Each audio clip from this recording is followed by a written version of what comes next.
you think it's true that you've got to forget something else to remember that Uber Eats has groceries? No, that's absurd. Hey, remember when you used to be a, what was it, Pepper Lady? Pepper Lady? Wasn't it Cinnamon Sisters? Basil Babes. Saffron Squad? Nutmeg Maidens? Paprika? No, Nutmeg Maidens. I just said that. Was it Spice Girls? Doesn't sound right. Was it Saffron Squad?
Uber Eats has Lola V product? I gotta remember that. Well, you know, they say in order to remember something, you have to forget something else.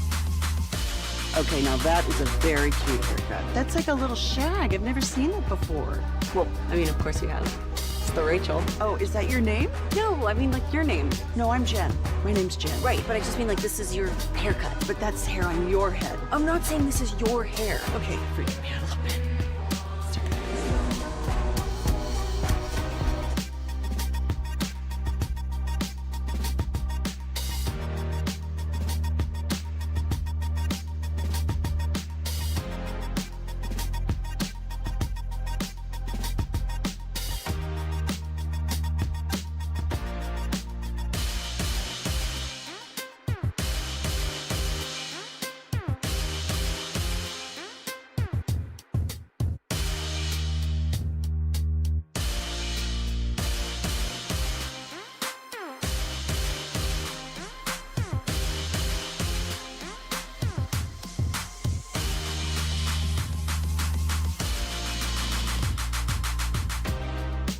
Station.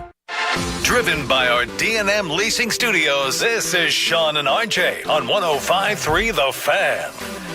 Good morning, Metroplex. We are live with the Thursday edition of Sean and RJ on DFW Sports Station 105.3 The Fan. Sean Sharif, RJ Choppy, Bobby Belt is out, we think, with the flu. We got Pepe and Aiden firing up the fan cam, Twitch and YouTube. But Bobby decided to go and infect all the former Cowboys who showed up to the Zack Martin press conference yesterday and then go and rest with a fever. It's, it's always very nice of him to go into that building when, when he can infect the entire team. I mean, it's a trickle-down effect. One person gets sick, and then, the next person gets sick. And Bobby's got a conscience. Here we are. It's training camp, and they're just now getting over the flu. They're dehydrated. They've lost all their fluids. It was bad timing for him. So we have an absolutely loaded show for you today. Someone says that Anthony Davis should never play for the Mavericks again. Do not sit there and re-sign Kyrie Irving. We will have possible guests who honor Zack Martin during the live edition of Sean and RJ. But we start with an awesome montage of praise for the future Hall of Famer. Zack Martin, Notre Dame, offensive line. I would describe myself as a consistent guy.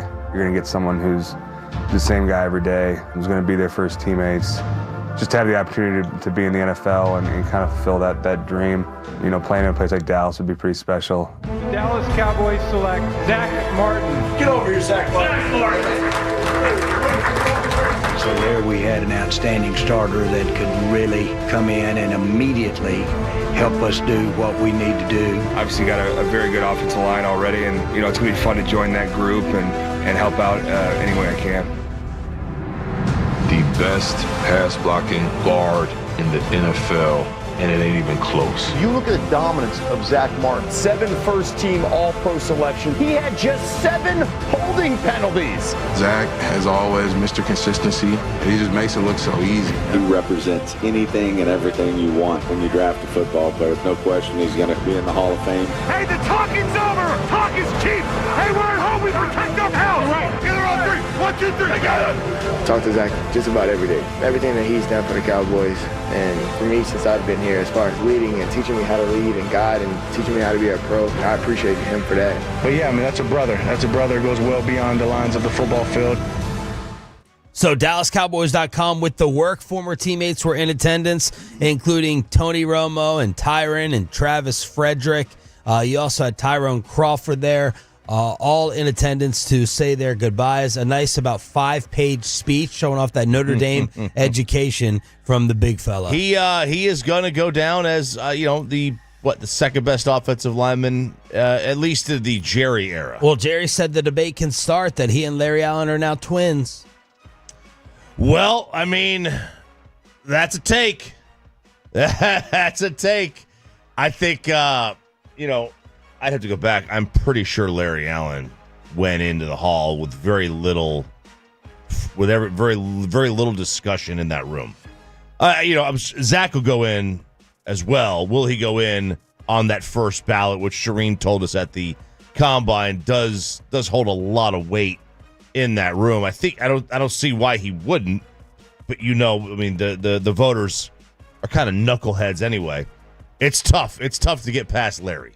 It's tough to be on the same level as Larry. That's just the reality of it. You could tell, I think Zach's number one thing that he took the most pride in yesterday was the consistency. That's probably the word that defines him. My game was about consistency. I know what it takes to be a great player, and I gave that effort every single day. He got choked up after naming all the teammates, and he named a lot of them. He praised Mike McCarthy and Jason Garrett, saying he could still hear the stories about the beautiful bushels of strawberries from Jay Jeezy. The strawberries was a story that Jason would often tell about living in the moment. He had an awesome message to the fans. There were Johnny Manziel jokes that were exchanged back and forth as well. They relived. I had totally forgotten about the Sean Lee incident. Totally forgotten about it. I had forgotten about it as well. He was a surgeon out there. He was big, but it wasn't like he was Larry Allen big, and he just mauled you. I mean, he could, but he was just like this stoic, very quiet, and all of a sudden, this so technically savvy and sound player. And that's what you have to be. I mean, you don't get any holding calls. You have like more Pro Bowl, all pros than accepted holdings or whatever the stat is. Remarkable. It really is. And then, obviously the whole Manziel factor just adds to the lure. Yeah, Steven said everyone in the room was basically in agreement to take Zach. But Jerry, before they call in the pick, is like, all right, let's go around the room. Tell me why not Manziel. And everyone starts looking down, like looking at their feet and everything. And Steven's like kicking the shins of Jerry Jones, saying, don't even waste time asking these questions. This is the guy to go ahead and take. And Zach recalled in his Players Tribune, this was an amazing article and recap he wrote for the Players Tribune. I didn't even realize the Tribune was still around. But he's like, yeah, I heard the booze. I was sitting there shell-shocked. I get it. Offensive lineman and guard is not a sexy pick and player, but I did hear the boos when they went ahead and selected me. And then the Sean Lee incident is Zach running into Sean at practice, and Sean all of a sudden is gone. Rookie year. He's out. Yeah, it was Zach's rookie year. And, he knocked Sean out for the entire season with that, what was it, ACL. And Sean Lee kept telling him in the training room, don't be mad. I tripped. Don't be upset. It's not your fault. And 2 nights ago, before the Zack Martin retirement ceremonies yesterday, him and Sean Lee were talking on the phone for the bazillionth time about the incident. Brad Sham then pushing and pressing Jerry Jones, Cowboys Radio Network, Brad Sham, to try and get Zach into the Ring of Honor. He said, now, are you going to put him, Jerry, into the Ring of Honor before he gets into the Hall of Fame? And Jerry, with a chuckle, immediately answers yes. So the clock has started ticking. The 5-year clock has started ticking for Zach to go into the ring. You got time. You got a couple years. Set it up. Don't waste any time. Do it now. Don't do it in 4 years when because listen, our football minds are very, very short. We move on. This is not other sports. We move on from players in football like that. It's literally, fans literally take a next man up. They do. So let's get it done this year. We sat down with Zach and Brandon Aubrey at the Super Bowl in New Orleans. Well, indeed. And we were trying to figure out in his answer as to whether he was still going to try to come back, rehab, find another team. Here's Martin on if retirement was a really tough call to make. Yeah, I mean, it's no surprise, right? Like, this is, I made a slip up and said something last spring, and you guys took it and ran with it per usual. But, it's definitely been, it was on my mind, and kind of, this year, not finishing out was tough. And I really kind of wanted to wait till around the Super Bowl. That time of year usually is like you start to get the itch to go start training and doing all that kind of stuff. So I wanted to see if I, maybe just woke up one day and was like, I'm not done yet. But that didn't come. So I'm very at peace with my decision, and I think I made the right call. So there's Zach saying, am I going to wake up and have the itch and the scratch to go ahead and do it again? Decided against it. And then he talked about being drafted in an absolutely perfect situation. And you made a Dak Prescott point about this a few weeks ago when we found out that Zach was retiring. This was Zach saying, my first year of football in Dallas could have been my most fun ever, and here's why. I really, truly believe that I came into a perfect situation for a young offensive lineman. I came in, like I said, at a time that the running game was a big part of what we did. They invested a lot in the offensive line room. It really allowed me to develop. A lot of young old linemen get thrown into the fire, and you're throwing the ball 50 times a game. Well, we were running it 30, 40 times a game. So it really allowed me to have time to develop some of those other things that I may not have been great at when I first got here. So I really, truly believe in, then you pair that with a line coach like Bill Callahan when I first got here. It was kind of the perfect storm for me. Look, he was next to Travis. I'm sitting, right next to him on the line. It makes things a lot easier. Just like, being a young center next to Zack Martin made your life easier, after Travis was gone. And, when you're a young quarterback and you've got a great offensive line, it makes your life easier. That became the Great Wall. It really did. He changed the offensive line. It was a line still in transition that still didn't have an identity to it, and he gave them a major part of their identity in 2014. And do you think it gave us and started to create a false sense about Dak and what he was? I mean, maybe because, you don't know. First of all, it allows you to be a run-first team where if you're a young quarterback, that could really kind of help ease what you really are. Because we were having bus driver, game manager conversations about Prescott during that rookie year. Right. Like, just don't screw it up, hand it to Zeke, and win. And even more so the second year. Right, the first year he was really, really good and efficient. The first year, the second year, remember that was the year where he didn't go for like over 200 yards between the middle of 2017 till they got Amari. Remember, he didn't throw for over 200 yards for like a 14 game stretch, some crazy number.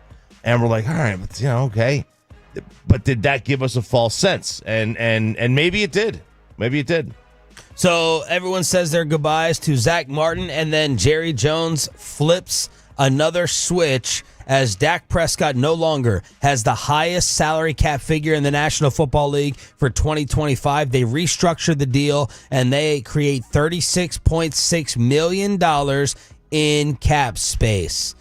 Signing bonuses, base salary, cap figure, all that nerdy stuff. The bottom line is that with CeeDee Lamb and Dak Prescott in the past 2 days, the Cowboys have created $56.6 million in cap room.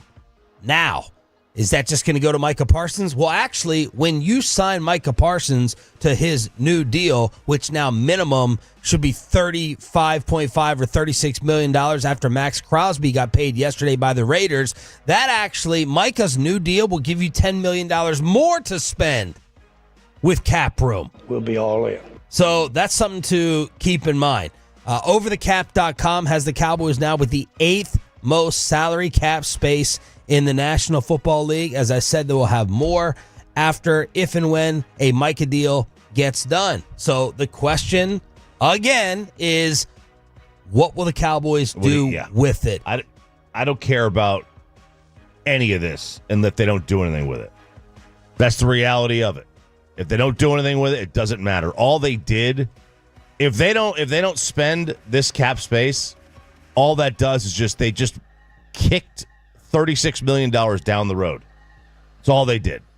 It's all they did if they don't do anything with it. And like you said, I don't mean signing Micah. Or Duran. Or him. Right. I don't mean, like, you gotta do something with it. You gotta do something with it. Fill your holes. You gotta fill your holes. Jerry Jones then depressing Cowboy Nation when asked afterwards, first comments, since he did not speak at the Combine in Indianapolis. You now going to use that money to attack free agency? It's a part of really last year's plan, and that is when we made the big commitment to Dak, then what we had to do was think ahead from within of how to build around the commitment. Again, to emphasize, this is not a year to rebuild at all. Last year wasn't a year to rebuild. But when we made our big commitment to Dak, then the areas that we're in, we had to depend on retaining our top homegrown guys. But bottom line is, this is a continuation of the plan. Now, as opportunity would come up from without that, not the draft, not from within, as opportunity comes up, we'll wait. And last year we would have waited, but we'll look and see the opportunity to improve on the plan that basically both defense and offense is to complement what we're wanting to do with a Dak-led team. And the sentence that is making all the headlines from Jerry, I don't think aggressive is the right word. I'm not looking at free agency as a place to fill voids. So many Cowboy fans went and said, wah, wah. We got excited after they had a big day with CeeDee Lamb with a restructure. And then Jerry comes out and says, I wouldn't necessarily say aggressive is the right word. And then they free up even more money with the Dak redo. It doesn't make any sense. Like, what are you doing? What are you going to use this money for? Are you just going to, roll it? Maybe he's just playing coy right now. Maybe. Not announcing we're going to go out there and be buyers. Maybe, but maybe they're using this to roll over to the following year to pay for what they just kicked down the road. Yeah. Like most teams, Dane Brugler talked about this with us. Most teams fill their needs in free agency and then just add to it in the draft. The Cowboys don't operate that way. Jason Kidd says stop with the Kyrie conspiracy theory. And why are they taking shots? The Mavericks aren't the only ones taking shots at their former stars. AD is catching strays from L.A. That's next. Thanks for being part of the 6 a.m. club. Bobby out sick and Sean and RJ getting you closer to the weekend right here on The Fan.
it's true that you've got to forget something else to remember that Uber Eats has groceries. No, that's absurd. Hey, remember when you used to be a, what was it, Pepper Lady? Pepper Lady? Wasn't it Cinnamon Sisters?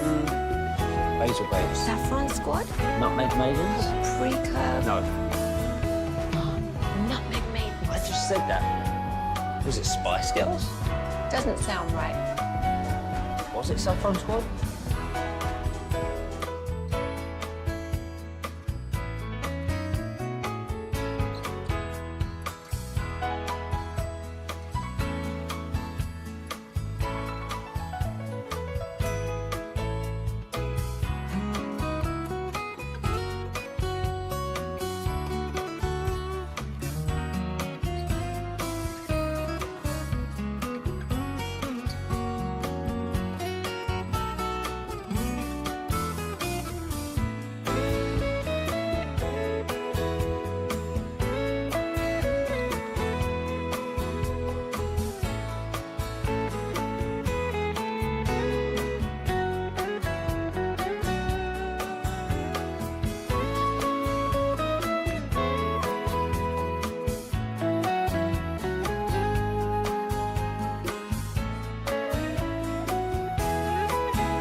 .53 The Fan segment here brought to you by Cars for Kids. Donate today at carsforkids.org, and also brought to you by the personal injury lawyers Frankel and Frankel. If you've been injured in a car or truck wreck, call Frankel first. 214 or 817-333-3233. With Frankel and Frankel, there is never an out-of-pocket cost. They only get paid when you win. Frankel and Frankel, the go-to car and truck attorneys in Dallas. 4 seconds to shoot. Giannis driving, lays it in. Giannis Antetokounmpo. Welcome to the 20,000 career point club. Bucks TV with the call. The Dallas Mavericks, RJ Choppy, with 8 available players. Yeah. 3 guys off the bench as they lose by 30 to the Milwaukee Bucks in Milwaukee last night as Giannis makes some history. I saw you repost that Mavs PR that they first of all they how does Mavs PR not have a verified account where they can add more characters? Good question. You know, it's $8 a month. You're a business. You know, you could it's a write-off, I'm sure. But second of all, they had so many injured players, they couldn't even put their first names in there. They had to do last names only, and they had to substitute. They had to abbreviate right or left side of the body, leg, arm, with just an R or an L. That's how many injured players they had. That's it. They had 8 guys play 24 minutes or more. 8. I feel so bad for Clay. No one's dying. I feel so terrible for Clay Thompson. Well, you know what? I mean, this is what happens when you're unloyal to your own guys, right? I'm kidding. You have to feel terrible for him. He got swindled. He got bamboozled. He got swindled by Al Bundy. Like, I'm wondering who would be more mad at Nico, Kyrie or Clay? Oh, I think it's Clay. It's clearly Clay. He came here. He left his legacy. He left his legacy to chase a ring. And now he was bitter at Golden State. Yeah, they weren't going to pay him what he thought he deserved. But Clay fell into the same trap that a lot of athletes fall into, which is they think they should be paid for what they've done. Yep. Not what they're going to do. And that's just not the reality of it. So Jason Kidd yesterday addressed the Kyrie blame. Many are mad and confused that the Mavericks ran Kyrie into the ground, and that increased usage rate, playing 40 minutes a night, the most minutes in the NBA over the course of the last month, contributed to his torn ACL. And Jason Kidd came out and said, look, it was a freak accident, okay? And this is pregame. We're talking about one play. It's a freak accident. That's how it should be reported. We're reporting on conspiracy theories. We want our stars to play. This is not supposed to be a rest league. Kai was playing at a high level. We can't talk from both sides and say our stars don't play enough minutes and guys don't play enough. They rest. But now we're saying they play too much. So that's Jason Kidd kind of addressing the elephant in the room over stars not playing and using that in this argument, saying we did not cause this injury because of the usage. Well, athletes are conditioned to do what they're conditioned to do. If you're accustomed to playing 40 minutes a night, 40 minutes a night is not going to run you into the ground. If you're accustomed to playing 30 minutes a night, and then you start playing 40 minutes a night, that's going to be a shock to your system. It's 25% more minutes. Well, in the months prior, he was at 37 a game.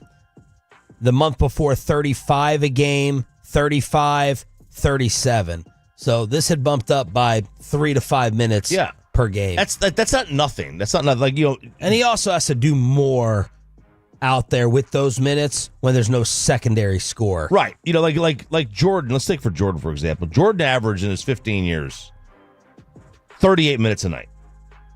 39 with the Bulls, and then 36 with Washington. If he for him playing 40 minutes a night when you're averaging 39, not a big deal. Right? Not a big deal. But this is no different than a pitcher who's used to going 80 pitches, then all of a sudden you start asking them for 5 or 6 starts in a row to throw 110. Yeah. Like, what do you think is going to happen? So, to me, it's double-sided. Can you say that all the weight that Kyrie had to carry contributed? Yeah, you can say that. The argument I'll make for the Mavericks, they weren't planning for Anthony Davis to get hurt. You know what I mean? It was supposed to be Anthony Davis out there helping Kyrie. Yeah. So while Anthony Davis is out and we're waiting for the bigs to come back, you got to carry and you got to shoulder more of the load. Their plan was not for 2 or 3 months for Kyrie Irving to do this. Right. Now, Anthony goes down in the first game. Just playing 4 or 5 extra minutes a night, weaken your ACL? No, that was a fluky kind of thing. But also what you're asked to do with those minutes. It's what you're asked to do with those minutes that you got to score 30 for us every night. Right. There cannot be you taking all. You can't have 21 night or 16 because Luka is out there, AD is out there getting their 30. Yeah, and when you're fatigued, the muscles are supposed to absorb the shock that would go onto your joints. And if they don't absorb that shock, that's when you rupture an ACL. And again, even this one was a hyperextension kind of thing. I don't even know that would have mattered. It was so freaky and so fluky, but it's more darts. You're out there for more minutes. You're out there for more plays. There's more opportunities to get hurt. Look, the bottom line is it doesn't matter what they say right now. No, they've lost every PR battle. It doesn't matter. Lost them all. You can have as many good arguments as you want. If you're Jason Kidd or the front office or Nico or whoever it is, no one cares. No one wants to hear what you have to say, and they're not going to accept it. So 8 players out there on the floor, 3 off the bench, and the Mavs get worked by Milwaukee, which, by the way, is a good thing because we need to move up the tank ladder. You need Phoenix to win, get it together, Get it together, Suns. You need Portland. San Antonio is a long shot, of course, without Wemby and without Pop. And the Mavericks, they're still 2.5 games up on the Suns. Good gosh. It doesn't feel close enough that they definitely get you. They will, because you have nothing to throw out there. But you're a game behind Sacramento with Dallas sitting at 10.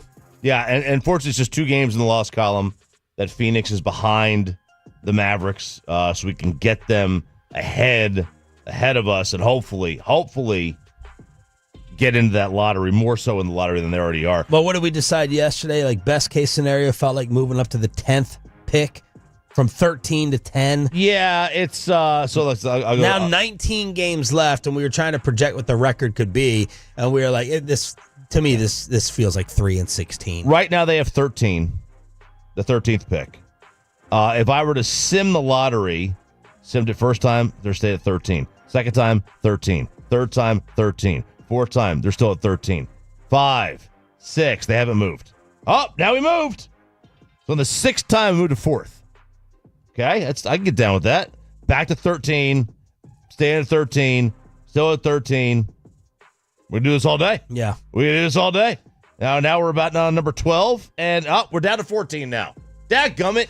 So the smearing of one's name is not just Luka from Dallas. Anthony Davis catching it still as well. Yeah, he is. Jeannie Buss thrown right under it. Right in front of the train, right in front of the bus. Jeannie says, she goes, we had lost the last 3 years in a row to the Denver Nuggets, and we didn't have anything that was going to look different going to the playoffs again. And she said this, quote, Anthony was complaining about where he was being played, and he wasn't happy. So I think this was a positive for both teams. They got what they wanted. We got what we wanted. Right in front of that bus. He was not just saying he was not happy. Well, I knew that he wanted them to acquire a real center. He wanted to play the 4. He didn't want to go up against Joker in every single series, right? Right. Well, he told this to Shams literally the week before he was traded. I think we another big. I feel like I've always been at my best when I've been the 4. And having a big out there, we know it worked when we won the championship with JaVale and Dwight. I'm at the 5 and I'm at the 4. So, I mean, he clearly wanted to be the 4. That's fine. I get it. You know, I don't consider that. Jeannie said he's complaining. And I don't consider that to be complaining. That's the word. Yeah, I don't consider that to be complaining. She said it was complaining. I think that is that's a brainstorming session. It's constructive criticism, whatever you want to call it. Just when you say hey, look, I'm out of position, that's not complaining. Yep. I don't think it is. I take issue with Jeannie Buss using that word. Yeah. That makes it sound whiny. That makes it sound crybaby. And did Jeannie Buss just come out with a recent interview and say this? That was yesterday, the day before. Like, stop talking. There's no reason for anyone on either side to keep talking about this. You're only going to make your life more miserable. No reason to take a shot on AD out of town when everyone there, including LeBron, supposedly absolutely loved the guy because of his character. What are you doing? She's talking to Jay Moore. She's getting all of her basketball points from Jay. I still can't believe she is married to Jay Moore. They don't even live together. They don't? He lives on the 3rd floor. She lives on the 1st. They go back to each other's private residences at night a lot. What? It's just a separate. That's they don't like sleep with each other. Like they meet up, like, I guess, in the middle or whatever. But yeah, she came out I think last year and said that they don't sleep together. That son of a bitch. God, is he dumb? What a win. He's married to the owner of the Lakers, and he doesn't even have to. He could go back home and watch his own shows. Son of a man, he pulled it off. Well done, friend of the show, Jay Moore. Hit us up on the Franklin & Franco Injury Attorney text line at 877-881-1053. 877-881-1053. We are live on the Fan Cam, Twitch, and YouTube. By the way, we got a lot going on today with the radio station. The Fan is out and about. G-Bag, part of the grand opening of Cold Beers and Cheeseburgers. 2221 State Highway in Euless. If you buy one cheeseburger, you get the second one free. And the great Chris Arnold, the greatest teammate in the building, will be in Granbury from 3 to 5 at Casey's Pizza. That's 2101 Weatherford Highway. So if you're in Granbury, go see CA. If you're in Euless, check out the G-Bag Nation today. Live on the Fancam, Twitch, and YouTube on DFW Sports Station. You know who may wish that he had the Jay Moore Genie Bus set up? Peyton Russell, because he needs your help when it comes to arguing over home buying. RJ Choppy is here to help out. They're making fun of Pepe's nips on G-Bag. And how much do you actually pay attention to those Yelp reviews? It's a Thursday. That means the Payload is next on the Fan. But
Uber Eats has Lola V products? I gotta remember that. Well, you know, they say in order to remember something, you have to forget something else. Okay, now that is a very cute haircut. That's like a little shag. I've never seen it before. Well, I mean, of course you have. It's the Rachel. Oh, is that your name? No, I mean, like your name. No, I'm Jen. My name's Jen. Right, but I just mean like this is your haircut. But that's hair on your head. I'm not saying this is your hair. Okay,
think it's true that you've got to forget something else to remember that Uber Eats has groceries? No, that's absurd.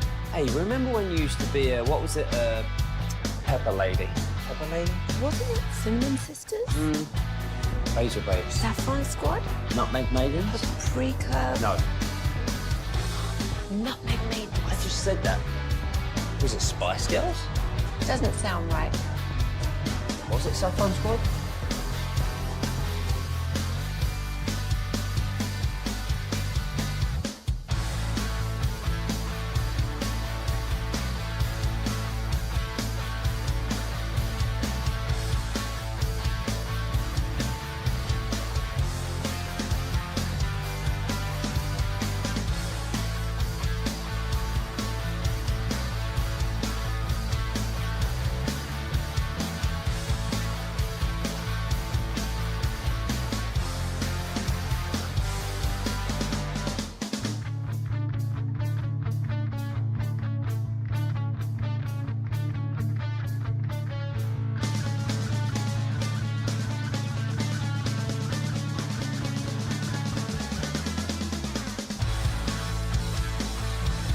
Am I hearing this right?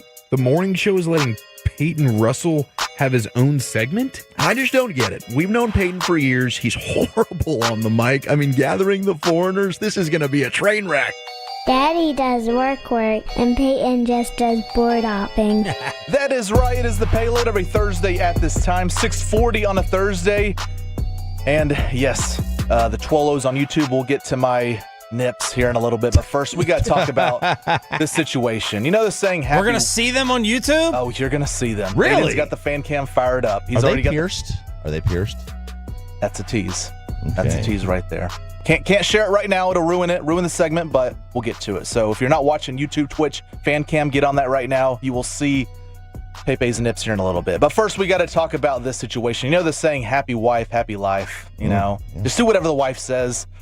Well, it's a little different, my situation. It's about to be angry wife, happy husband, or happy wife, angry husband, one of the two, because this whole house hunting thing, Mackenzie and I, my fiance, we've gone to look at many houses. We even put an offer and got declined. But so I think we're getting close, but what do you do? And I just need advice here. 877. So, first off, have you had fun doing this? Do you get excited to like go into a new house, or is it now stressful because you feel like a disagreement is coming? No, definitely excitement, because me and her, you know, we're tired of the rent. We're tired of throwing money away. You know, for a year, I think rent is, I'll back up the argument. I think rent is fine for a year when you're looking. But like Bobby's situation, he's been doing it most of his life, and it's like at some point you got to invest in the money. I agree with that. So, you know, we've been in this house for over a year now, so now we're trying to actually do something with our money. So it's excitement, but at the same time, when we talk about it, it's a little, not disappointment, but it's just kind of frustration, not with her, but like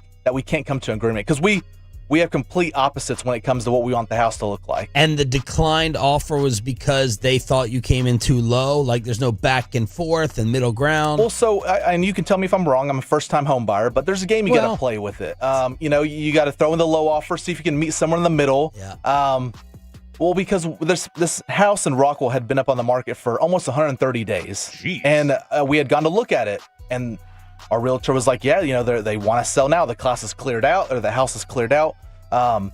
And so I was like, okay, well, let's put in a low offer, because obviously no one's, you know, wanting to buy it. And as soon as we put in the offer, the seller says, well, we have multiple offers on here. I was like, all right, this is BS. This isn't really happening. Like, they don't have another offer. Yep. Let's go super low here. Like, you know, I'm calling their bluff. How much below asking? I won't ask you prices, but how many thousands below did you go? 25,000. Okay. So, because I was like, you know, it's a big enough house, good price, and I was calling her bluff on it, the seller's bluff, and I think an hour later, maybe 2 hours later, the realtor came back with us and came back to me, Mackenzie, and said, yeah, they declined your offer. They went with the other person's offer. And I was like, okay, so I called her bluff and it backfired. So maybe I got to take this a little more seriously. But yeah, Mackenzie and I have complete opposite desires when it comes to a house. She wants the older look. She's fine with the house being built. And it's no disrespect to her. I'm just telling you straight facts. These are tastes. Yeah. Taste. She wants the older, you know, a house that was made in 1980, 1985, rather than a house made in 2015. So she you want a wants more modern look? I or want you the- just want a newer build? Yeah, so Sean, if we could replicate your house, I would take exactly that. What you're saying is she's wrong, you're right. No, of course not. Yeah, I see what you're saying. I got you. No, she's always right. But yeah, so it's like different. She wants, the older look inside, the wood, the fireplace that kind of comes out in the living room, not just right out of the wall or anything. She wants a big yard. She doesn't want to be right on top of the neighbors. I'm fine with the neighborhood look. Because you want a smaller yard. Not really smaller. I want a yard, but she wants more of a Grand. yard. Yeah. She wants, because we're thinking about kids, obviously. She wants the kids to be able to have space in the front and backyard. Can I ask you how big the house was and how much yard came with it? The yard, I'm not sure, but it was the house we were looking at was 2,600 square feet. Okay. So decent sized house. Lots of, I liked it. I did. I just thought it needed a lot of work. And in my mind, I've told her this, I don't want to buy a house and then immediately have to put work into it. Bam. So it's like a little bit here and there is fine, but it's like, I don't. It's like another whole humongous project. And these are, you're already way far apart, in my opinion, in terms of tastes. Right. This is not a good start. No. New/modern, old/classic. Putting work into it. There's a lot of people. That's how a lot of people make money, Hey, they view it as an opportunity. I don't know whether you're like that or not with your house search, where you're like, all right, this is like 70% complete. We got to put in the other 30%, but we're going to save money and immediately make money off of those upgrades.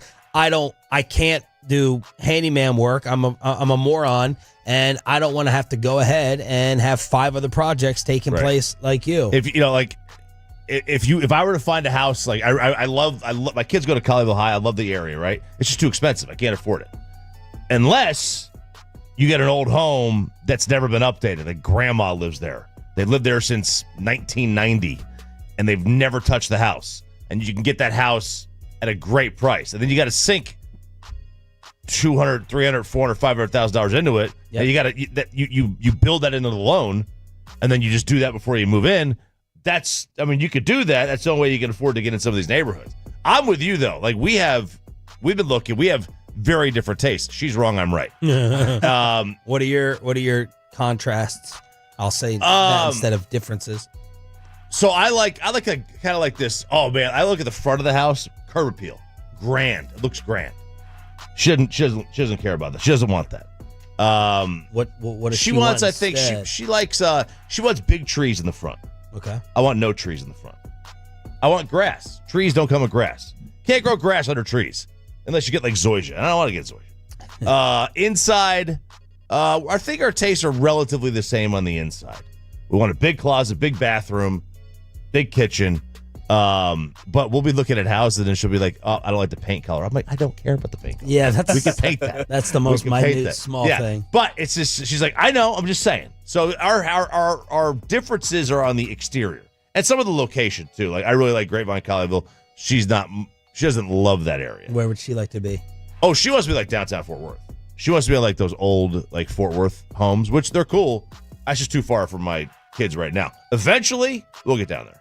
The good news is we can agree on a price. I think the size of the house, the area. We've settled on Rockwall or Heath, but the price is the main thing. But yeah, the house is also a main thing, and so that's going to be. And we're still early in the process. Other houses will pop up. We're not in any rush. Yeah. But as soon as the opportunity comes, we'll hop on it. So hopefully within the next 2 or 3 months we can move out of the rental home. But right now it's just a little tougher than I expected. Are you resigning yourself to losing these main battles, which usually probably happen with a woman? See, because she's listening right now, or will be listening on the Aussie app here in a little bit. So I will say eventually I'll cave and I'll get tired of, I'll pay that next rent check and I'll be like, you know what, I can't do this anymore. I need to throw this into an actual home, an investment property. Because you guys are basically split, right? I mean, you're kind of 50-50 with things. Yeah. Oh, yeah, with like bills and everything. Now, when we get married, here in next year, we've already said that, we'll joint bank accounts. So that'll clear up that. But yeah, right now, we're split on things 50-50 for the main part.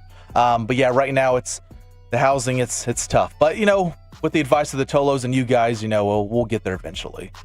People are saying wait till somebody look at the headlines. Go to the obituaries. You got to go to the obits. You go to the obituaries. That's where you find your deals. All right, it is the Payload every Choppy Senior. I don't know where he was, but Choppy Junior in the obituary, it would have Choppy Junior's waiting for that. My house. mom sent me a house the other day, and she's like, "It's right across the street," and I'm like, "I know the family." I'm like, "Ma, I don't care." You know how many TV remotes you'll be fixing? There's no buffer. I'll be Aunt Surrection will call me over. Every plant that needs to get moved, every light bulb, and then not to mention the noises she would hear coming from our house. Every smoke detector, everything, every light bulb, everything.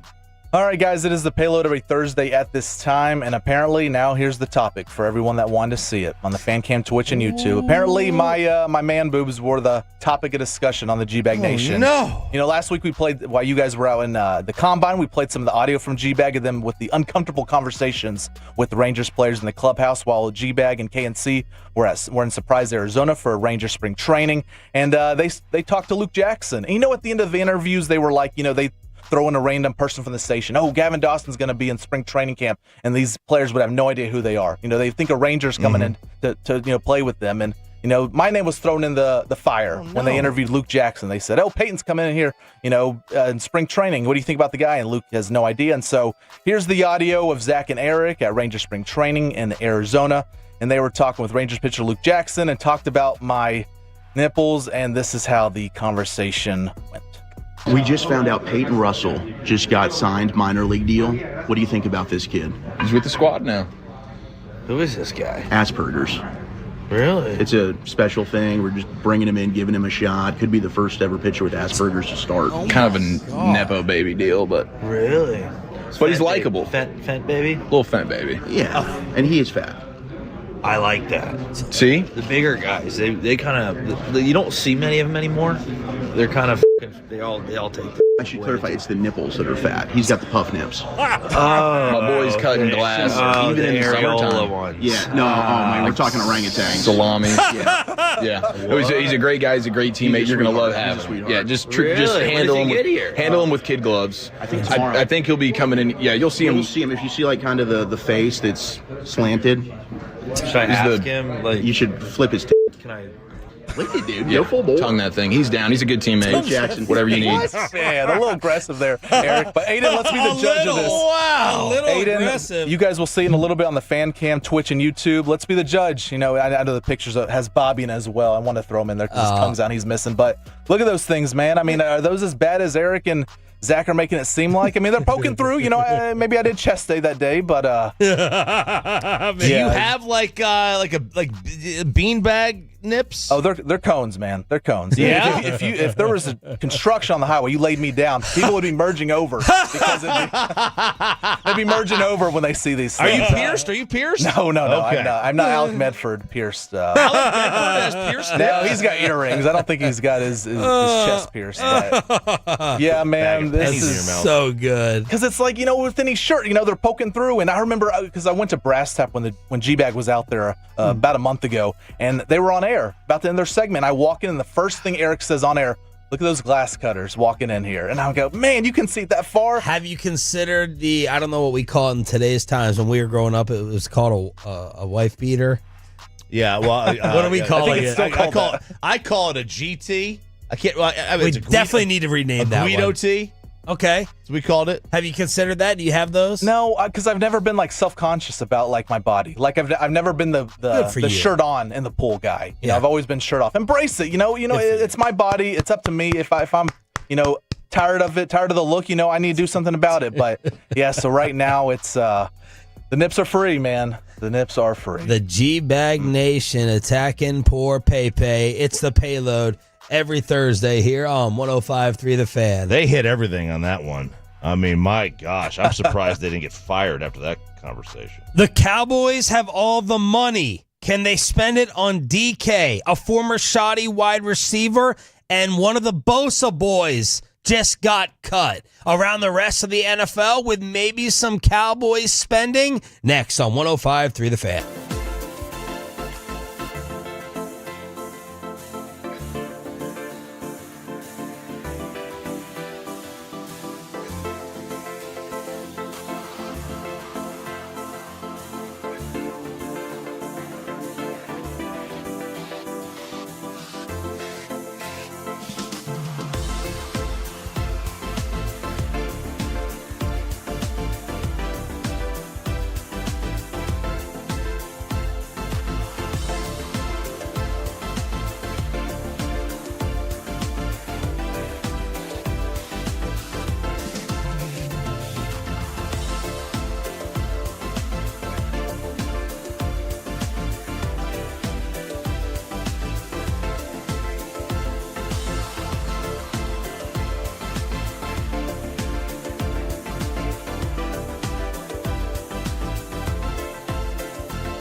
has low V products? I gotta remember that. You know, they say in order to remember something, you have to forget something else. Okay, now that is a very cute haircut. That's like a little shag. I've never seen it before. Well, I mean, of course you have. It's the Rachel. Oh, is that your name? No, I mean, like your name. No, I'm Jen. My name's Jen. Right, but I just mean like this is your haircut. But that's hair on your head. I'm not saying this is your hair. Okay, freaking me out a little bit.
Fort Worth. Let's go, Cowboys. An Odyssey sports station. Driven by our D&M Leasing Studio, this is Sean and RJ on 105.3 The Fan. Zack Martin says goodbye. The Cowboys free up even more money with a Dak Prescott switch. We'll talk about all of it with the voice of the Cowboys, Brad Sham. He will join us at 8 o'clock this morning here on Sean and RJ. Good morning, Metroplex. Bobby Belt is out sick. We got Pepe and Aiden running things on the Twitch, the YouTube, and the fan cam. Now that we got some money to play around with, overthecap.com says the Cowboys have the 8th most available money. If you sign Micah Parsons, you create $10 million more of spending room. What could you possibly do with it? Well, you got the wide receivers that are out there. That's the first thing I'm thinking of. You got your Cooper Kupps. You got your Devontae Adams. Well, yesterday, you got even more wide receivers thrown onto the pile. The Seattle Seahawks said goodbye to Tyler Lockett, who Brian Schottenheimer knows well, and DK Metcalf officially requested a trade. He apparently prefers a contender. So Lockett, DK, Christian Kirk got released by Jacksonville. It feels like you can add a wide receiver if you want to. Oh, you can. And, I went and looked up Lockett and see, because, look, this was like the worst statistical year that he's had in a long time. And he is 32. But his grade on PFF was 65, for whatever that means. But his average yards of separation was 2.5. It was over 2.5. It was 2.7. 2.5 is like, it's kind of like, all right, that's your line of demarcation that you're really looking for. He was higher than Amari Cooper, higher than DK, it's higher than T. Higgins, it's higher than A.J. Brown this year, higher than Ayuk. Guy's getting open. I think you could say that if you were to put him as your number 3 receiver or even your number 2 alongside CD, because CD takes up so much, and his age, I don't think he's going to get a massive deal. Yeah. I think the easy, quick comparison is like Tyler Lockett, Brandon Cooks. Right, but Cooks fell off here. There's no doubt. Yeah. I would have to go see the yards per route run, all that stuff, because that really dipped for Brandon Cooks as well. Over the past 4 years, he had 73 catches, 84, 79. Last year, 49 in 17 games. The yards per catch went from 16 4 years ago and plummeted by 4 yards a catch. He went from 16 a catch to 12 a catch. Supposed to be a solid locker room dude. How much of his game is predicated on things that would decline as you get older? Brandon Cooks was a speed guy. Right. I'm not going to sit here and lie and break down and analyze, pretend like I've analyzed Tyler Lockett film. I don't exactly know what the game is predicated on. You could ask your guy Softy there in Seattle how much he has left. Right, but it's if these numbers match up to what they're seeing on tape, which is that he's still getting open, that his yards of separation are still fine. I don't see why you wouldn't throw a flyer at him. I don't think it's going to cost you a ton of cash. You feel okay about him as a cheap 3? Yeah, if he's cheap. I think you can get away with him as a 2 if all this matches up with what you're seeing on film. DK. Oh, boy. Vegas with the odds on his next team. Look, we can talk about Cowboy receivers and adding there all we want. The team that is at the top of every prediction list is the Green Bay Packers to get a true one for Jordan Love. The Packers lead the way in Vegas for DK to go to at 3-1. The New England Patriots, Matthew Berry from NBC heard that the Patriots are desperate to find a 1 at receiver for Drake May. They even called the Eagles about A.J. Brown. So the Patriots are 2 on this list.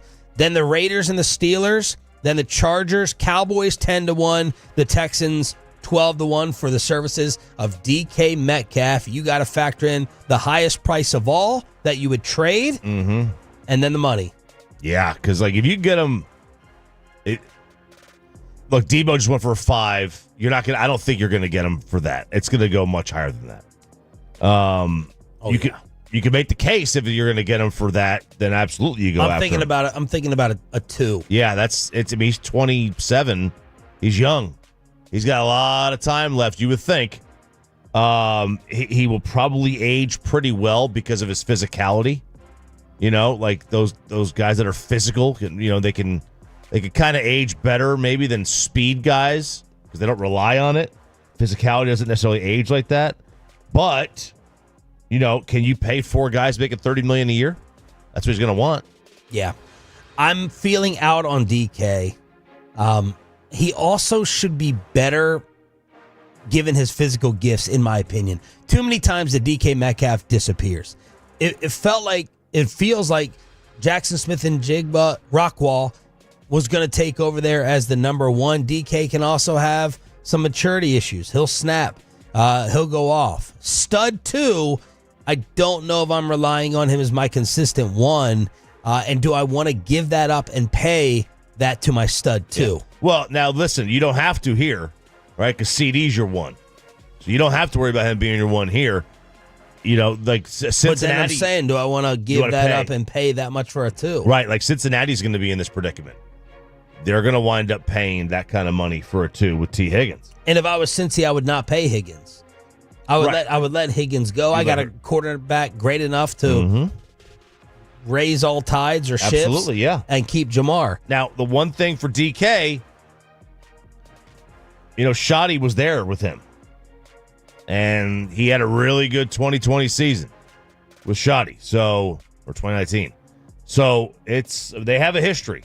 Maybe that helps. Maybe that would help Schottenheimer, try to convince Jerry, or he would know him more, intimately, knowing hey, no, stay away. So that there's also that part of it. But I mean, if you want to have, $100 million tied up in 3 guys between Micah, CD, and DK, I mean, you can make that happen, one trade, but it's going to cost you. All right.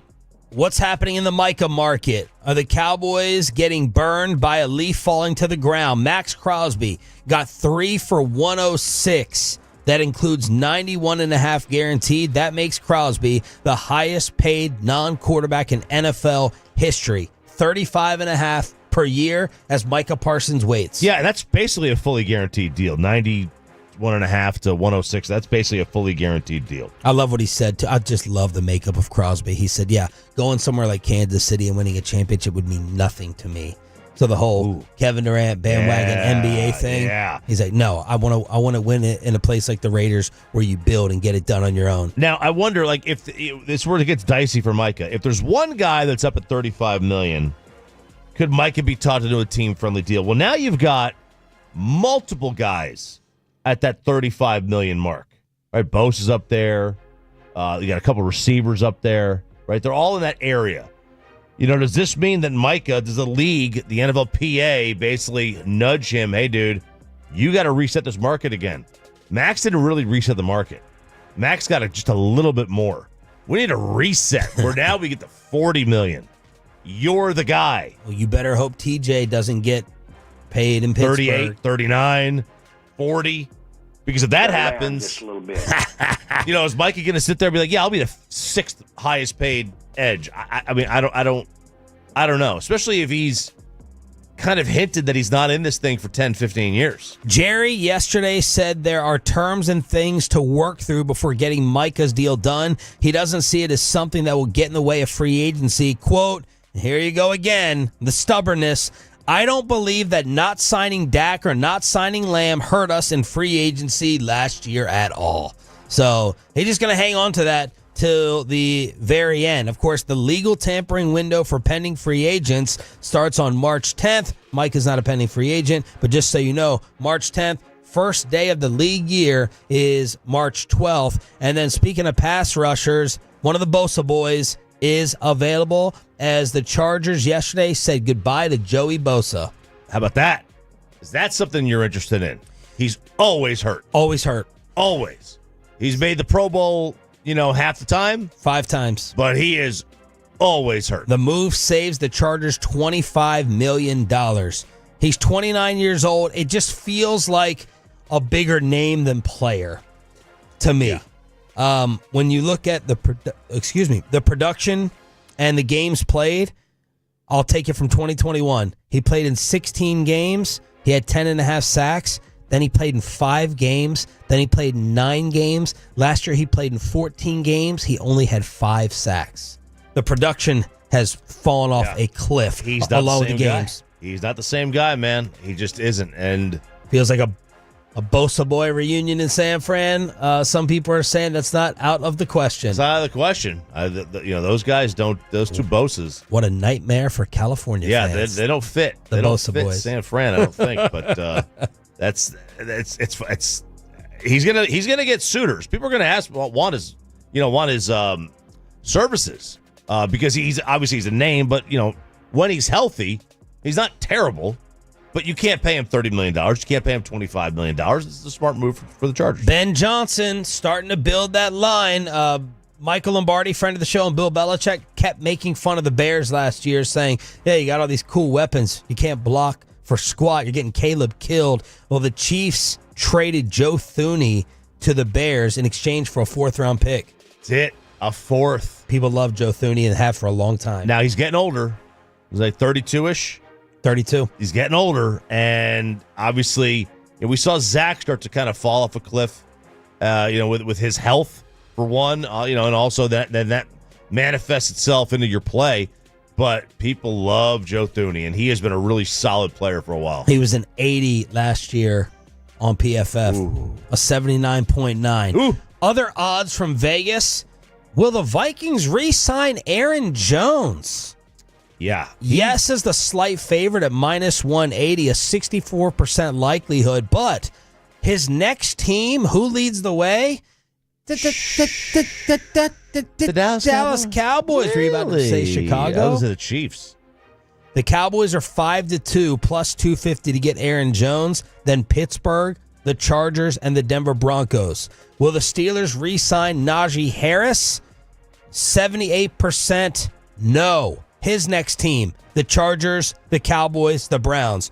No thank you to Najee Harris. No thank you. For me. No thank you. I learned with my fantasy No, team. he is he's barely gets 4 yards a carry. I'm out on that one. Will the Vikings re-sign? This, to me, is the greatest mystery going in the league right now. Darnold? The Sam Darnold, J.J. McCarthy Vikings decision. Will the Vikings re-sign Darnold for next year? What does Vegas say?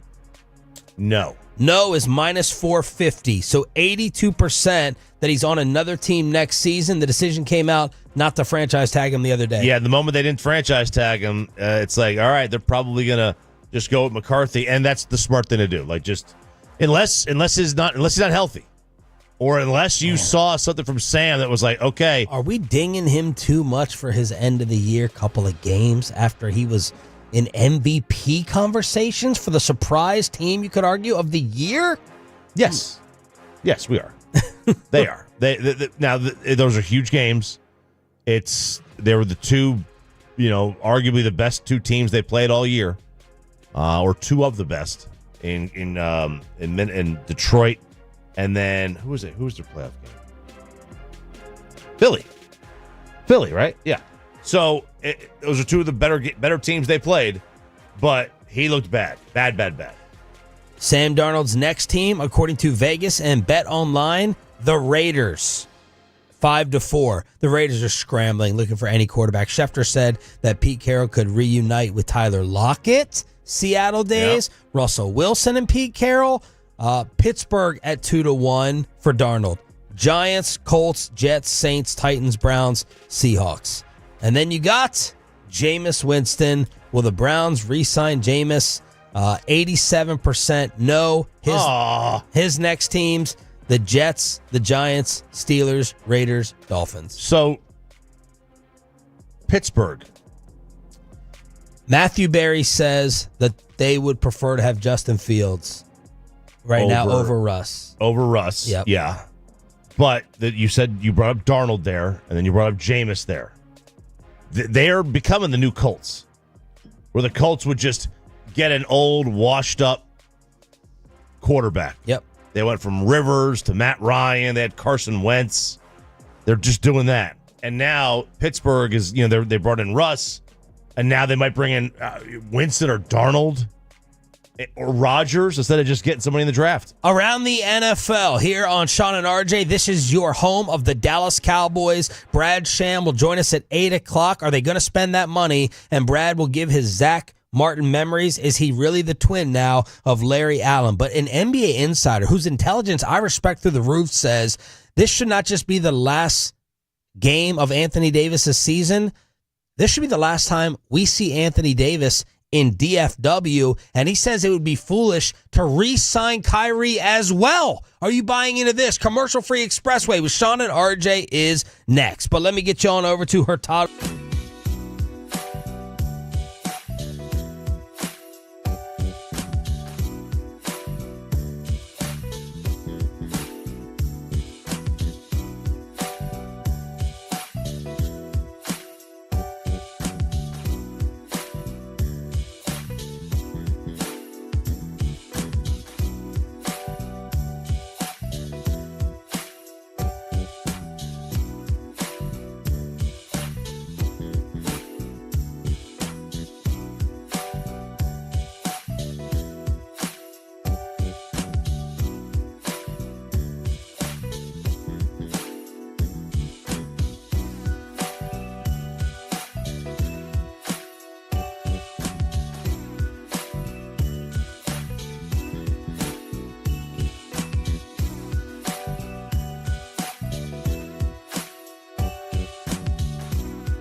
It's true that you've got to forget something else to remember that Uber Eats has groceries. No, that's absurd. Hey, remember when you used to be Pepper Lady? Pepper Lady? Wasn't it Cinnamon Sisters? Basil Babes. Saffron Squad? Nutmeg Maidens? Paprika? No. Nutmeg Maidens. I just said that. Was it Spice Girls? Doesn't sound right. What was it, Saffron's Club?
Lola feed products? I gotta remember that. Well, you know, they say in order to remember something, you have to forget something else. Okay, now that is a very cute haircut. That's like a little shag. I've never seen it before. Well, I mean, of course you have. It's the Rachel. Oh, is that your name? No, I mean, like, your name. No, I'm Jen. My name's Jen. Right, but I just mean, like, this is your haircut. But that's hair on your head. I'm not saying this is your hair. And it's back to Sean and RJ right here on 105.3 The Fan. It is the Expressway right now on The Fan, and it's brought to you by the On-Time Experts. AJ Green, Damian Lillard, above the break, three. Hot. Give him more. That's the call from Bucks TV. Milwaukee destroys the shorthanded Mavericks in Wisconsin. 8 Mavericks available to play, and you just hope you can continue to drop down the standings. Good morning, Metroplex. We are now officially starting the commercial-free expressway with Sean Sharif and RJ Choppy. Bobby out sick, we think, with the flu. We got Pepe and Aiden live on the fan cam, Twitch, and YouTube. Will Bobby make it back for tomorrow? Yes, he will. No. What am I, an idiot? He won't. He'll be gone. He might not be back on Monday. He might not be. Oh, he has to be. He better be. He'll be back Monday. Do you think he'll be back tomorrow? I hope he is I hope he will be because, and you can be the judge of this, but if he's out tomorrow as well, I don't think he should be able to go to our dinner on Sunday. Because if you're out work, Thursday, Friday, and there's a event the next day or the day after, I don't know if you're allowed to go to that. Because if you're missing work, you can't be out in public, right? Isn't that the rule? That's a day in between. I don't think you can be out Friday night. That's a bad look. Okay. I don't think you can miss Friday morning and be out Friday night. I think you're okay to be out Saturday. Definitely can be out Sunday. Plus, it's for charity. The Great Pates. For charity. Right. Justin and Emily Pate with our dinner at Knife and Plano. Yeah, you definitely can't do a group dinner on Friday if you're out. If you go to have, Suck it for charity. If you're just with you and your girl, you got to eat. You might be able to get away with that. You got to eat somewhere. Well, you can eat at home. That's a thing. If you have food. if you got to eat somewhere. He's got cereal, apparently. If you have food. But, yes, the Sunday, there's a buffer day. I think it all depends on the diagnosis. If they tell him he's got the flu, then stay home. I don't want to see you anyway. Right? Yeah, neither do they. 877-881-1053 in order to hit us up on the Franco Injury Attorney text line. So I think these are now fascinating and painful Dallas Maverick discussions. It crept in the back of my mind after the Kyrie injury to ask everyone, is there any second guessing to re-signing Kyrie here? He's got a $44 million player opt-in, giving him that next big extension. You got to try to separate your love for the guy. Never thought you'd be saying that 3 or 4 years ago.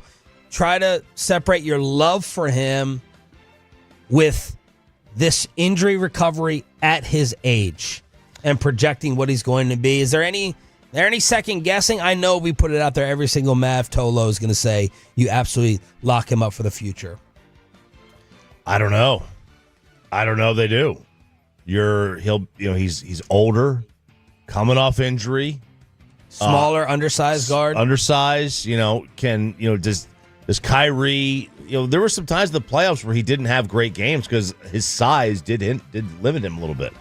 And as he gets older, he won't have the same speed. He'll always have the handles, but maybe not necessarily the same speed to be able to create.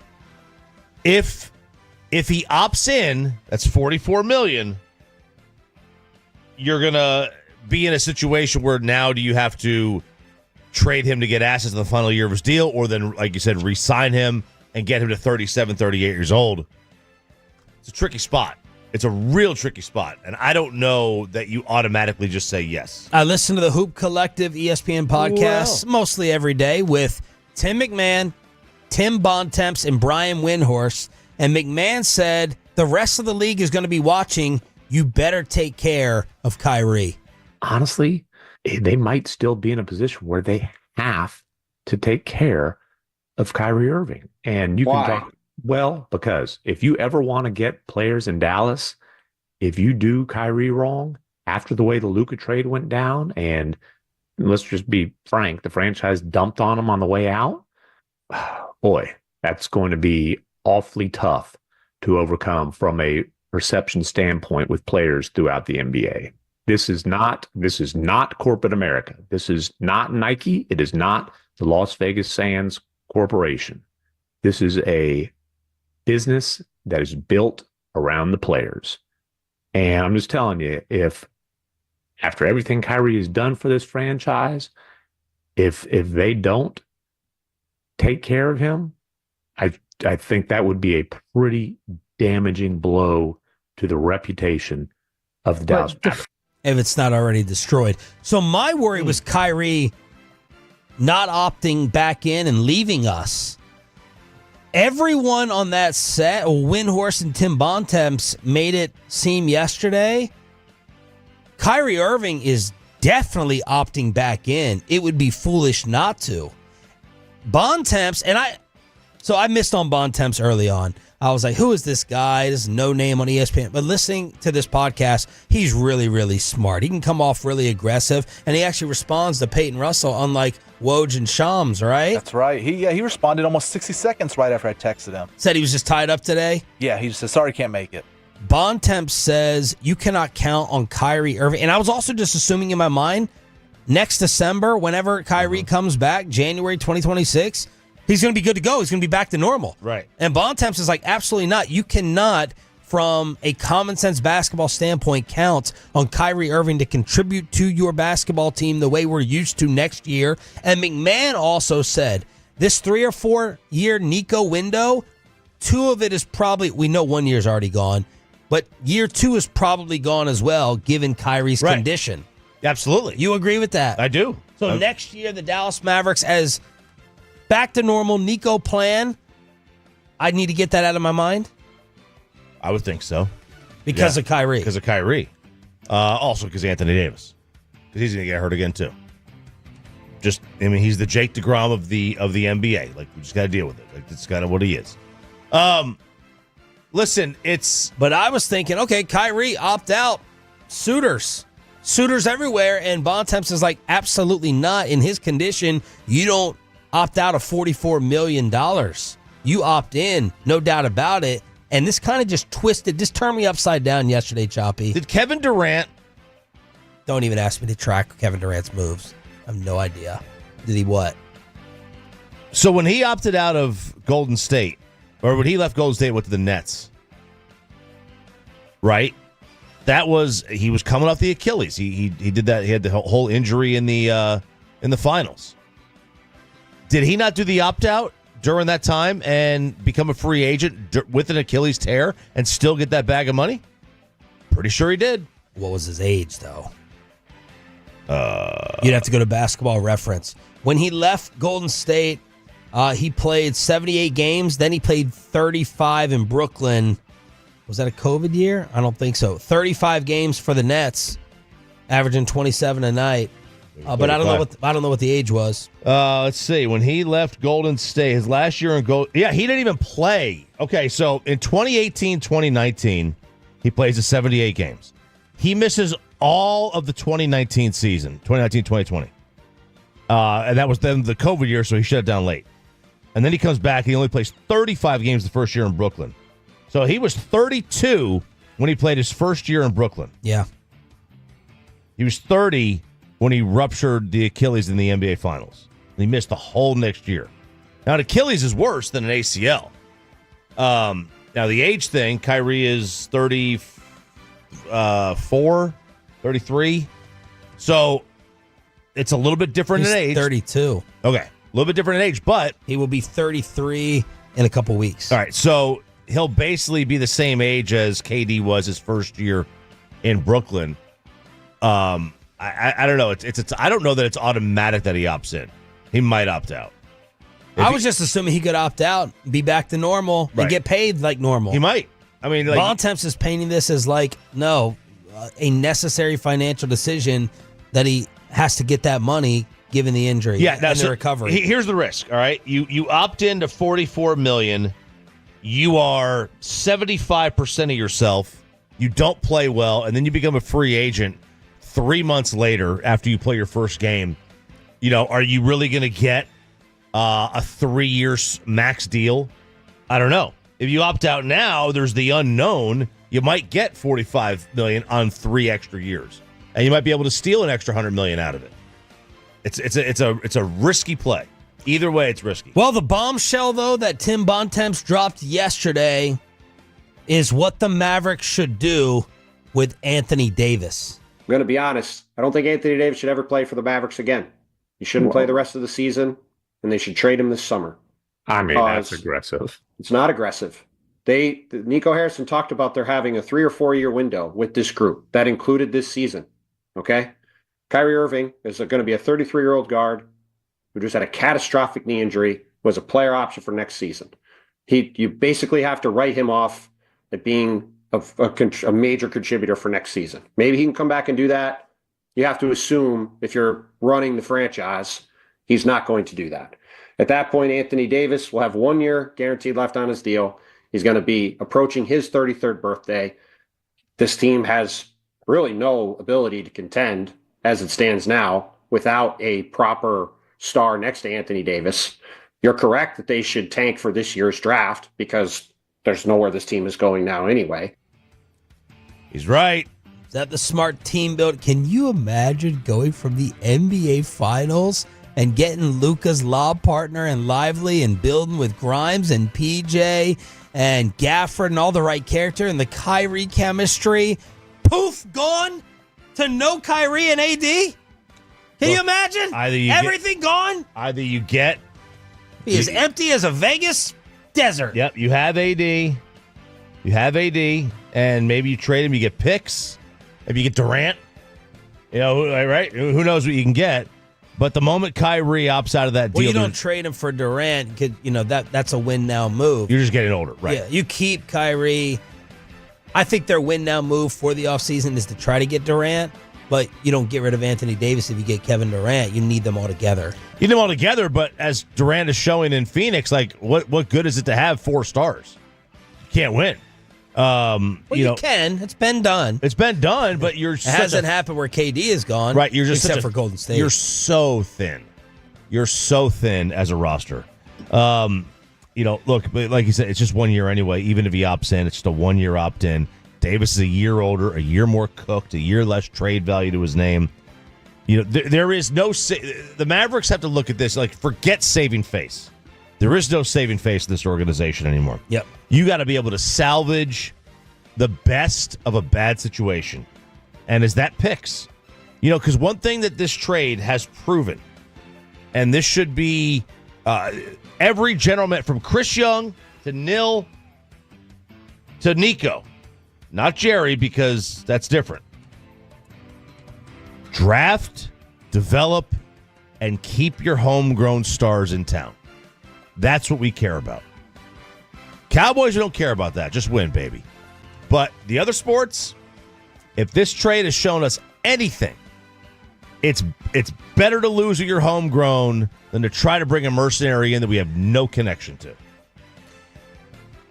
Well, it depends how good the homegrown is. Well, sure. He's generational. Yeah, I can get behind your rules. I'm not saying, like, I love Devin Harris. I'm not saying, like, let's keep Devin Harris. But, you know, when you've got a young superstar that is that is one of the better players in the league, you got to hang on to him. You got to hang on to him.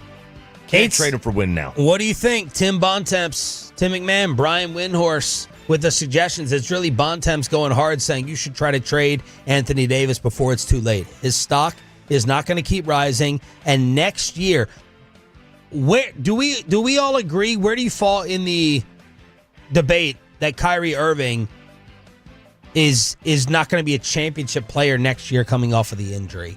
Because they're suggesting year 2 of this Nico risk is already gone, or there's no way you can bet on the positive side of it. I assume it's 9 months, right, for your ACL. Okay, so back in January. And that's going to put him back in January. But, like, you know, what kind of shape is he going to be in? Like, is that first year going to be... I'm just assuming he's back and good to go. That could be foolish. That could be dumb. Because we've always seen this in every sport. It's not the first year you come back from the ACL. It's the second.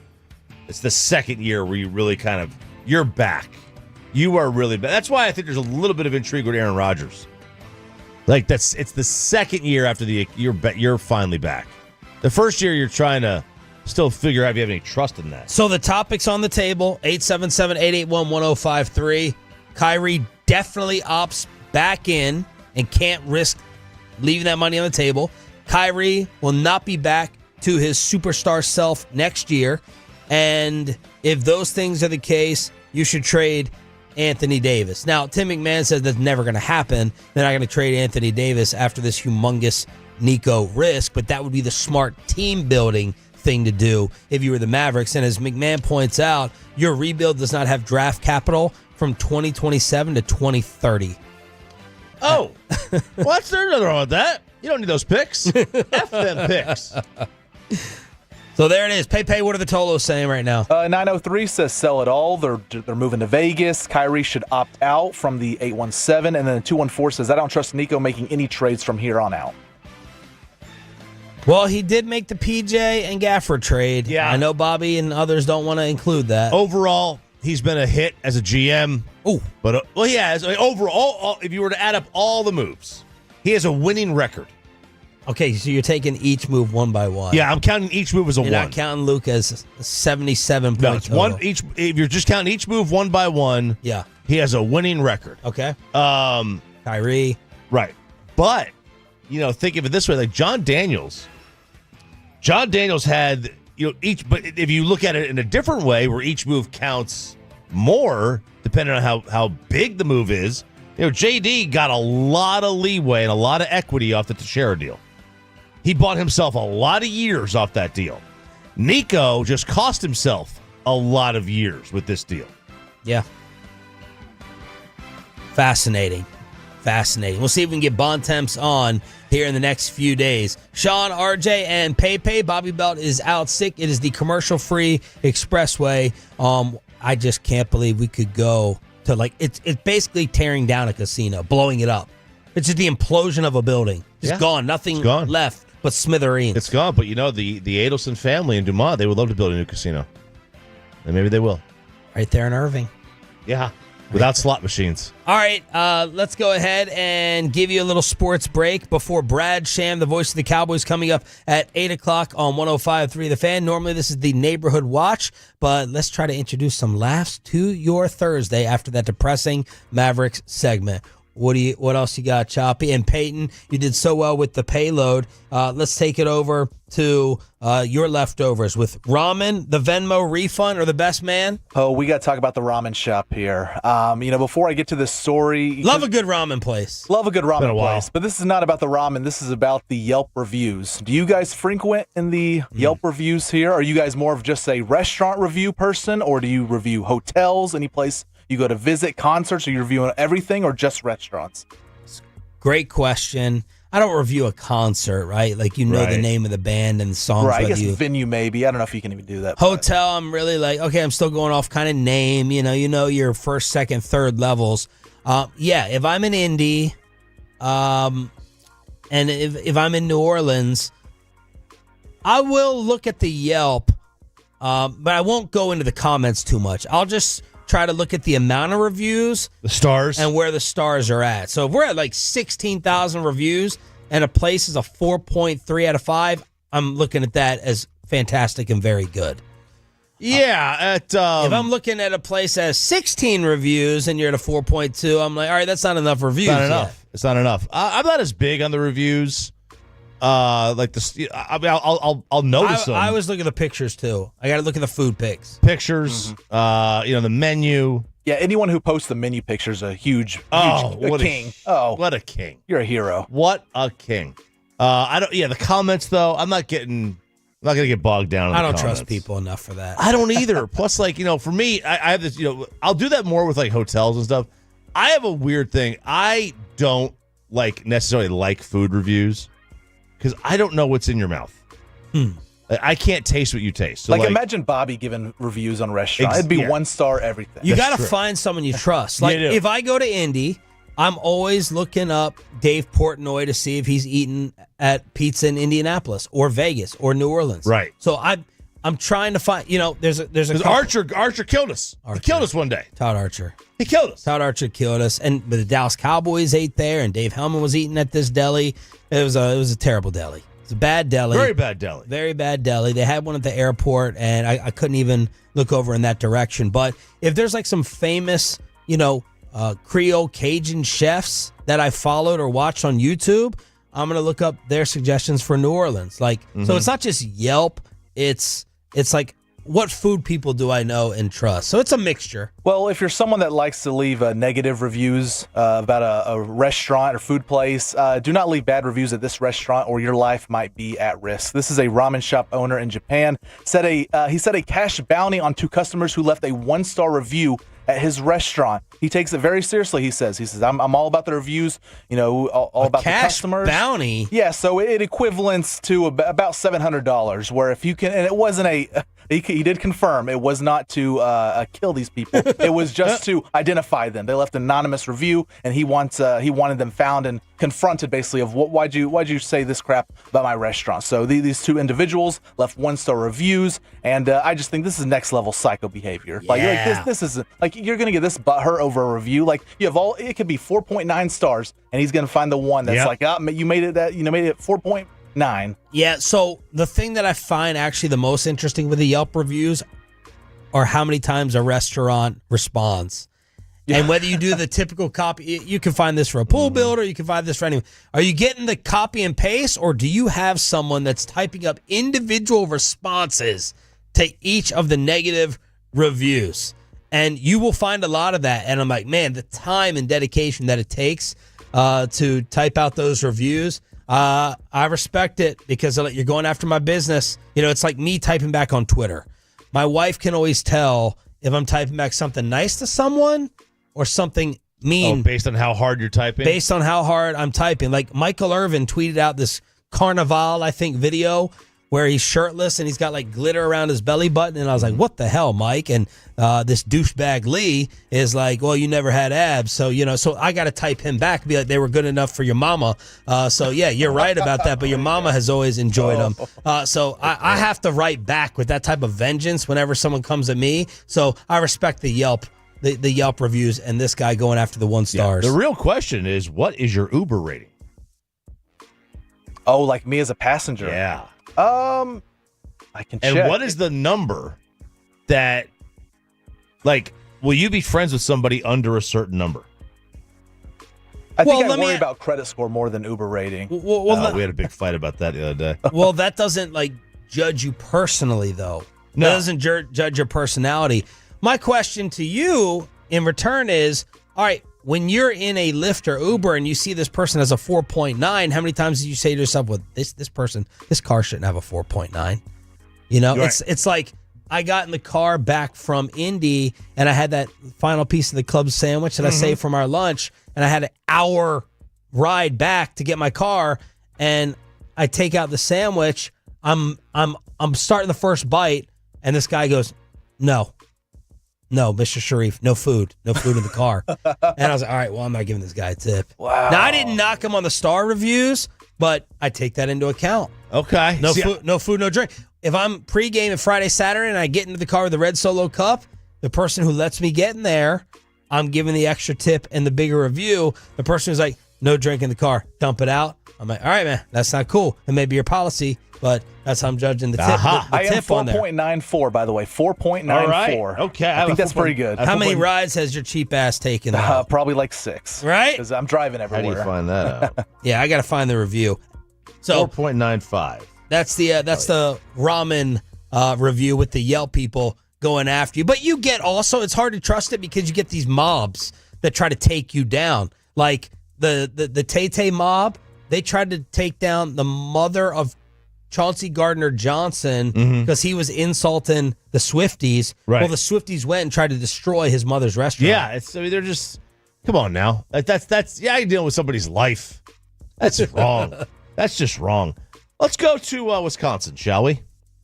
A teen, a high school kid.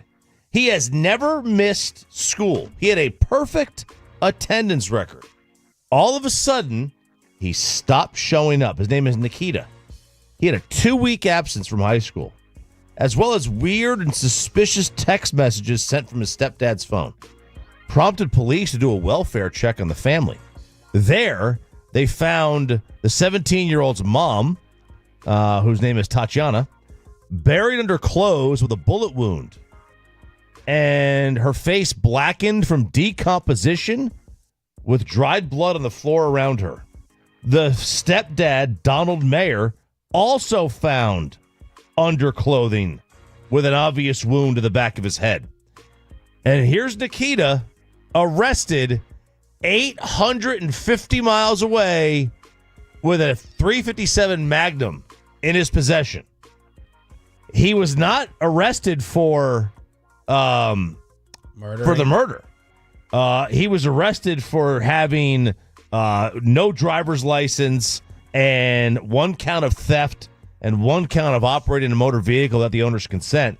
And he only faces 6 years. But obviously, they're trying to figure out, hey, did you kill your parents? Yeah. Which it very well may have been a situation. And how old's the kid? He's 17. Perfect attendance record. And all of a sudden, he's 2 weeks not at school. Nobody's heard anything from him. And now he shows up 850 miles away from Wisconsin. And he's got a gun, the very gun that was registered to his stepdad. All right, guys, this next story. So we all know I'm a frugal person when it comes to money, but this next story is about giving back. And I'm not talking about to the community, but giving back money to someone. You know, so we've all been in the situation before where we offer to pay for a meal and maybe the person we're with says, no, you know, I got it. And it's back and forth. Yeah. You know, I'll keep the credit card in your wallet.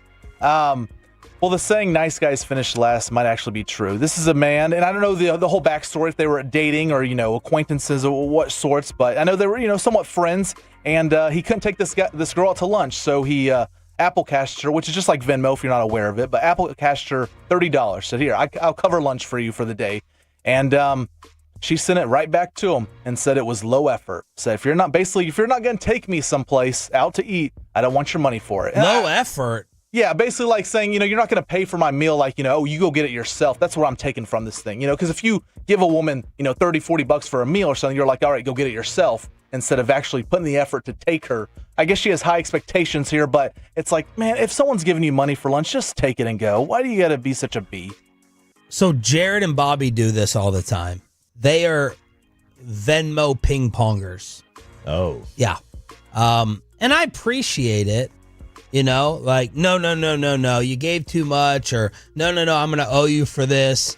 But how many times can you ping pong back and forth before it stops? For me, it's twice. They send it to me. I send it back. Actually, 3 times, I guess. And then if they send it again, I'm keeping it. Keeping it. Yeah. It's a 3-time max with the ping ponging back and forth. But see, I've never done that before. If someone sends me it, like it's just okay, because you keep it because you're cheap. It's game over. Of course, you never. But if you offer me cash, if you're like, here, take it, I'm like, no, you know, it's just reaction of rejecting the cash. But if you Venmo me something, it's like, now I got it. It's in my account already. If you send me a Venmo on mistake, like you hit the, like I've done this before. I was supposed to Venmo Derek Holland. I instead Venmo Derek Ramirez. Okay. And I said, and what a difference between those two. Well, I was just right now, right? It was right. But I always, when I Venmo Derek, I always use, you know, you have to put you have to put the note on what it is. Yeah. I always do the eggplant emoji. Yep. All right. And then I accidentally said to the wrong guy. He's like, yo, man, what's this about? Trying to get down? I was like, sorry, long story. So he kicked me the money back, right? He kicked me the money back. But my grandfather always used to tell me, if someone gives you money, take it and don't ask where it came from. Now, he might have been involved with some nefarious... Is that the one that had the pinky ring? That was his pinky ring, well, yeah. There you go. That was his pinky ring. Yeah. His brother may or may not have fixed the New York State Lottery one time. Whoa. Or at least tried to. But he got off. So there's no proof of that. Okay. But so to take it, don't ask where it came from. That's what I would say. Yeah, it's one thing to reject cash in person, but to send the money back, I've never seen it before. And then call it low effort. That's just a low move there. But this next story, guys, it might be an all-time bro code violation here. This is a best man at a wedding. He's giving a speech, right? And he's trying to crack jokes, trying to make light of the situation, trying to be funny. And by the way, have you decided amongst your 14 brothers who your best man is? I do have my Fab Five. My groomsmen. So that's not what I asked. Oh, what? Best man. Oh, yes, I do have the best man. And which brother is it? It's not a brother. Whoa! I went outside. I went just friend group. Well, you went to the hombres? I went to the Los Hombres. The brothers, obviously, they're. How many brothers do you have for real? 3. And not one is the best. Tough. It's now, tough. did you do that because there isn't one you love enough, or you didn't want to offend the other 2? Yeah, I just, me and my brothers, we share a lot of differences, and so I knew that we share a lot of differences. If I picked one against the others, it might rub people the wrong way a little bit. What are their nips like? Are they the same as yours? Oh, big cones. Big cones. The adopted one, RJ, that that you've seen before. Yeah, the one that's adopted but not adopted. But yeah, so I went the friend group here, all my best friends. And I had to pick one best man out of that, and it was with the guy that we brought up. I think it was last week or the week before, where Bobby brought the Facebook picture of the two. Oh yeah, and it was the guy Adam. He's on there, so he's the best man. And your brothers weren't offended? No, they're fine with it. They're fine. Right. I mean, obviously, like they're going to be there. I'll have them, hang out with them. They'll maybe be at the. I'll hang out. I'll see them at my wedding. I'll try and have them at the reception dinner. Before. I'll try to. I'll try to. All right. I'm a frugal guy here, but yeah, this is the best man at the wedding. Is this going to be a +1? I mean, are we significant others invited to this?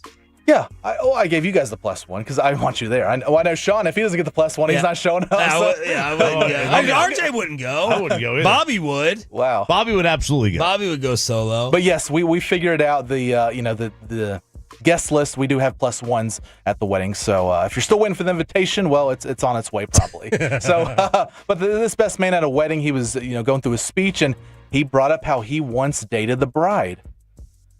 And he was trying to make joke of the situation. He was calling her pretty and everything, so maybe he gets a pass. But I was like, I don't know if I bring that up in front of everyone. Plus, I've never been a big fan of the being friends with someone that's dated your now wife. I think that's the end of the relationship.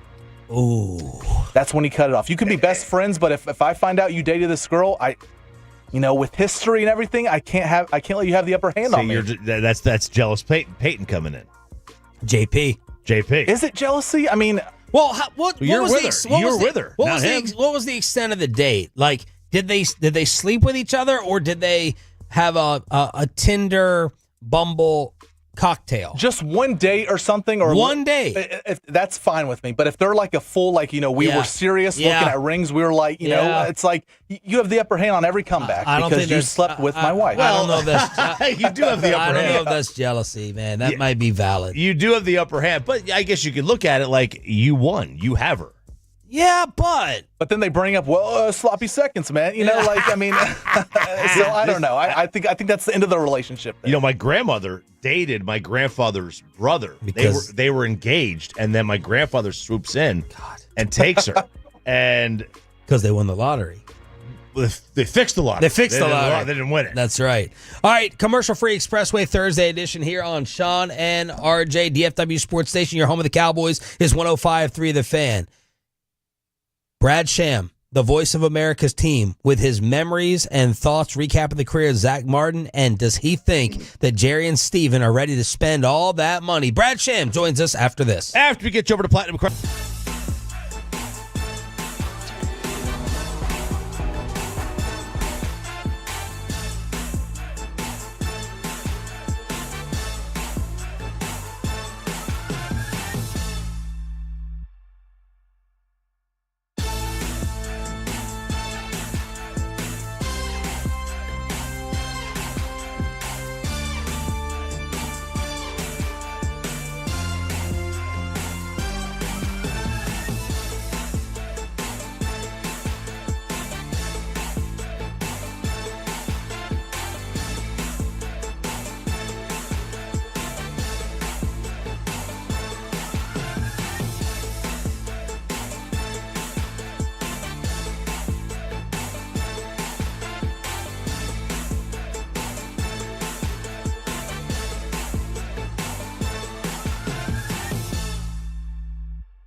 true that you've got to forget something else to remember that Uber Eats has groceries? No, that's absurd.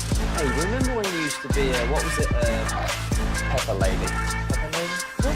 Cinnamon Sisters? Basil Babes. Saffron Squad? Nutmeg Maidens? Paprika? No. Nutmeg Maidens. I just said that. Was it Spice Girls? Doesn't sound right. Was it Saffron Squad?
Driven by our D&M Leasing Studios. This is Sean and RJ on 105.3 The Fan.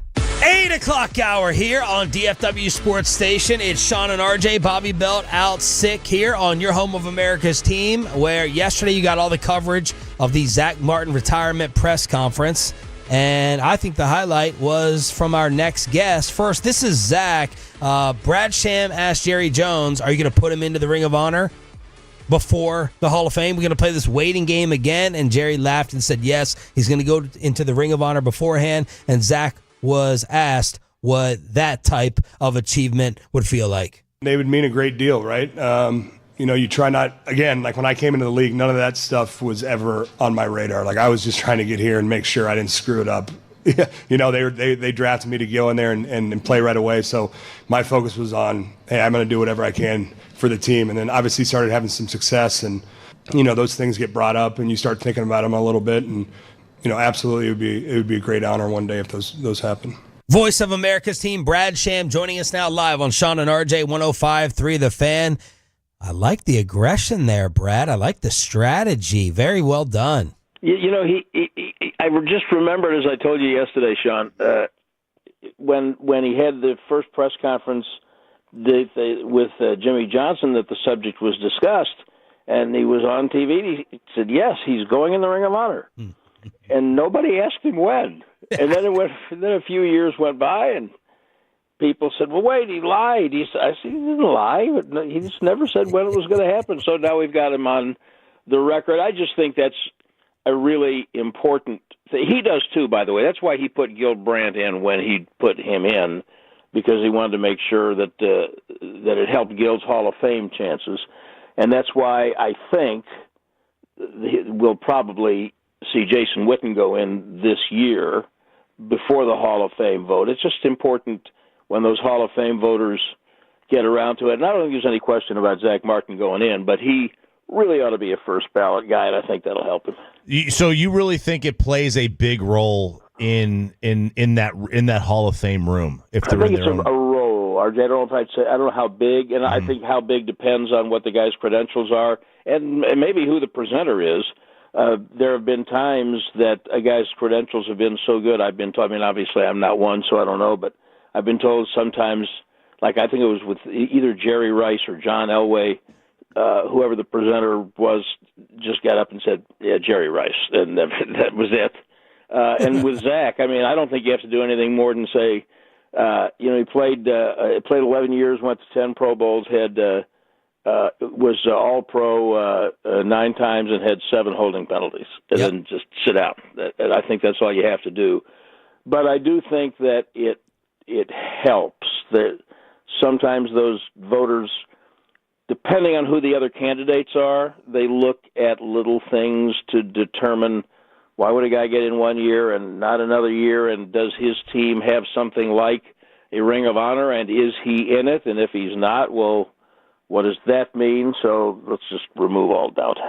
Jerry says that it's now an argument with Zack versus Larry Allen. He's basically Larry Allen's twin. How do you recap the career of Zack Martin? Well, it was brilliant. I think that Larry was more athletic. I don't think Zack would argue with me. Don't forget, Larry played every position but center. And like Cornell Green, he was all-pro at more than one.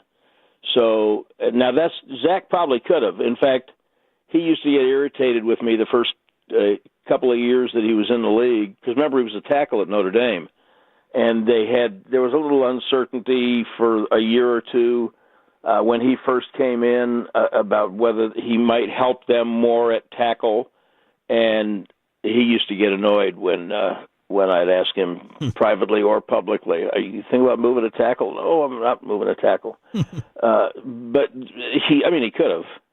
But I think Larry was a little more athletic and did play multiple positions. But we all suffer from recency bias, and so there have been a time or two in the last couple of years when, as the years have taken their toll, he might not have been quite as consistent as he was 3 or 4 years ago.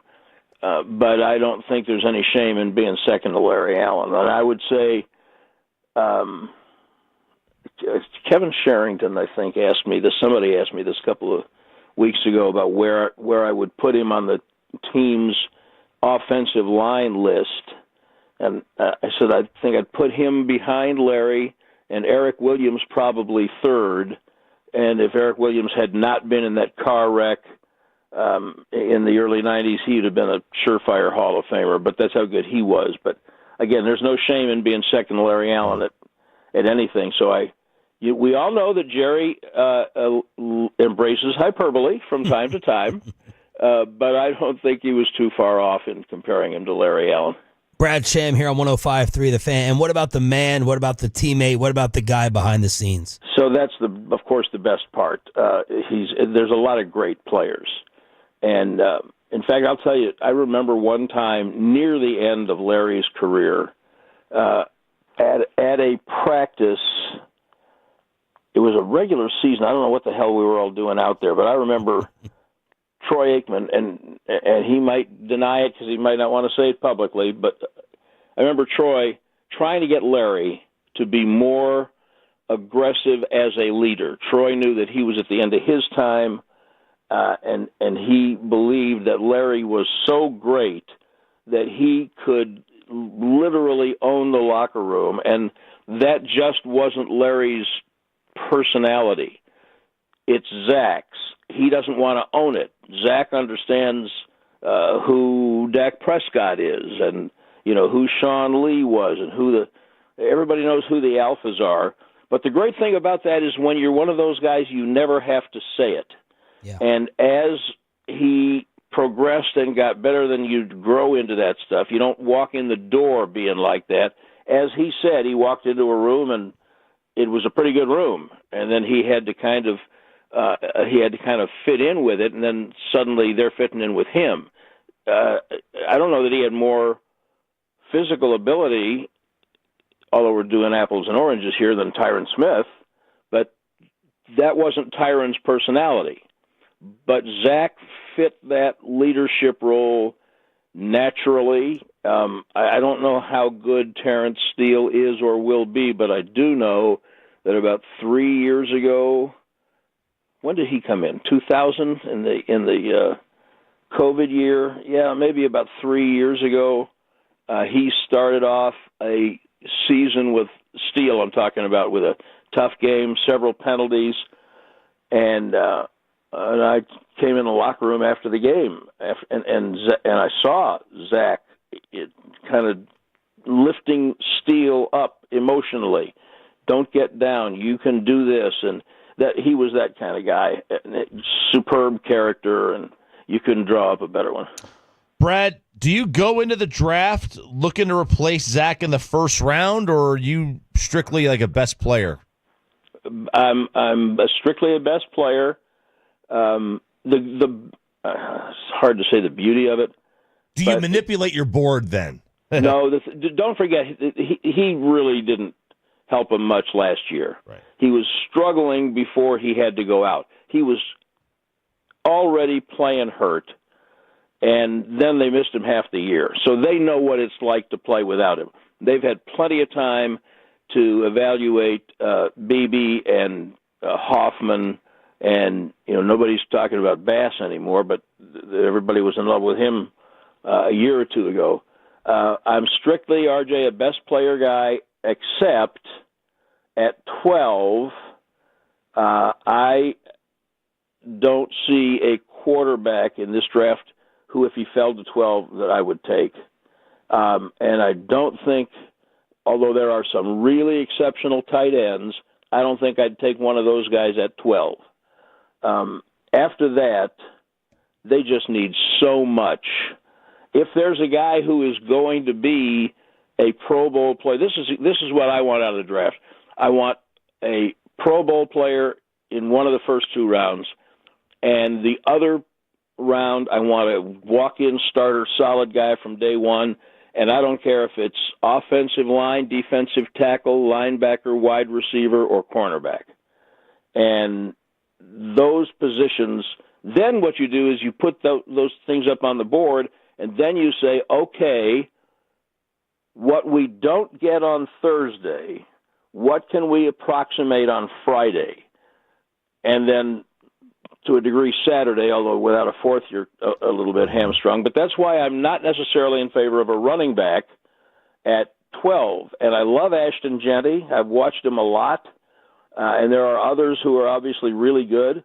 But I am fairly confident there's going to be a really good running back in the third round. And those other positions, they are desperate at. So I'm going to at 12, I'm going to kind of let the board dictate things to me. And then don't forget those trades that pop up at the end. They traded down to get to Parsons, and sometimes a CD Lamb falls to you. So some of it you have to just let happen. But I'm a best player guy because they have so many needs. Brad Sham, voice of America's team on 105.3 The Fan. So they're freeing up all this money now, flipping the CD and Dak Prescott switches. Jerry yesterday says, after Steven said selectively aggressive, Jerry said, I don't think aggressive is the right word. I'm not looking at free agency as a place to fill voids. What do you think they're going to do with all this money? Something that they are not willing to say right now. Here's my key. From the day they hired Brian Schottenheimer, they started saying things that were completely different from a year ago. And Exhibit A for me is Odigizua, who I was told by an executive fairly highly placed, like in October, yeah, it's a shame we're not going to be able to have him. Wow. We won't be able to afford him. And then the season played out, and I really believe, and if you go back and look at what Stephen Jones has said publicly, especially Stephen, they realized that they made a mistake with the way they approached last off season in terms of veteran free agency.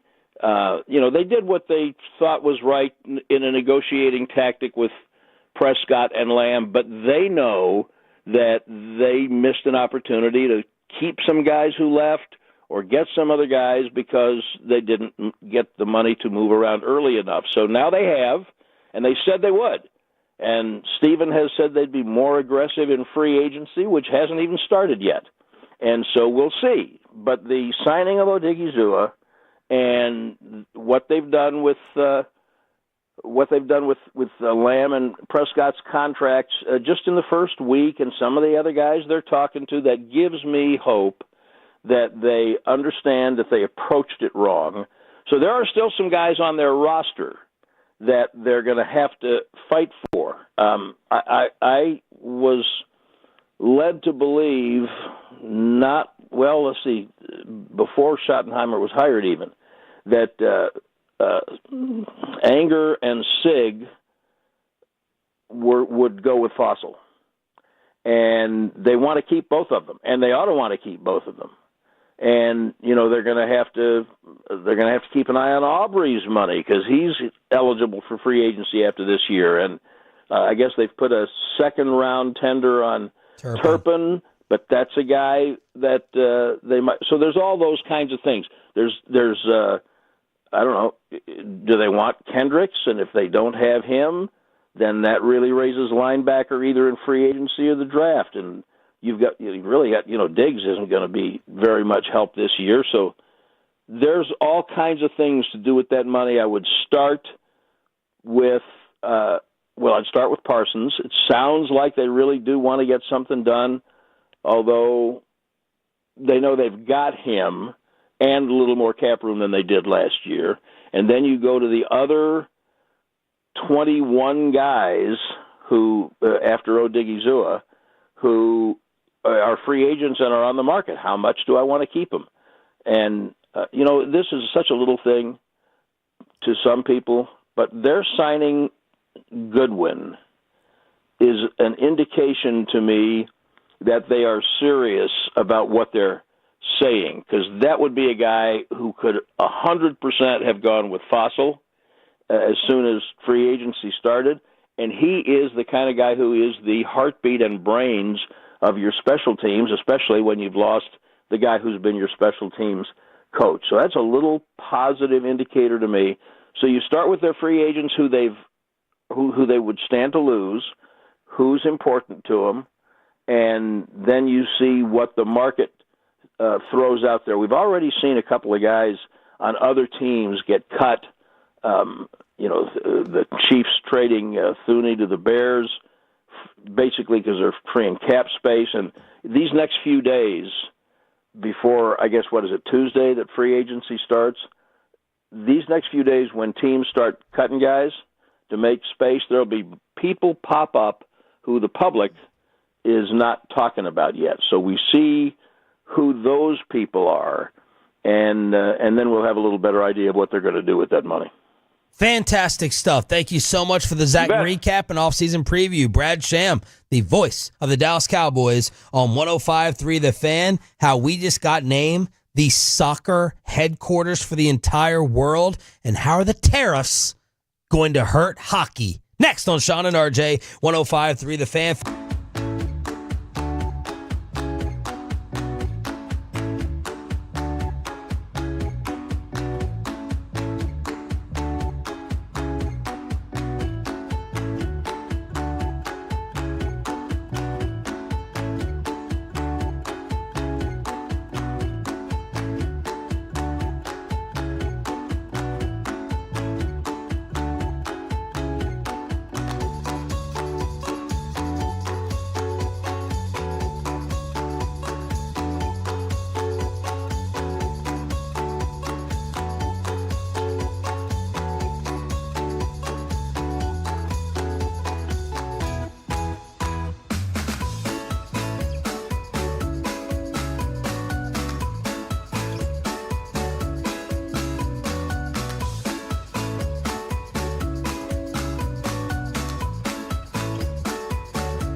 Lola V products? I gotta remember that. Well, you know, they say in order to remember something, you have to forget something else.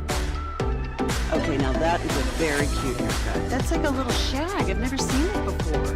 Well, I mean, of course you have. It's the Rachel. Oh, is that your name? No, I mean, like your name. No, I'm Jen. My name's Jen. Right, but I just mean like this is your haircut. But that's hair on your head. I'm not saying this is your hair. Okay.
On to start making memories. And it's back to Sean and RJ right here on 105.3 The Fan segment here, brought to you by the personal injury lawyers Frankel and Frankel. If you've been injured in a car or truck wreck, call Frankel first, 214 or 817-333-3233. With Frankel and Frankel, there is never an out-of-pocket cost. They only get paid when you win. Frankel and Frankel, the go-to car and truck wreck attorneys in Dallas. It's Sean and RJ on your home of the Texas Rangers. Bobby Belt out sick today here on DFW Sports Station. And yesterday we got news that we may not have gotten the World Cup final, but we're going to be the World Cup headquarters. Yes, we are. FIFA World Cup headquarters for the Broadcast Center right here in DFW. So all the media will be descending. Whoever has the World Cup, I think it's ESPN, they'll have their broadcast center, like the studio host when they do the Olympics. So when Tirico goes to Paris or wherever for the Olympics, that broadcast center is going to be right here in DFW. I don't know where they're going to set up. I think it's at the K. Billy Hutchinson Center. It Yeah. might be. Yeah, it might be. It makes sense. But if they're going to be outdoors, because it's going to be in the summertime, so it'll be probably too hot to be outdoors. But, you know, if they are outside, maybe it'll be near the stadium. Who knows? But you're going to have the BBC here. You'll have Telemundo or Univision, Al Jazeera, like all the TV networks from across the globe. Wow. Will be here in DFW. This, to me, is the best of both worlds. We're going to get all the publicity, all the shots at the skyline, and none of the extra traffic. And all the possible guests. And all the possible guests. And none of the real extra. Now we're going to have extra traffic because there's going to be 9 World Cup games that are here, but not the final. So they're not putting this in like Jersey or New York where the final is. No. Yeah, so the final's going to be there. K. Bailey Hutchinson Convention Center. There it is. And then the broadcast location will be here in DFW. From January to August 2026. Yeah. We're going to be the nerve center. Whatever that means. Like, it feels like we'll be like the Radio Row. Yes. We'll have World Cup Radio Row. Well, no doubt. We need to figure that out if there is a Radio Row and get there and do it. Show off all of our expansive soccer knowledge. We do. We need to show off all the expansives. Joe Trahan. White Trahan. Putting out the call already. Taylor Twellman. Is it Twellman? Is he out there? Need your or is he tennis? Need your media connections. No Taylor soccer. Who's this? Stan Wawrinka? Is he tennis? I don't know. One of those guys. I don't know. I just know it's a couple of McEnroes. But there it is. All of your soccer media personalities. I need a top 5 list from the soccer diehards on the Franklin Franco Injury Attorney text line of the best soccer media people to have on. That's who we'll rely on. Ian Dark is he's a play-by-play guy. Alexi. Alexi. You get Landon on. Is he still doing it? Okay. Landon Donovan. Yep. Is Tim Howard in media? Look, we'll trust the Clint fan Dempsey was. That's right. Just going to continue to make ourselves Kate Abdo sound dumber. Kate Abdo out there. Dawson can put together Solo. There you go. Top 5 list. Solo. That's right. From Gavin Dawson. Tariffs hurting hockey? It's a wonderful word, tariff. Just say it. It rolls off the tongue. The way it is. But so first of all, we had the State of the Union or whatever they called it. And he announced the tariffs started April 2nd, but he said he will delay Canada and Mexico tariffs on cars. He's going to delay them for another month or so. But Gary Bettman said that the tariffs could have a negative impact on the NHL. And this is not something that I initially had thought of. But all Canadian teams pay their players in U.S. dollars. All right. Okay. The Canadian dollar, but they charge their own ticket holders Canadian dollars. All right. So they're upside down. A U.S. dollar, the Canadian dollar is only worth 70 cents. So if you pay somebody $1 million Canadian dollars, you're only paying them $700,000 in the U.S. But they have to pay their players in Canadian money. So they're already 30% down. They're paying the players in Canadian money. They're paying the players in American money. RJ Math alert. Yeah, they're paying the players in American money. Yes. But they make Canadian money. So they're having to shell out that other, the extra money. And so already are they in a tough spot. Maybe this is the reason why nobody in Canada has won the Cup in 32 years now. Since 1993 in Montreal. Why? Because they're already they can't afford. They're already upside down. They're already upside down with the money, and it's just Bettman is worried that this is going to have a negative impact on the NHL. He's not sure if it will yet, but it might if the value of the dollar in Canada goes down even more than it already is. Below the Belt coming up at 8:40 this morning here on DFW Sports Station.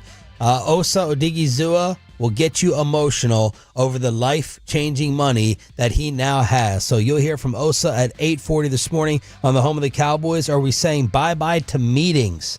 Are we analyzing meetings and their productivity? Yep, maybe we are. The new study is showing that meetings give employees hangovers. Harvard Business Review found that people can experience meeting hangover after finishing a meeting. You get stressed. Your 90% of employees have suffered from meeting hangover, defined as a period of diminished focus, motivation, or productivity, especially following a bad meeting.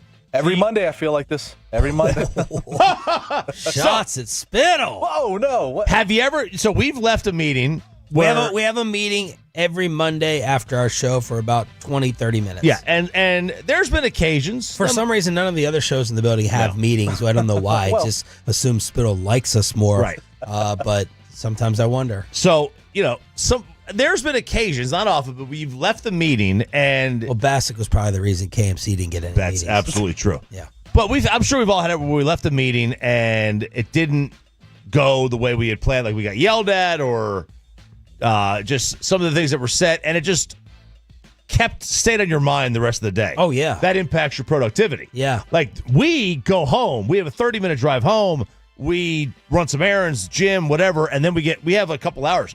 You leave a meeting if you work in an office, you have to go right back to your desk. Right back to work. And now, all right, so this is no alcohol hangover. This is just an emotional hangover. Stressful. I can see it. I can absolutely see this. When do you think would be the best time then for regular 9-to-5s to have their meeting? 4:30 on a Friday. Yeah, that's usually when you get fired, right? Does that mess up your weekend? Does that mess up your Friday night, your weekend? Yeah, like I think like the question is like, do you want to get, if you're gonna get fired, would you rather get fired on a Friday or a Monday? Well, I don't think. How do we go from just meetings to fired? Because like it depends what my severance is, I guess. There you go. We'll find out today, maybe with this company. Hey, you never know. But yeah, I think they're saying like meetings like later in the afternoon as opposed to like right in the morning. Yeah. That way you don't ruin the rest of the person's productivity the rest of the day. For our purposes, there's an old program director saying like, if you're the boss, you're Spittle or Tim, don't go in and correct your show in the middle of it with like a stern, reminder about something or yell at them because you might mess up the rest of the show. Yeah, because G-Bags right before their meetings if they have meetings, it's before their show. Yeah. So it very well could mess up their show. Right. And that would explain the bit that you played at 6:40, which we probably should have gone through a little bit more with a fine-tooth comb. But yeah, so G-Bag's not going to have 7:15 or 7:30 p.m. meetings, so theirs would have to take place right before the show. 1:30. Absolutely. If they had meetings. And if they ever had them. Yeah. And that could negatively impact the show. Okay, I get this. I get it. This makes sense. Absolutely. Teach me the new way to learn ABCs. Man, this is fascinating with my boy Oliver. Yeah, so let me go back to it real quick. This was And by the way, but while RJ's pulling that up, tell us on the fan text, how many meetings do you have per week? And when would be the best time so it doesn't put you in a bad mood with the bad news or the negative message? 877-881-1053, and PayPay will read the responses. So this is a mother who is teaching her little girl. Her name is Casey Jean, or Jean. She loves luxury labels. So instead of doing A for Apple, B for, boy, she's doing D for Dior, F for Fendi. Oh. Right? A for Abercrombie. A for whatever you want to say, right? Okay. C for Coach. Yeah. Whatever. And she is getting dragged for teaching her kid about, trying to make her kid materialistic. But I think it's a great idea. Like, if you've got to, as a parent, find out what interests your kid. If your kid's involved with sports, make it all the sports ABC. My kid could do zoo animals, dinosaurs. A for aardvark. B for brontosaurus. baboon. Yeah. Right? Yeah. So I think it's a great idea. And she's getting dragged. This is society. She's getting dragged for teaching her kid. Oh, you're having her be materialistic. Well, you're out teaching them, to aspire. Aspire. Something. Yes. You want Coach? You want did you say Fendi? Yeah. You want Dior? Uh-huh. You got to work for it. You got to learn your ABCs. You got to do well in school. Balenciaga. You got to do these things. Yes. Man, we need more of this. We need to be in charge of society. I agree. I concur. 877-881-1053 in order to hit us up. And just everyone, I assume this got put out there to get criticized because the mother posted it. Yeah, she posted it. She got criticized for it. Like, you're teaching your kid about all the wrong things. Teach her being materialistic. I'm like, this woman's going to keep the economy going. Check your luggage for scorpions. Dude. When you get back home, my bag's still not unpacked from Indianapolis, although it's a little duffel bag. But apparently we have a new problem. This woman came back from Brazil. She went to Boston. And much like in the movie Arachnophobia, where the spider hitches a ride in a casket, a scorpion hitched a ride to Terminal E with her luggage. And she picks the luggage up off the conveyor belt, and then the scorpion grabs her right on the wrist, bites her or stings right on the wrist. Be careful. We've seen in the last few weeks, there was a venomous snake in Maine in the middle of winter that showed up in somebody's avocados or bananas or something. Dude. At the supermarket. Amanda yells at me once a week for not washing the vegetables as much as I should. I just assume they've been pre-washed. I assume they've been pre-washed too. No. I get the same thing. Then she bought this lettuce spinner to clean it, and then she shows me the liquid. Bobby would gag. Oh, yeah. I almost gagged. Then she shows me the liquid after cleaning it, and she's right. Have you ever cleaned mushrooms?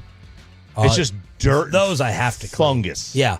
They come with even Disgusting. holes in the top of the plastic, so you get the water in there, shake it up, you get that crap out. We bought this veggie wash. It's like a soap, special vegetable soap that I guess if you consume some of it, it's not going to be harmful. Soap, veggie soap? Yeah. It's Are you still using the nail prevent? Oh, yeah, she reapplied the other day. Reapplied. Yeah, it started. I thought I could trick her by picking it off. She caught on. Does it work? I mean, I haven't been biting them the way I usually do. There you go. But everything tastes like chemicals. There you go. Pepe, do we have any meeting feedback? Yeah, apparently our one meeting per week we should not be complaining about. The 818 says 4+ meetings every day. 817 says 12 to 18 meetings per week. Wow. 214 says 10 meetings per week, and the 817 has a great point. We have Bobby on the show. That's why we have meetings. That's a good point. A fantastic point. Why Kevin Hagelin may not be a fan of Osa Odigizua re-signing with the Cowboys. Cover your ears, Kevin Hagelin. And we now have the price for getting this big-time receiver if you're the Cowboys. Below the belt, next on The Fan. Coming up on the next KNC Masterpiece, we'll talk down.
It's true that you've got to forget something else to remember that Uber Eats has groceries. No, that's absurd. Hey, remember when you used to be a, what was it, Pepper Lady? Wasn't it Cinnamon Sisters? Basil Babes. Saffron Squad? Nutmeg Maidens? Paprika? No. Nutmeg Maidens. I just said that. Was it Spice Girl? Doesn't sound right. Was it Saffron Squad?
Uber Eats has Lola V products? I gotta remember that. Well, you know, they say in order to remember something, you have to forget something else. Okay, now that is a very cute haircut. That's like a little shag. I've never seen it before. Well, I mean, of course you have. It's the Rachel. Oh, is that your name? No, I mean, like, your name. No, I'm Jen. My name's Jen. Right, but I just mean, like, this is your haircut. But that's hair on your head. I'm not saying this is your hair. Okay.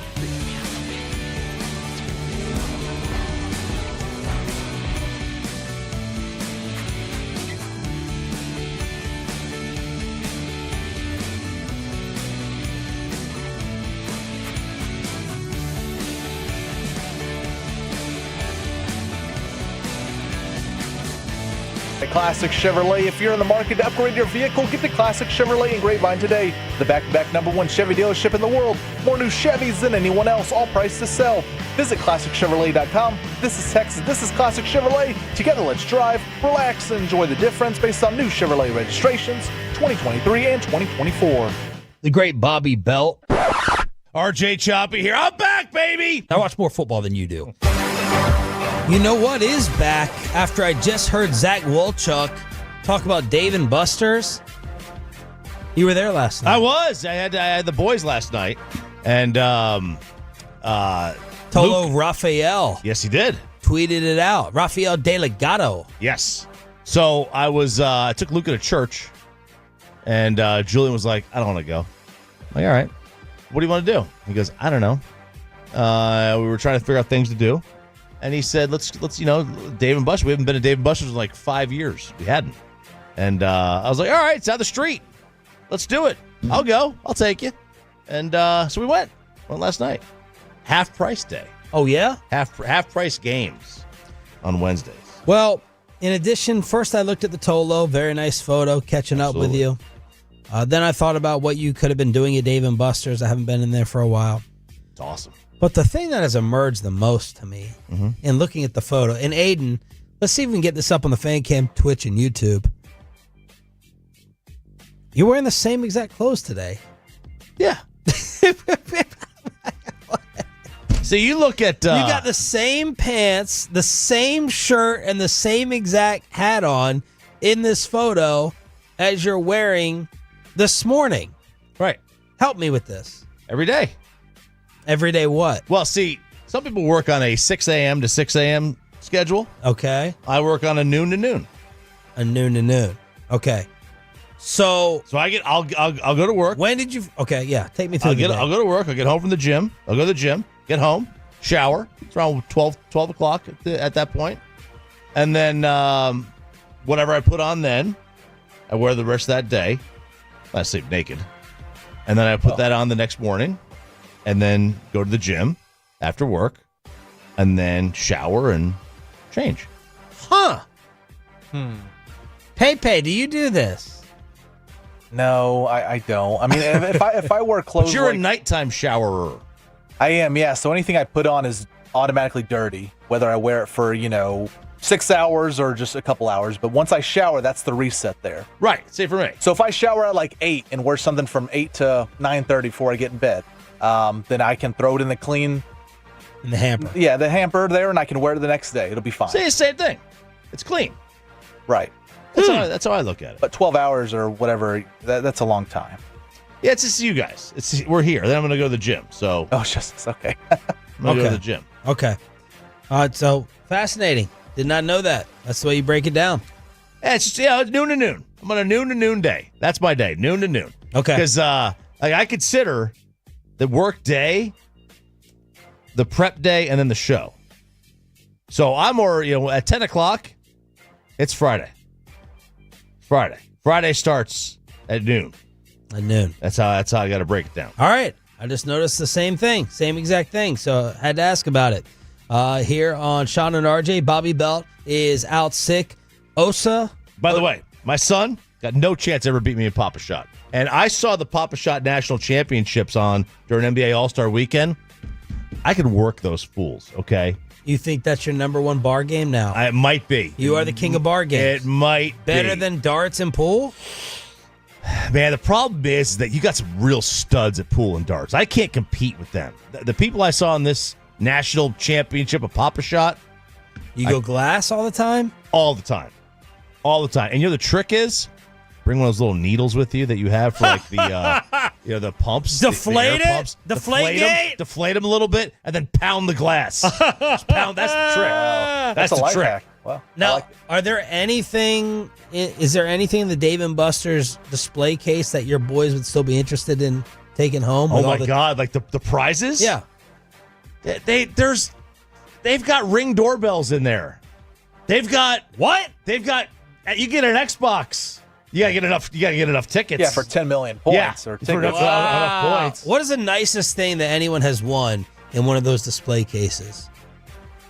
I can't even come close to throwing out anything. I think I got a water gun one time, but that was like way back in the day when those were like pretty cool. Yeah. Do they monitor that? Like if you're an adult doing that, there's no monitoring, right? There's no bouncer. No, you pay the money, and that's why we went like the half price day. So like you're each like game. reaching across the Papa Shot though, and doing it, or you're both throwing up two balls at the same time. Well, I wonder if they have any monitors, like a Vegas, like a Vegas casino in the back. Yeah, to monitor. I don't know, but yeah, if you get the coupons. But they got some good games in there, or good prizes. All right, Osa Odigizua did the media tour yesterday, unlike his agent, who has now ditched us twice here on the program. He went on Up and Adams, and this is an awesome answer. Osa's reaction to signing that big deal. I mean, it was just, being able to take care of my mom. I feel like that was like the first thing and probably the most important thing is just being able to take care of my mom and then like my family and just making sure that for the rest of our lives that we're going to be good. That's going to be awesome. And that's probably what hit me the hardest. Like, it took me a little while, but after we left, me and my mom sat down for lunch and we just had a moment, I got to look at my mom, the beautiful soul that she is, and tell her that the struggle is over. That was really awesome. The mission, obviously, in that regard, is accomplished. She's going to be solid for the rest of her life, and I think that's definitely my main duty as a son to her. So now, kind of just playing for legacy and love of the game. Awesome. Heard him getting cracked up with the emotion. Also, labeled his mother the best Nigerian cook of anyone else around. I have not had Nigerian food. He was going over some of the dishes with McAfee. I think he said he could eat rice and stew the rest of his life and probably maintain his same weight and conditioning. But he said, if other NFL players or people, once they have his mom's food, it is night. She like grinds up her tomatoes into like a dehydrated tomato. I mean, next level stuff that I've never heard about with Nigerian food. Brian Schottenheimer wants to improve the Cowboy culture by connecting on another level. He attempted to do it after he heard the Osa news. We have the guy we want. The team, the locker room loves Shotty, and I think that's part of where it starts. And I believe he's a smart guy, and just the person that he is. He's a good dude,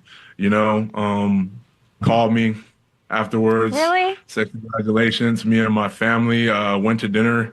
He found out where we went to dinner at, and he sent me a little gift too.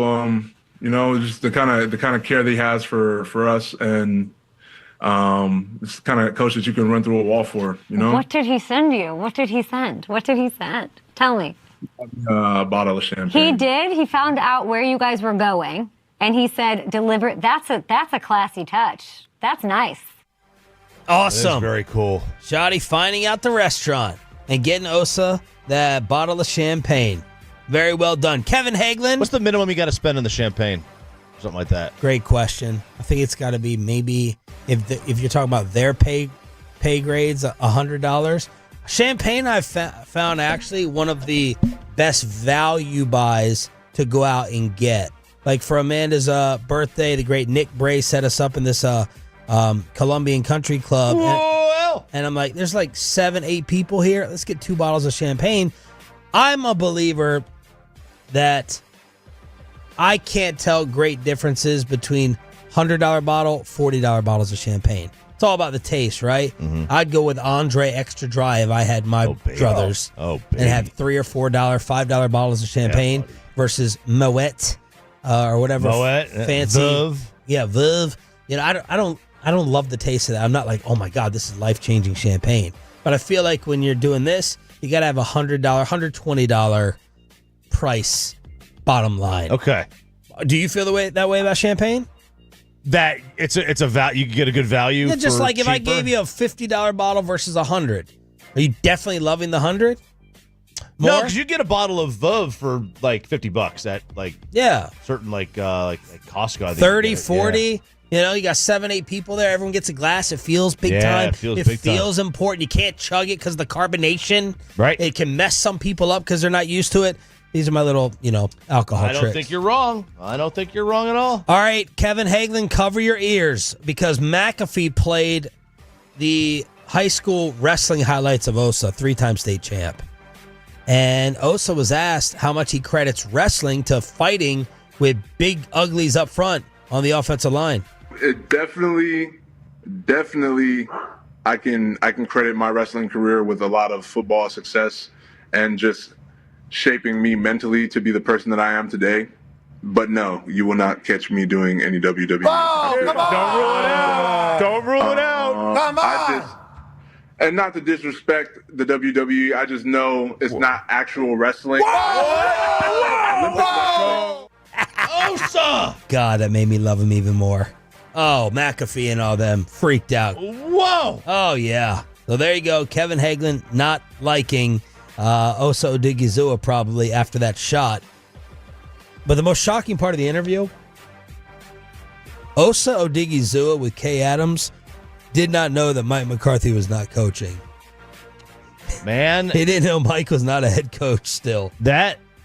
We've been surprised in our time how little the players, some of the players, not all of them, some actually follow the sport or don't follow the sport. Yep. And this is another example of it. And this is also can we really trust the top 100 that the players do? Right. They don't even know who's coaching. They don't know who's who's in their division. Can we really trust that? I don't know. Right. So Osa Odigizua doing the media rounds. Congratulations to him and the family here on your home of the Dallas Cowboys. It's DFW Sports Station 105.3 The Fan. We got DK, Bosa, another receiver available, or Diamond Cavs? What would you like to go with? Let's go with let's do DK. Okay. K is the Cavs? Oh, DK. DK Metcalf. DK Metcalf. All right, DK is available. We have the price. The Cowboys have the money. Would they throw it his way? Maybe towards another Brian Schottenheimer wide receiver? Are we getting a Hall of Fame quarterback joining the NFC East? Everything else heard at the NFL Combine. Let's see what comes true in the final hour of Sean and RJ next on The Fan.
true that you've got to forget something else to remember that Uber Eats has groceries? No, that's absurd. Hey, remember when you used to be a, what was it, Pepper Lady? Pepper Lady? Wasn't it Cinnamon Sisters? Basil Babes. Saffron Squad? Nutmeg Maidens? Pre-curb? No. Nutmeg Maidens. I just said that. Was it Spice Girls? Doesn't sound right. Was it Saffron Squad?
Of Dallas Cowboys football. KRLD-FM and HD1, Dallas, Fort Worth. Let's go, Cowboys. An Odyssey sports station. Driven by our D&M Leasing Studios, this is Sean and RJ on 105.3 The Fan. Final hour fist pump time on the Fan Cam, Twitch, and YouTube. Sean and RJ, Bobby Belt out sick. We got Peyton, we got Aiden getting in the back, and we're live on the Fan Cam, Twitch, and YouTube. We got the Franco Injury Attorney text line, and hopefully you with us every day for the 9 o'clock hour on DFW Sports Station as we try to get you to the weekend as quickly as possible. Let's take you around the National Football League with some Cowboys Nuggets as well. We will say goodbye to Zack Martin at 9:20 this morning and crosstalk with KNC at 9:40. The Raiders setting a new floor for Micah. Max Crosby 3 for 106, 91.5 guaranteed. Highest paid non-quarterback in NFL history. That is 35.5 per year. So Micah's price just goes to 36. Unless they do a total reset. Because like going to 36 isn't, I don't really consider that resetting the market. Maybe it is.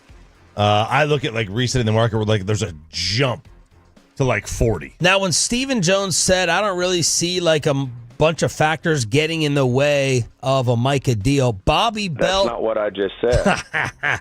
Bobby took that as not thinking that there were Justin Jeffersons, other players in the same position group that they'd have to wait for or fight through to reset. Well, I would counter back with Trey Hendrickson, not in Micah's class, but TJ Watt. Player. Is he going to get paid again? TJ, Max Crosby, Myles Garrett. Like, I would counter back to Bobby that you would want, and Steven, if that's what Steven meant, you want to get in front of those deals. Now, the Cowboys are freeing up all this money. By the way, speaking of pass rushers, Joey Bosa, always hurt, sacks declining, cut by the Los Angeles Chargers. They will save a boatload of cash. The Cowboys freeing up even more money. After CeeDee Lamb, they flipped the switch on Dak Prescott yesterday. So Dak no longer has the highest salary cap figure in the NFL. They created $36.5 million in cap space. So now they have $56.6 million created in cap room over the last 2 days. Good. Now, what are you going to do with it? And that's the question. Yep. Are you going to spend it? Are you going to hoard it? Are you going to roll it over to create more room for future years to get more guys signed or to take on those hits? Because to me, if you just free up all this money, this $50+ million, and the 36 and change you just did with Dak, or 30 and change, $10 million or $11 million more when you get Micah done, right? So if you just you're not taking this $60 million and subtracting 35 or 40 when you get Micah done. No, you're actually going to add to more cap savings. So don't ask me how or why. That's just the way it is. If you do all this, and then you decide that you're not going to really do anything with it, and you're not going to go fill holes in free agency, you're not going to go make a splash in free agency, all you did was just roll $30-something million of Dak's money to another year and create a problem for that year. And that's just, they've got to do something. Jerry said, though, that he doesn't see them being aggressive in free agency. Why? Not filling voids. Yesterday after the Zach presser, Bobby was there, got the audio. Here's Jerry on addressing holes through free agency or the draft. I don't think aggressive is the right word. I think when we see a part that a player that can take us in a direction that can improve where we're going to be pretty significantly from where we're going to be if that opportunity wasn't there, whether it be the talent of that individual player or whether it be addressing any perceived places we need help. I wouldn't call us really void in any area void if you include what we're going to do in the draft. I wouldn't see that. So as your question is addressing free agency, I'm not looking at free agency as a place to fill voids. So you don't have any voids? Not if you include what might work for us in the draft and what we're doing with our own roster relative to who we want to sign. What? Everyone turned the headline into Jerry saying we're not going to be aggressive through free agency filling voids. For me, the headline, and Clarence Hill tried to clarify, is Jerry saying we don't have any voids. We don't have any voids once you include what we do in the draft. What? All we've been doing all offseason is saying, hey. Voids. They got holes. They're not close. Holy crap. Now Mike Fisher brought up a good point on his podcast. He said, why are we choosing to believe Jerry now? It's a good point. Yesterday, the whole Metroplex lost our minds, me included, sad face emojis, when Jerry says, we're not going to fill our holes and voids through free agency.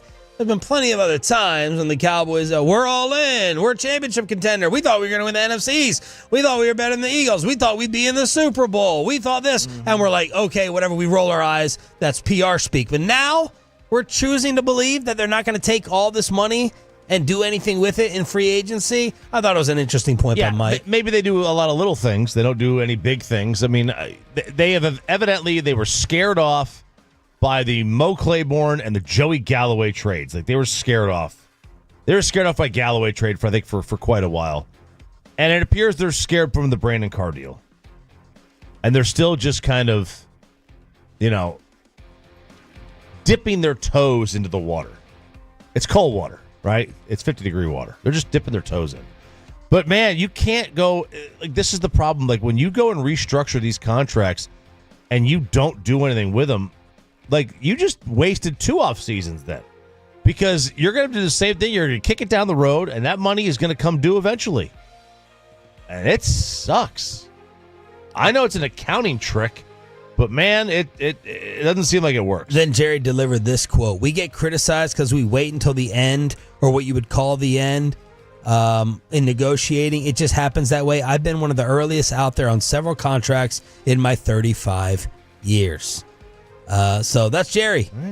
Continuing to be stubborn in terms of their approach with signing guys. But look, they do have their own to sign. We got Jordan Lewis. Brad Sham talked about Brian Anger. Do you want to set up a dual running back situation, including Rico Dowdle? He's up. Eric Kendricks was your leading tackler. Tank Lawrence. And then, of course, we got number 11 to deal with. So signing your own, but what would be left over for the others?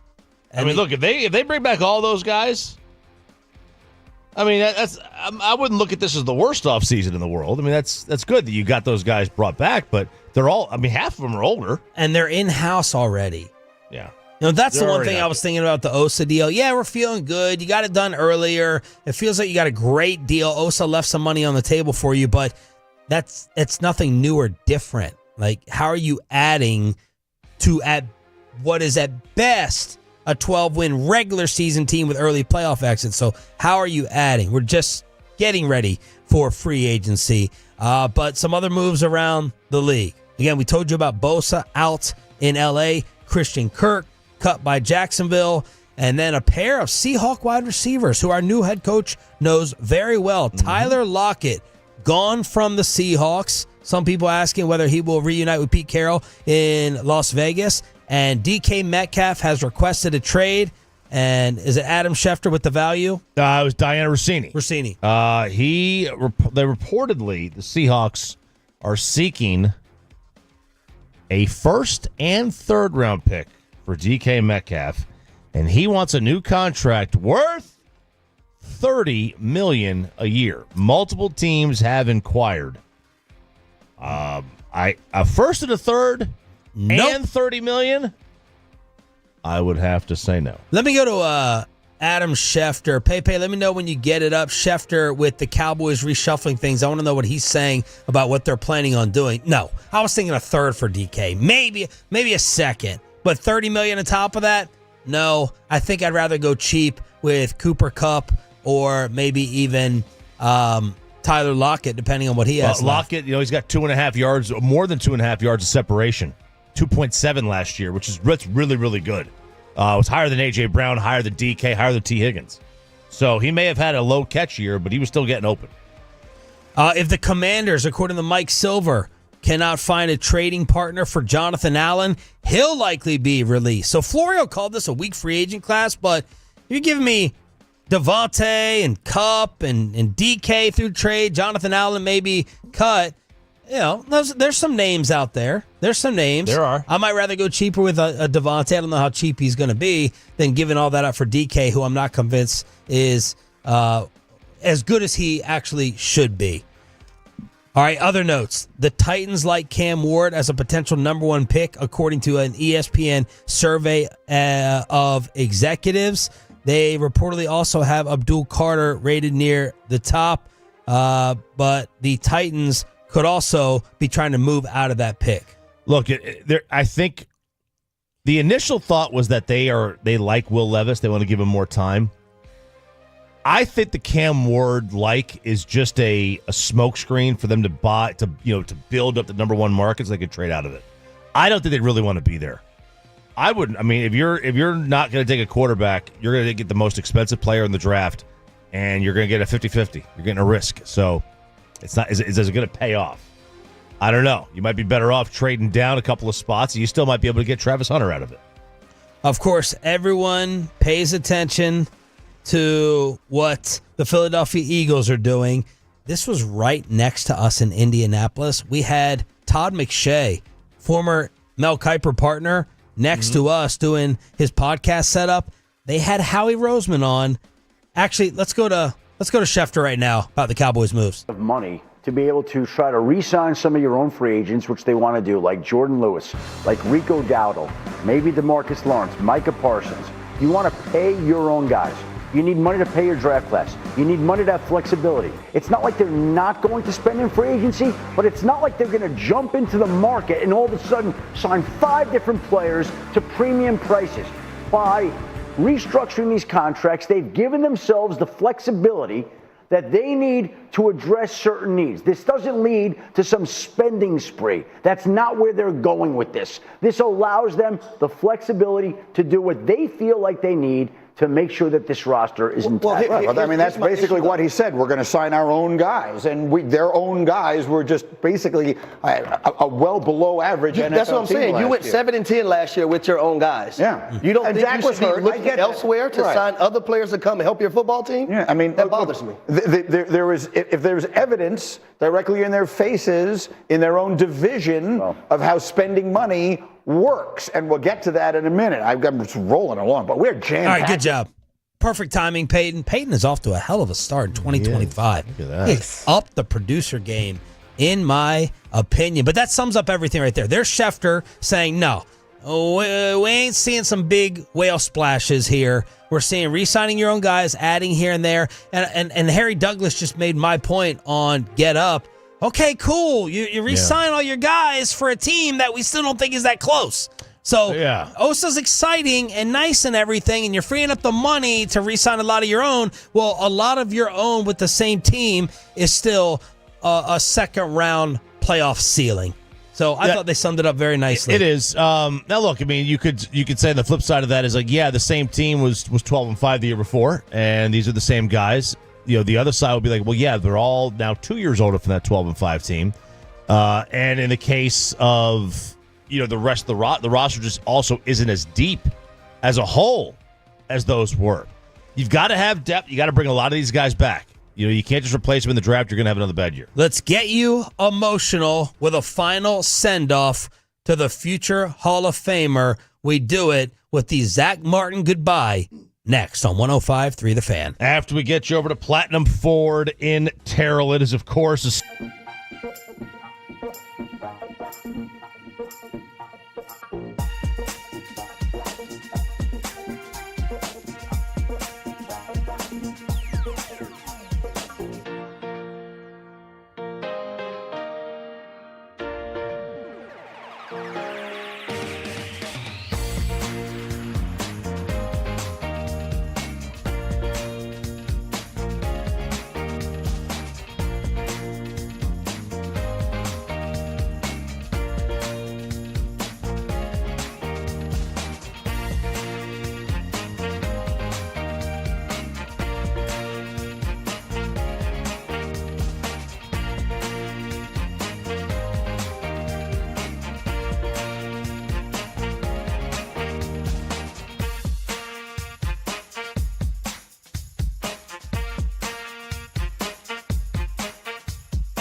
Uber Eats has Lola V products? I gotta remember that. Well, they say in order to remember something, you have to forget something else. Okay, now that is a very cute haircut. That's like a little shag. I've never seen that before. Well, I mean, of course you have. It's the Rachel. Oh, is that your name? No, I mean, like your name. No, I'm Jen. My name's Jen. Right, but I just mean like this is your haircut. But that's hair on your head. I'm not saying this is your hair. Okay, freak me out a little bit.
true that you've got to forget something else to remember that Uber Eats has groceries? No, that's absurd.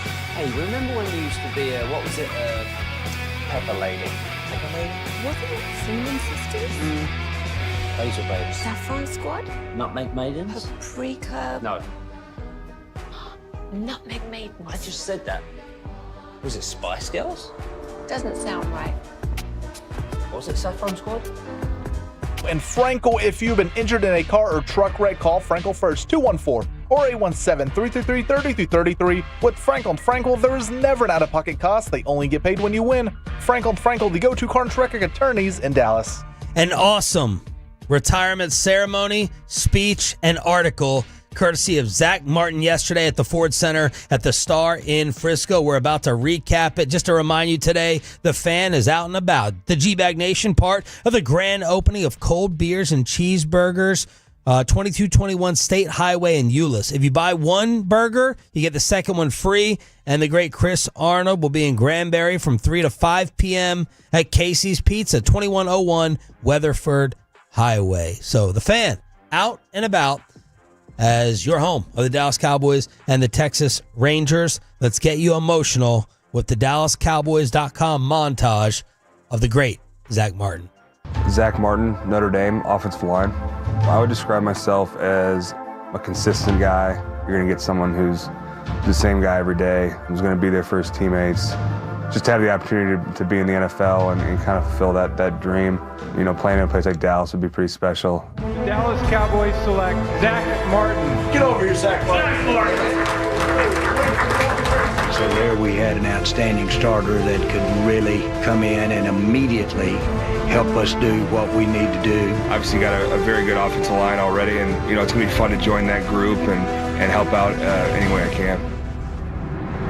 The best pass blocking guard in the NFL, and it ain't even close. You look at the dominance of Zack Martin. 7 first-team All-Pro selection. He had just 7 holding penalties. Zack, as always, Mr. Consistency, and he just makes it look so easy. He represents anything and everything you want when you draft a football player. No question he's going to be in the Hall of Fame. Hey, the talking's over! Talk is cheap!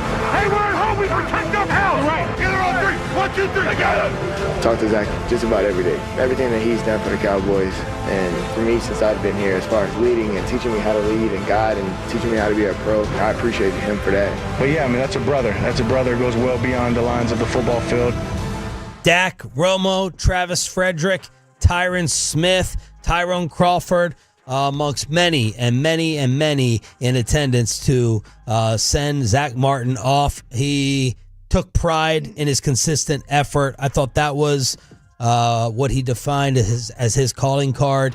And he said, my message to fans, part of the message is you got to be obsessed, and there are some obsessed guys that I'm leaving behind in that room. He got choked up naming his teammates, praising Jason Garrett and Mike McCarthy as well. They had some Johnny Manziel fun with the joking. Yep. They asked Jerry, have you ever been so happy to be so wrong? He said, yes. And Jerry Jones said that it's now a conversation and that Zack Martin is now the twin of Larry Allen when you're talking about great Cowboys linemen.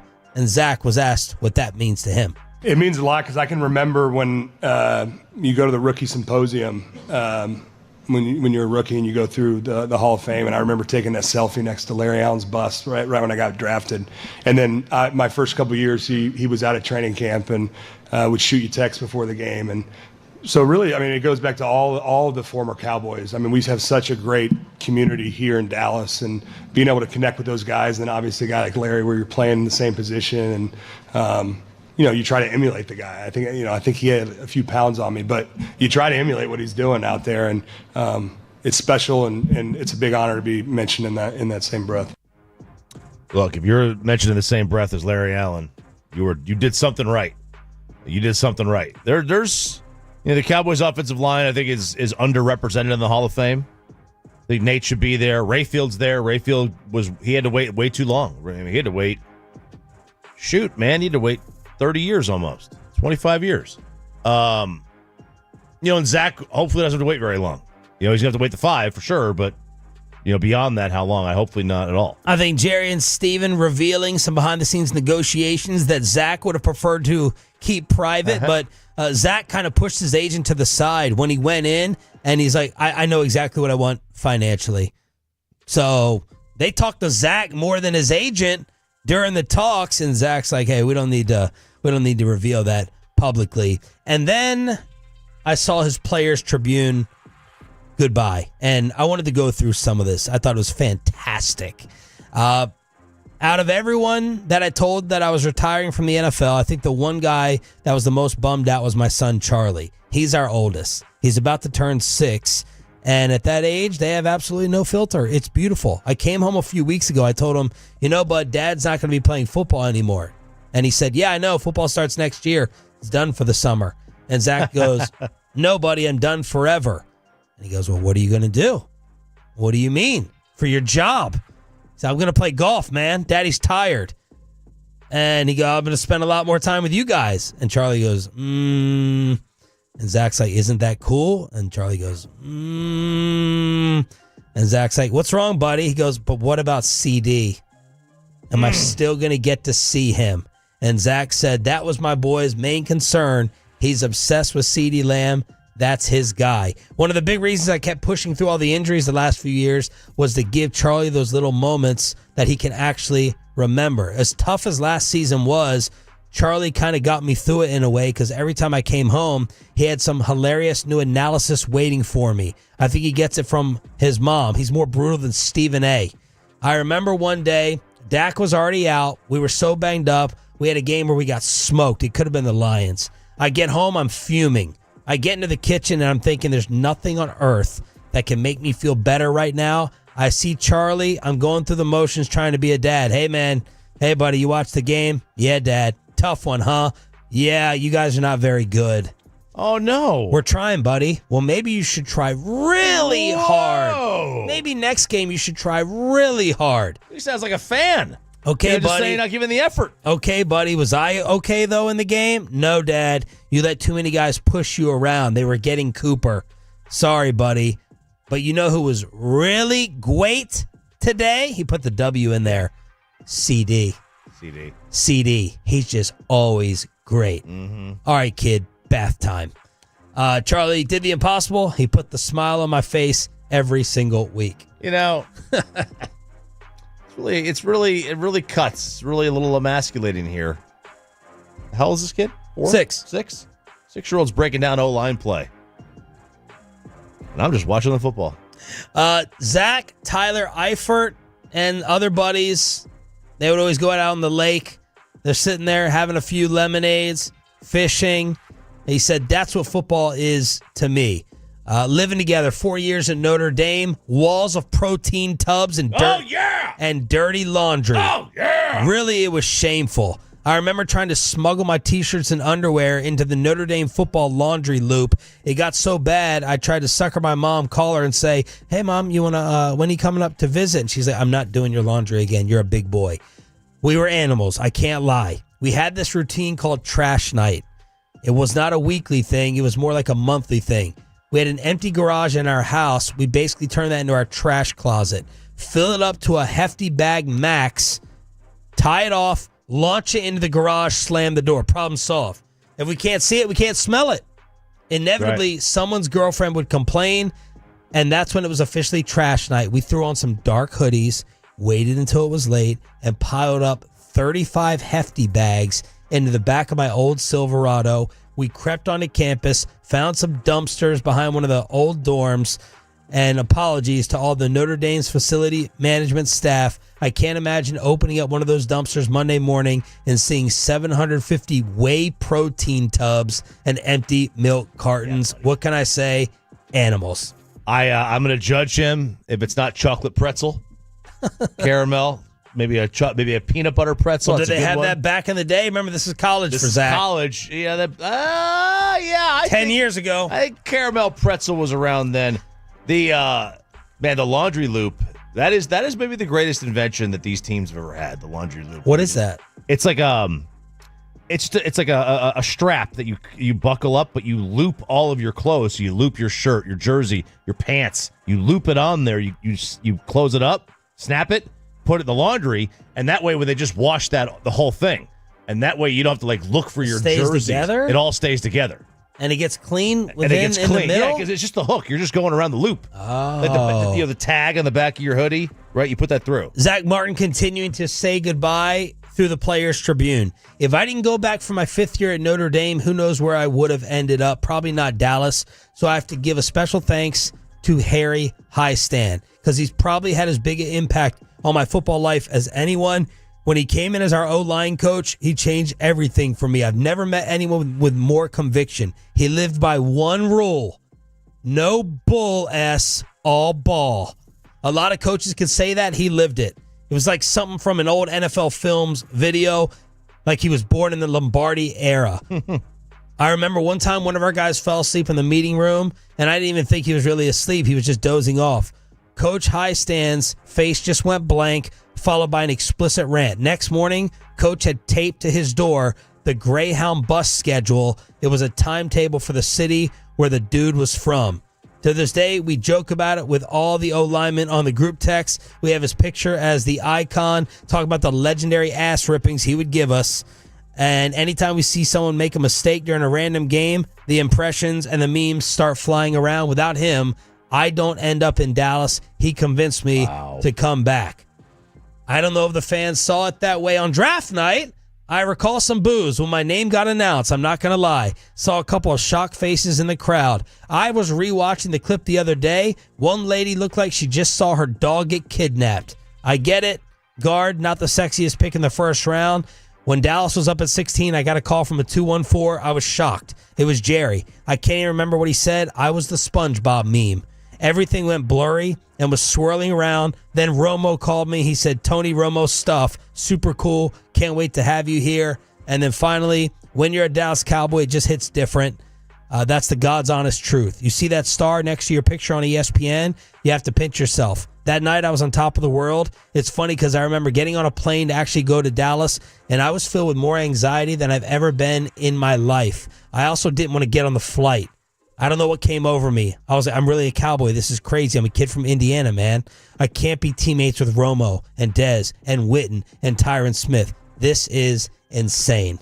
And then the final thank you in this article, the staff, the men and women at Medical City Plano Hospital, they had some complications with their third child. Scary, people rushing in the room. Many know how that goes, but things ended up working out, and he said, my family owes you everything. So the Zack Martin Players Tribune exit. It's got to be a surreal experience, like to get drafted and all of a sudden, like, oh, here comes the Dallas Cowboys plane, the private. I assume I assume they don't put him on an American flight and fly him in. On a Pete Carroll? All right. Man, what was that? Who said that? Said. I don't want to say the reporter's name, but someone told us on the flight back from Indy that Pete Carroll got put in coach. That's right. To the combine or something. Yeah. And he had to be, he had to walk up to the front of the plane to talk to the other coaches who were flying first class. Oh, McDaniel. I'm sorry, McDonald. Mike McDonald was there. The Dolphins. No. Oh, the Seattle. Seahawks new coach because Pete still lives in Seattle. So he was coming from Seattle to Indy, and he was in. So he walked up to first class and apparently just stood there the entire time. Which they've told us that's not allowed. No lingering in the aisle. You cannot loiter. Thursday edition of Sean and RJ on your home of the Cowboys. Zach says he does want to remain in football somehow. Nothing immediate. Didn't talk about coaching. Just wants to chill with the kiddos in the carpool for the time being. So congratulations to the future Hall of Famer, the great Zack Martin. Let's crosstalk with the KNC masterpiece. What do the guys think about the idea of trading Anthony Davis and Kyrie not re-signing here? We'll chop it up with KNC after this.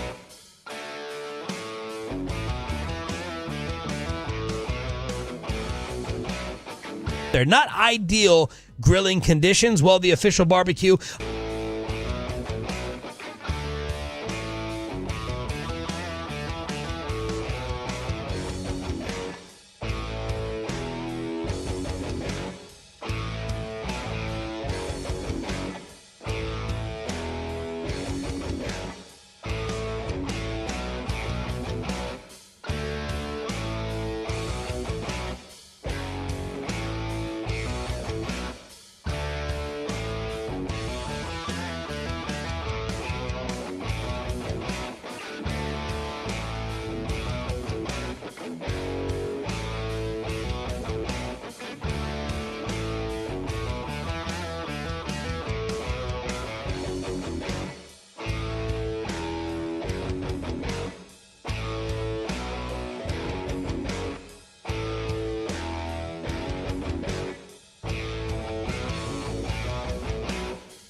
Uber Eats has Lola V products? I gotta remember that. Well, you know, they say in order to remember something, you have to forget something else. Okay, now that is a very cute haircut. That's like a little shag. I've never seen it before. Well, I mean, of course you have. It's the Rachel. Oh, is that your name? No, I mean like your name. No, I'm Jen. My name's Jen. Right, but I just mean like this is your haircut. But that's hair on your head. I'm not saying this is your hair. Okay, freaking me out a little bit.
$20-24. 4 seconds to shoot.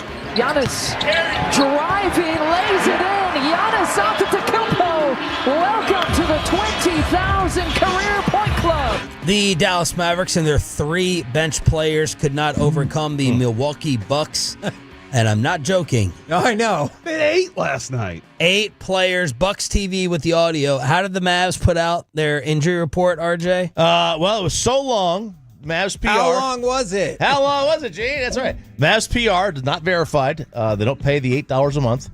And they had to use last names only. Oh, my God. And they could not write right or left. They had to use R and L to determine which body part side it was. So L, hand. It would be Irving. L, knee. That's what it would have been. Corey, What the hell is happening with this team? what's coming up on the program? Well, we'll talk a little at 10:20 about the team that's given up 130 points a game. We will start the show, though. Are you ready to make Teodo your closer? Are you ready to have... Yeah, Teodo. Yeah. What do you mean, who? Thank you. I was making him Thank sure he you. pronounced it right. And then at 11 o'clock, mistakes NFL teams need to avoid. And the Cowboys specifically on this one. All right, I got to throw some Maverick questions at you guys. Are you going to be ready if I have an alternate question to throw back at you? Yes. Okay. So on the Hoop Collective, Tim Bontemps, who I respect his basketball intelligence, he said that Anthony Davis should not play another game here. Not that he won't, but if you're building correctly, let's actually let's play the clip Peyton. This is Bontemps on what should happen with AD. I'm going to be honest. I don't think Anthony Davis should ever play for the Mavericks again. He shouldn't play the rest of the season, and they should trade him this summer. I mean, that's aggressive. It's not aggressive. Nico Harrison talked about they're having a 3 or 4 year window with this group. That included this season. Okay? Kyrie Irving is going to be a 33-year-old guard who just had a catastrophic knee injury, was a player option for next season. You basically have to write him off at being a major contributor for next season. Maybe he can come back and do that. You have to assume if you're running the franchise, he's not going to do that. At that point, Anthony Davis will have 1 year guaranteed left on his deal. He's going to be approaching his 33rd birthday. This team has really no ability to contend as it stands now without a proper star next to Anthony Davis. You're correct that they should tank for this year's draft because there's nowhere this team is going now anyway. All right, a couple of Kyrie conundrums that threw me for a loop with their discussion yesterday. I was worried about Kyrie maybe leaving us. Everyone on that set, and I respect all their basketball opinions, they were like, no. It would be a foolish mistake for Kyrie to not opt into the $44 million. The reason that surprises me, I was just kind of assuming with Kyrie's work ethic, the medical world that we're in, I get his age. Come December, January, he's going to be back to being Kyrie. McMahon, and more specifically Bontemps, they're like, no.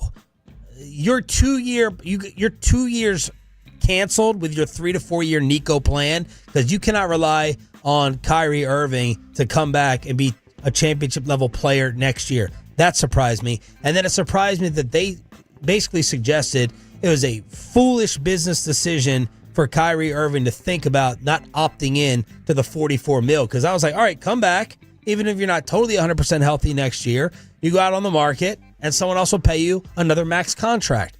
So help me.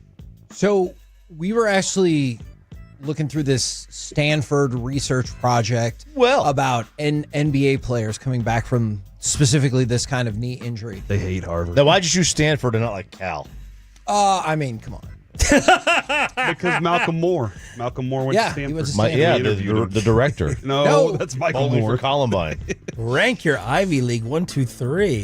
But the idea was you didn't even come back for 10 months. So when you said December or January, and I realize maybe he'll be faster healer, but he is older for sports, so maybe not. So that wouldn't even have him back until January 5th. And at that point, he would have already missed 35 games. And so, that's just when you get on the court. How long do you think it's going to take until he's back in the groove? And so I would make an argument you're going to get, best case scenario, 1/3 of the season of real Kyrie. And with that in mind, you can take that third and maybe the playoffs, maybe not, to rebuild your value and then say, now I'm healthy, give me my deal. But opt in, because just in case it goes bad on the recovery, you get paid either way. There's that, but real quick, I mean, let's just say he opts in, the recovery's fine, or it goes bad. Yep. And then he comes back and he's not good. He's very much in decline. He won't get anything the following year. That is definitely a possibility. He's got his $44 million. He would. But you wonder, what are you thinking he would get on the, let's just say, opt-out, open market as it is now? I would have to go back and look because I think Durant was in the same situation. Yeah. He left Golden State, and he got paid for a full year with the Nets for doing nothing. So you think maybe he could get 3 for $120 or something like that. And so you might be letting $76 million just go out the door. Yeah, you might. Now you mentioned thank you. You mentioned a key name right there. I don't know if this is going to drive you crazy, but did you see the ESPN suggestion for the next Mavs move? Because they're like, let's go in the completely opposite way. You're going to hate it. Durant. Kevin Durant comes to the Mavericks for, are you ready? PJ Washington, Najee Marshall, Klay Thompson, Derek Lively, and a first-round pick. All your depth. You basically just recreated the Suns roster. Yeah, and that's going super well. Why'd you even trade Luka at this point? Why'd you trade Luka? Why, if you're trying to get that guy? We did. So I feel like that would push all the way into our window is maybe a year and a half, and I think fans would hate it. Would you make the argument then that they shouldn't even re-sign Kyrie to a long-term deal? Are we about to go from what an NBA Finals roster to no AD or Kyrie? Yeah. If he opts out, good luck to you. I have to move on because I'm not putting that money on the line. This is so comical. It's not though, and it's depressing. It is depressing because you were about to be a rebuild team when you didn't have to be. Like you didn't have to be. You didn't have to do anything. Poof. Like at least if he left in free agency, I could deal with that. Okay, you want to go live somewhere else? Fine, I get it.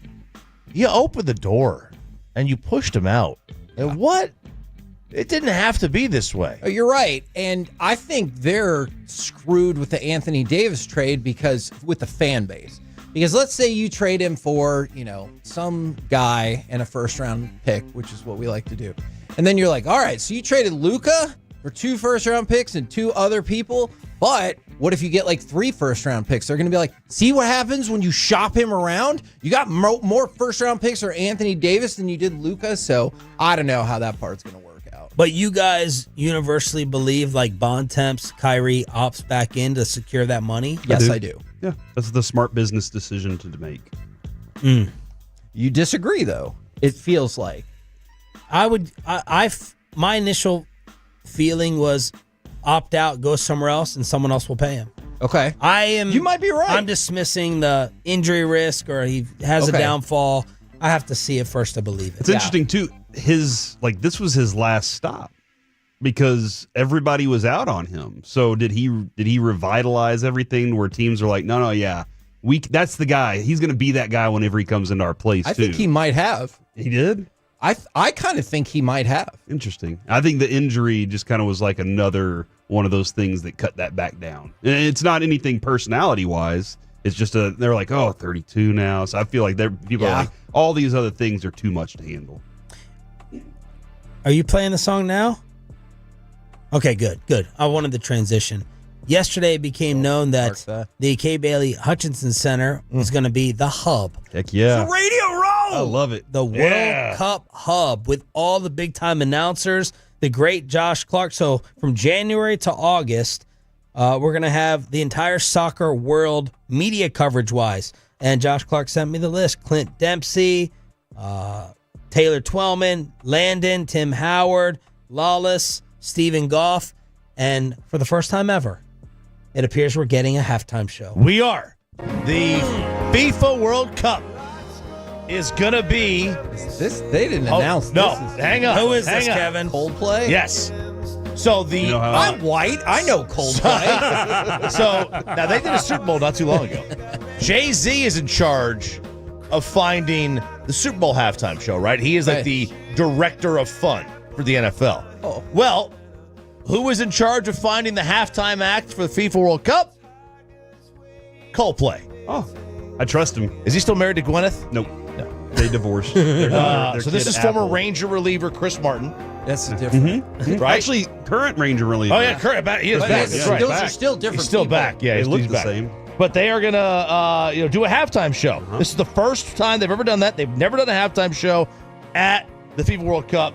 Now, this is obviously the biggest global sporting event. I went and looked. The Super Bowl got about 60 million global viewers outside the U.S. The World Cup gets billions. Yeah. So it's going to be at a level we've never seen before. I gotcha. Is Coldplay qualified for this title? I don't think Coldplay and Jay-Z in the same sense. Find them? Oh, yeah. Well, Chris Martin he's very, very good. Like his ability to write music, he's fantastic. Now, people have a ton of respect for him, too. What band? So Taylor Swift had the #1 grossing tour this year.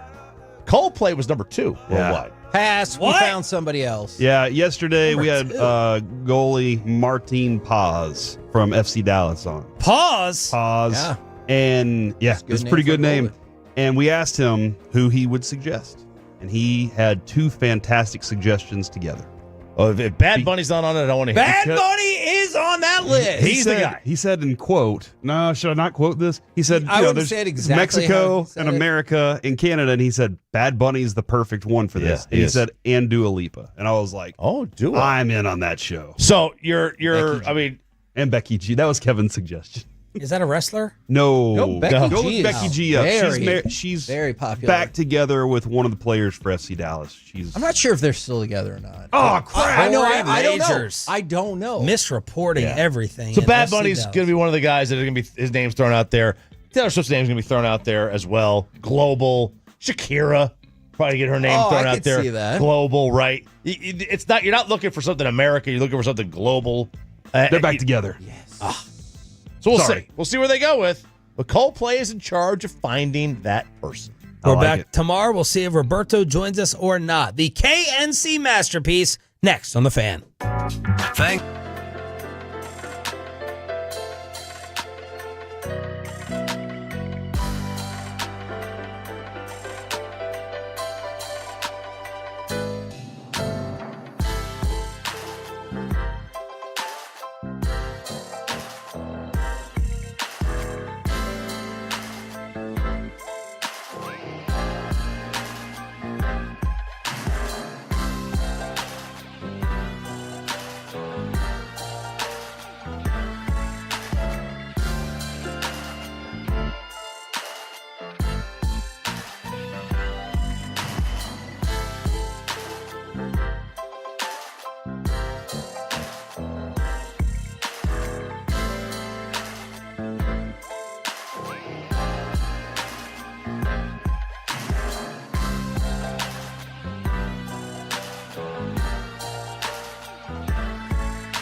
C Masterpiece right here on 105.3 The Fan. You have me, Kevin Hagelin. You have Cheese Puff Corey Majors. Dude, these are awesome.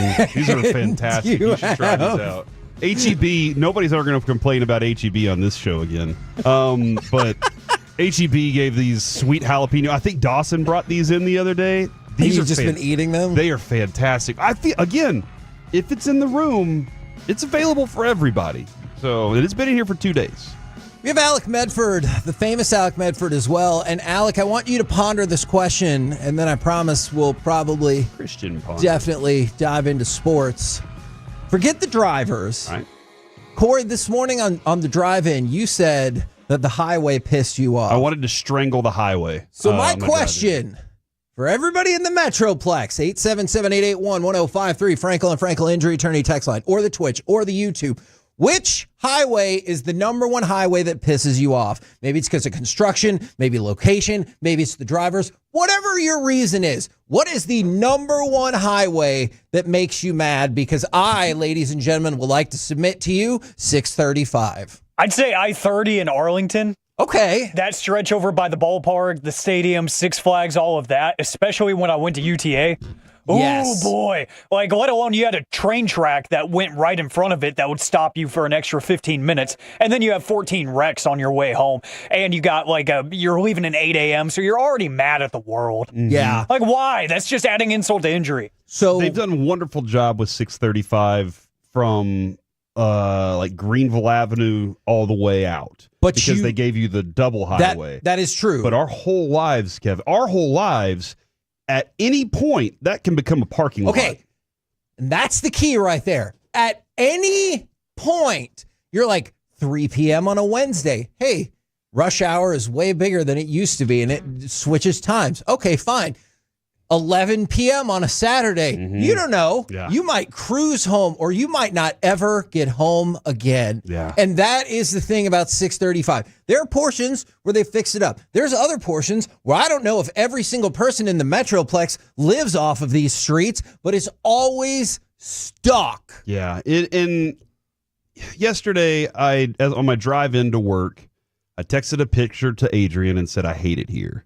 And I was stuck. I mean, I think I was at Gallatin Parkway on 75 South.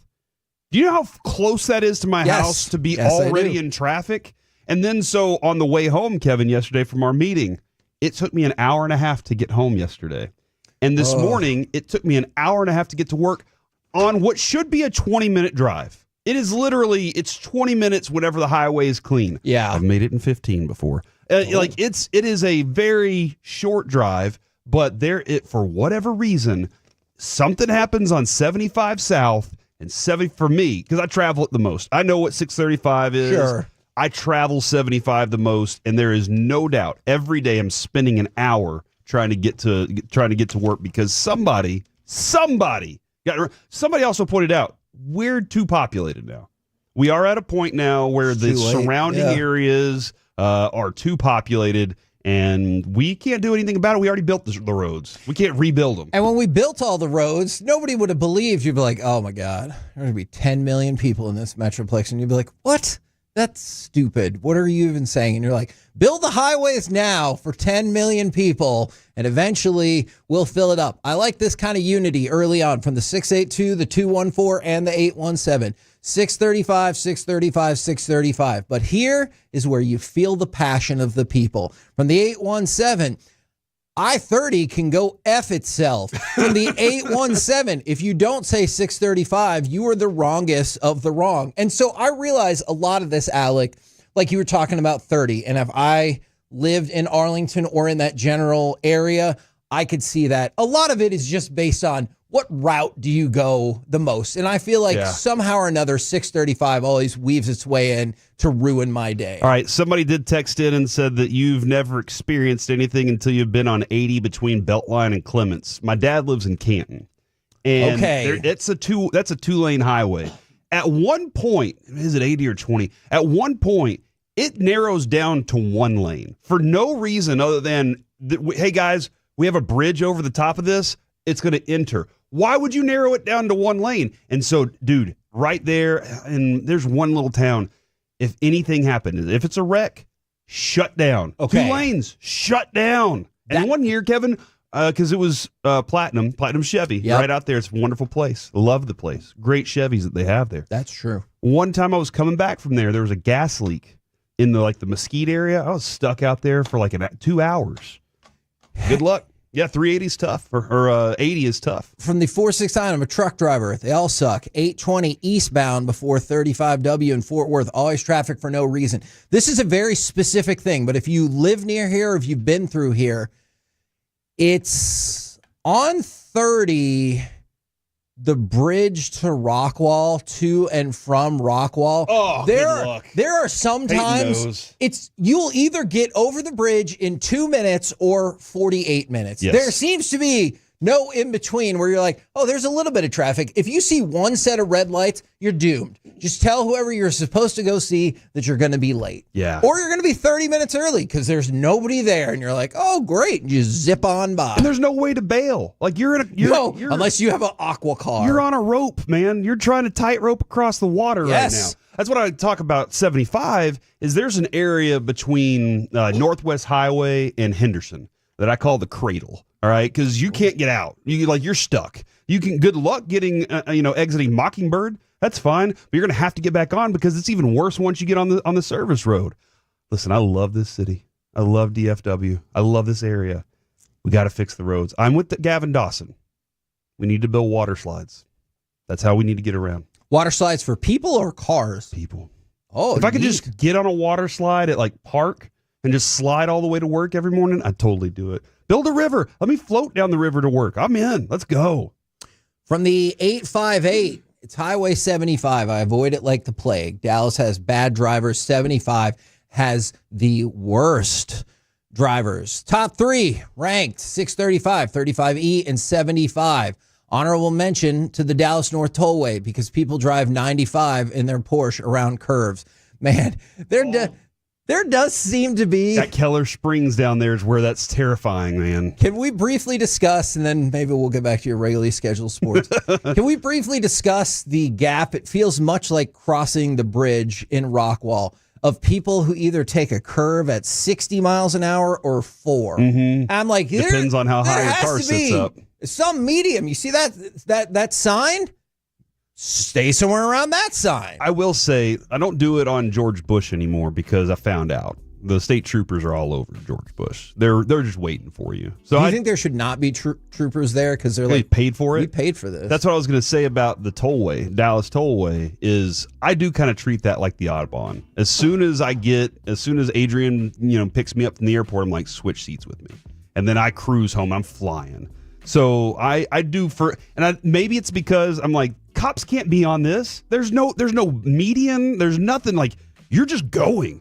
And I'm paying for it. So if I'm paying for it, let me go as fast as I want to go. I will tell you, and I know this doesn't logically make sense. Anytime I hit traffic on a toll road, I'm furious. I'm like, this is not free. There is no traffic on cost roads. From the 214, I love the tollway. Don't come out here in your mom van. No, that's true. That's true. Yeah, that is true. You want something that can really cruise. Take that Honda Odyssey. Yeah, when Adrian had that Scion, I was all about it, man. That thing was amazing. From the 817, overpopulation is real. Yeah. I-20 under construction is awful. From the 214, I-20 for me because I make regular trips back and forth from Arlington to Forney for my son. Here's another thing. Do you think that we all selfishly think the time they're doing construction that impacts us is the worst time? Yes. I remember when we worked at nights, and I know this doesn't make any sense because there are probably way more people who are working during the day, but maybe not. Who knows?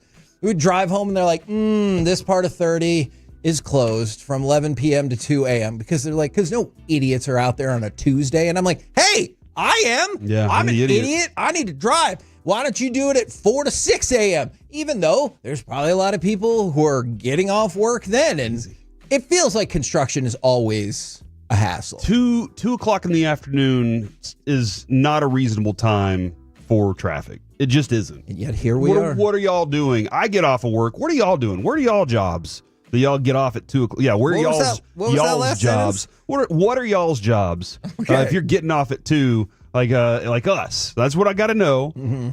But then they're like, hey, because on 75 here, They got all these red yuccas all the way down the road. That's what they're called, right? Or they're hasparellas or something like that. Is that a tree or a plant? Yeah, just look. You can see them. They're all growing right there. Okay. And during the spring, they'll all be red. They're gorgeous. Oh. But they go through and they chop them down just a little bit so they're not hanging over, and then they clean out all the trash. And it seems like it's 4 days of them going, hey, everybody move over. We've narrowed 75 down to one lane so that we can do our work. I'm like, don't do it at noon. Why are you doing this at noon? Do it at midnight. It's better at midnight. Get a light, and you don't have to worry about as much traffic. Although I do imagine that construction and everything is more difficult at night, despite whatever kind of amazing lighting rigs you have.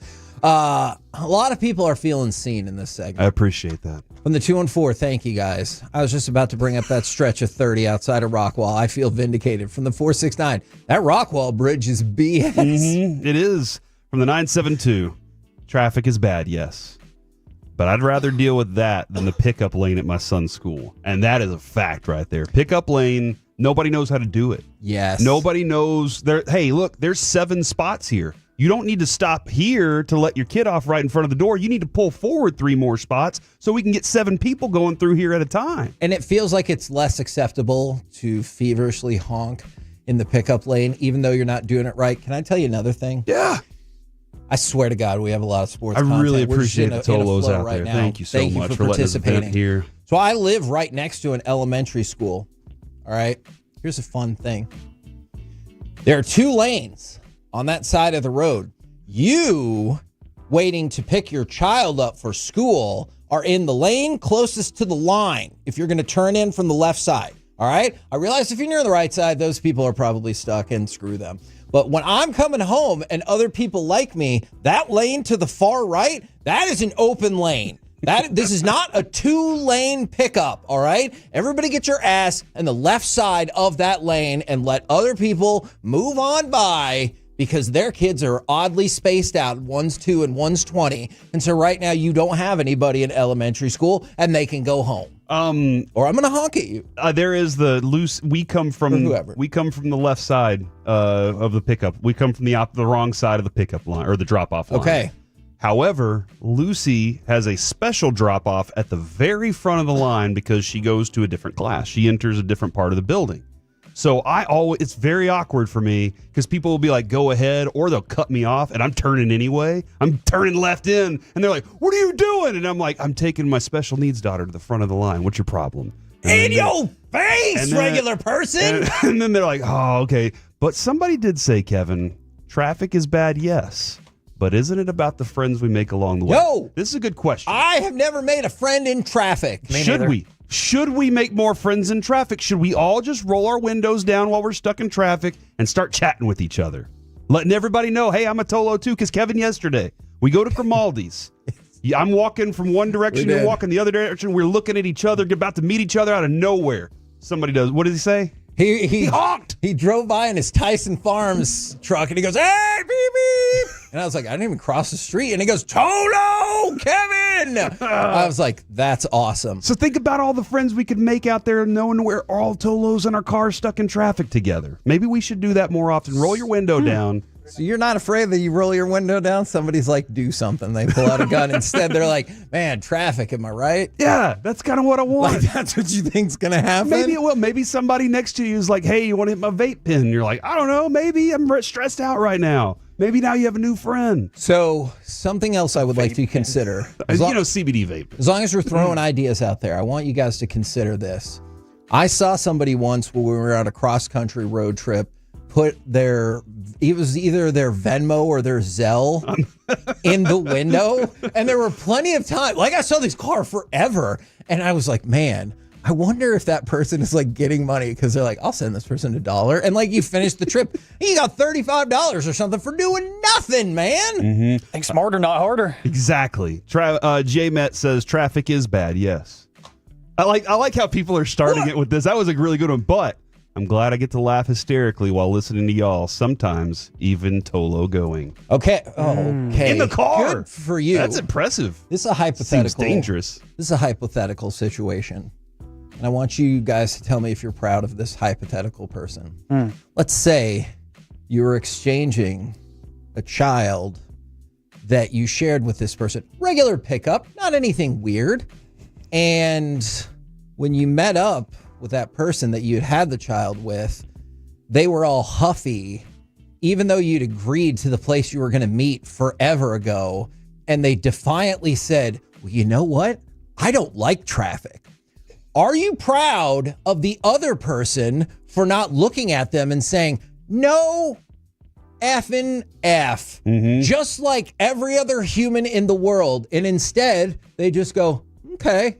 And then they just went about their day. Are you proud of that person for not going off on that? I'm proud other of you person? for not, yeah. Hypothetically. I said this was a hypothetical situation. Definitely felt like you were talking about yourself. Seriously, Specific. who does like traffic? What a stupid thing to say. Yeah. I don't like traffic. I smell real life, Lord. Man, this, I'm not going to lie. I needed this. Thank you guys. Me too. And it looks like the Tolos needed it too. Somebody said, can we just get one segment a day where we just vent like this? It makes me feel better. I appreciate that. Okay. I'm in. So the segment is going to be called The Vent. The Vent. And it's not an air vent, baby. You can submit your topics. We will pick one, perhaps multiple. I'm going to make a note of this. We'll see if our bosses approve what kind of traction that we can vent get about on any. We'll this. just pick a topic and vent about it. Okay, that is true. We'll call it "What Grinds My Gears." Okay, we absolutely we could do that. Therapy. We're the KHC Masterpiece right here on 105.3 The Fan. What I know really grinds a lot of people's gears right now is the Mavericks. Let's talk Mavs Bucks. Is the Mavericks window closed for the next couple of years, or would you make this preposterous trade? We'll do it next right here on The Fan.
Do you think it's true that you've got to forget something else to remember that Uber Eats has groceries? No, that's absurd. Hey, remember when you used to be a, what was it, Pepper Lady? Pepper Lady? Wasn't it Cinnamon Sisters? Basil Babes. Saffron Squad? Nutmeg Maidens? Paprika? No. Nutmeg Maidens. I just said that. Was it Spice Girls? Doesn't sound right. Was it Saffron Squad?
This segment of the KNC Masterpiece is brought to you by the personal injury lawyers Frankel & Frankel. If you've been injured in a car or truck wreck, call Frankel first, 214 or 817-333-3333. With Frankel & Frankel, there's never an out-of-pocket cost. They only get paid when you win. Frankel & Frankel, the go-to car and truck wreck attorneys in Dallas.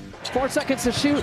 Giannis driving, lays it in. Giannis Antetokounmpo. Welcome to the 20,000 Career Point Club. KNC Masterpiece right here on 105.3 The Fan. Honestly, for a minute, I thought Giannis scored 20,000 points against the Mavericks. Yeah. So, by the way, already got approval from the bosses. Thumbs up on our new segment, The Vent. So we will work on that. All-inclusive DFW topics is what we're going to vent about. So if you have any suggestions for the vent, you can email your suggestion for all-inclusive DFW topics to Corey.Majors, Magers, at Odyssey.com. I'll take those in, and we'll see if we can vent as much as we want. I like it. Now, the Mavericks got destroyed last night, and it is true they only had 8 players, and the 8 players weren't some sort of all-star collection of talent. You had back the soul of Michael Jordan. Yeah, no, you had Najee Marshall, Dwight Powell, Spencer Dinwiddie, Klay Thompson, Max Christie, Omax, Kessler Edwards, and Brandon Williams. At this point, Max Christie is still just a role player for you, right? I agree, and he had a tough shooting night last night particularly. Okay, because there was a point where everybody was like, dude, Max Christie might be the guy, like a key piece to this thing. And I think he has a lot of upside for sure. And when he's playing with an extremely talented group, he's probably even better. That's a great point, because these last 3 games, he's not been good. Right. The entire month before, when you had I know Luka was still gone, but the closer to the team you were hoping for, he was shooting well, he was scoring, he was defending. But that's the thing is, now he's asked to be the star on a team of a bunch of role players, and he's a role player himself. That's what it is. You are rolling out role player team. Yes. You are going to be beat. You're going to give up 130 points a game. That's what's going to happen because you're playing against real NBA players. Which we don't hate at the moment. Actually, I'll just speak for myself. I don't hate at the moment. I would honestly, I really enjoy the idea of not just the Mavericks losing, but I enjoy the idea of Hardy once he's healthy again, and Omax and Najee and Max Christie getting as much of a run as possible. I know they're going to be part of your team, but I would really like to get a better idea of what they can and cannot do over the last 20 games or so. That's only going to take you so far. But look, this season, it feels like it's done. It is a lost cause. You are now only 2.5 games up on the Suns. Now, I still wonder if the Suns will implode on themselves because it seems like that team doesn't really care for one another. But you are going to be in position to probably miss out on the play-in tournament all the way. I'm just telling you right now. At this point, it is what it is. I don't envision them making it just because of all the injuries and honestly terrible personnel decisions that we have made along the way. Jason Kidd, though, he decided to step out and say, I need to make sure that you guys know something. Kyrie Irving's injury was a freak accident, not a result of workload. I think I'm with him on this. I know people are upset and they're like, Kyrie got hurt because you were overusing him. But if you look at the play where it happened, it was absolutely the result of a collision and then the aftermath on the fall that caused the injury. It wasn't like he was driving down the court and his knee buckled because he'd been playing an inordinate amount of time. When I first watched it, I didn't see the collision. Okay. And so I thought, man, that was just a weird plant, I guess. It didn't even look like a weird plant. It just looked like it was time. It's that time. I took a step the wrong way. And then when I saw the collision, I was like, oh yeah, that could have happened at any point. And that's the way that sports is. And I want to make this clear. That does not mean I absolve the Mavericks from any of these other really terrible decisions that they've made over the last 6 weeks. I just don't think specifically overusage of Kyrie is what I believe directly led to the injury. I'm with you. I do think that there is a little bit of he was having to play more minutes, and that is problematic, and it was going to be problematic for him anyway. So you think if it wasn't there, something was going to happen? It could have been a soft tissue injury. Something could have happened just because he's at a different age. That's fair. Somebody did ask this, and I was thinking about this morning, though, as I was listening to Jason Kidd talk. He sounds frustrated. Even for Jason Kidd, who doesn't typically sound any more than, everything is exactly what I say it is all the time. 214. Does anyone else feel bad for Jason Kidd? I do. In my mind, I know he just signed an extension, but in my mind, I was looking at this thing going, man, if he wasn't in on a lot of these decisions, I'd be saying see you later at the end of this season. So can I tell you? There are a lot of people in that organization, if this team tanks, that will lose their jobs and that will be fired. Through no fault of their own. Exactly. Probably. This is where I struggle. I'm not trying to avoid this person's question or give you a half-assed answer. I don't know what he said behind the scenes. You know what I'm saying? Like, maybe he was there. Yeah, Kidd, maybe he was there. I'm not saying this whatsoever. But if he was there and he's like, I can't get him to practice for crap, he's setting a terrible example, maybe this isn't a bad idea. Then, no, I don't feel bad for him at all. However, if he was like, what the hell are you talking about? His work ethic is getting better. He still got us to that freaking NBA Finals. Are you insane? Mm-hmm. Then, of course, you feel nothing but bad for him. But I realize he's not going to, probably while he's employed, not going to step out and be like, I told him this trade was stupid. I said it was stupid at the time. But, like, that's what I feel like I need to know to decide whether or not I should feel bad for him. Yeah, I think I need that information too. Because if I don't have that information, I don't know exactly. I've always felt until I heard that it was a edict from Dumont. Like until I heard that in my mind, it was Jason Kidd had been venting. He had been venting to Nico, and he was just like, "Hey man, this is frustrating, dude." Like he was just venting. He thought I'm in a safe space. I can just say what I want. How do you help me fix this? And then Nico was like, I'll take care of this for Jason Kidd. I don't even talk to him either. I'll just go do it, and he's going to be happy that I finally got rid of the cancer.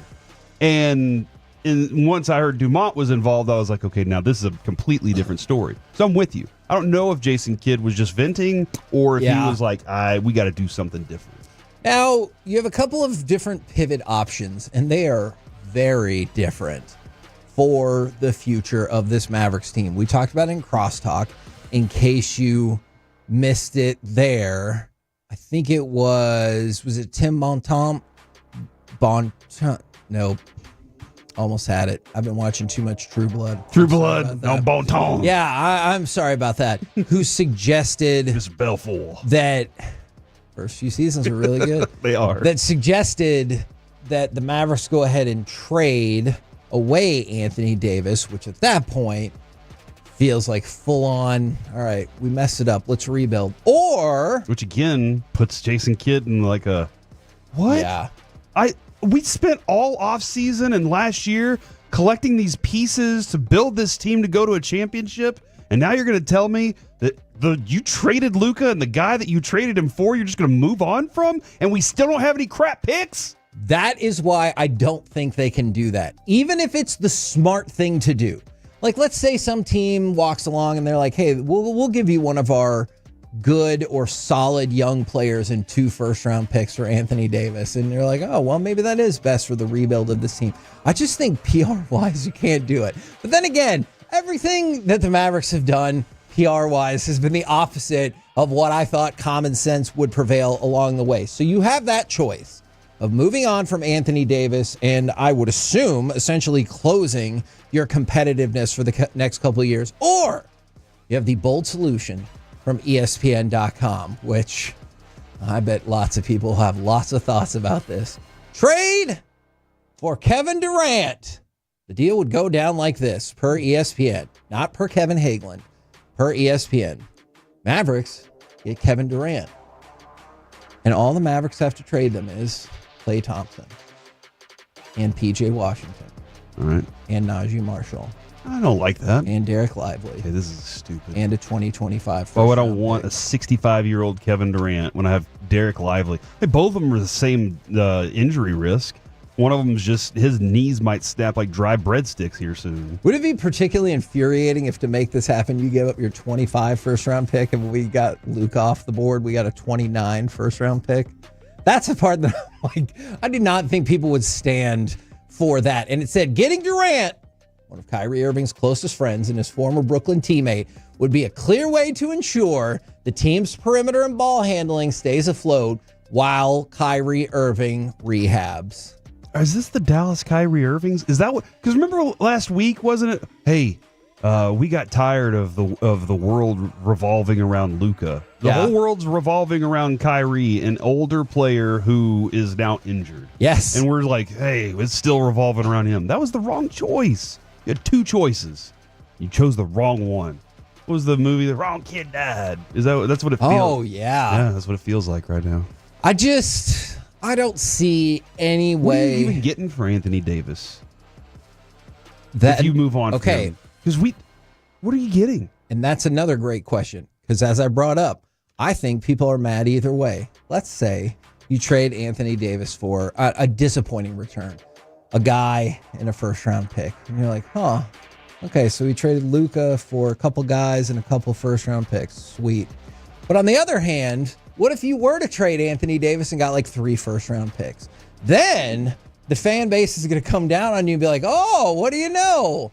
Open market. You got 3 first-round picks. Look what you can for get. Anthony Davis. Yeah. And you got 1 for LeBron. You know what I'd say if I was Nico? I'd just be like, yeah, nobody would give 3 first-round picks for Luka, but Anthony Davis they will. Yeah, I don't know. I just they've spun it poorly the entire time. Yeah. And yesterday, Kevin, I asked one of our friends who's been in sports PR for a very long time, is this the biggest sports PR debacle you've ever seen? He said, without a doubt. Without it. And Kevin, we've seen like OJ. Like I know it wasn't, man. But like all the things that we've dealt with. Yeah. This is the wildest debacle of just watching it implode for no reason. Other than let's just watch the world burn. That's what it feels like he was doing, Kevin. At this Sorry. point, I'm still venting. I'm sorry, guys. At this point, I want everybody. I want every Mavericks game to be the younger players playing, and hopefully that piles up a lot of losses. You get a better opportunity in the draft lottery. I know people will throw out the Mavericks have never improved in the draft lottery. In fact, frequently they have been dropped down in the draft lottery, but somehow I'm hoping the sports gods see everything that has happened here and been like, all right, you guys need Cooper Flag, because the way it's all gone down is just unfair. And I'm not saying sports gods aren't thinking that. They're thinking you're just going to screw up Cooper Flag too. Probably trade him away the day after you get him. Look, that might be true, but I just want to remind them that, hey, we didn't make these trades. Most of us would not have made. Just like the gravity rules in Arizona, we didn't make the rules. Luka trade. But I will tell you, if somehow the Mavericks got Cooper Flag, it would make me feel a little bit better and not like our franchise is totally screwed. It would make me feel like we're still far away. That's fair. Like we have a potentially generational player right here in DFW, Kevin, is how I would feel. And I remember what that feeling was like 2 months ago. Yes, absolutely. But now we're starting back over. Remember when Luka was here and you were like, hey, we got Dennis Smith Jr. and Luka, and that was it? Like, that's the feeling I would have having Cooper Flag. From the 817, you're saying if we had KD and AD with Caleb Martin, Christie, Exum, Gafford, and Lively and await Kyrie's return, we wouldn't be dominant? Yes. Well, you wouldn't have Lively because you've traded him away. Remember, Caleb Martin still isn't healthy enough to play just quite yet. Kyrie Irving is going to miss probably about half the season. Anthony Davis will be coming off an injury as well, and Kevin Durant has had some of injury concerns, even more minor, of his own. No, I don't think any part of that team would be dominant. For the KNC Masterpiece right here on 105.3 The Fan. Coming up next, it's time for Baseball Nuggets. Corey believes the Texas Rangers have found their new closer. It's time. Next on The Fan.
has low fee product? I gotta remember that. Well, you know, they say in order to remember something, you have to forget something else.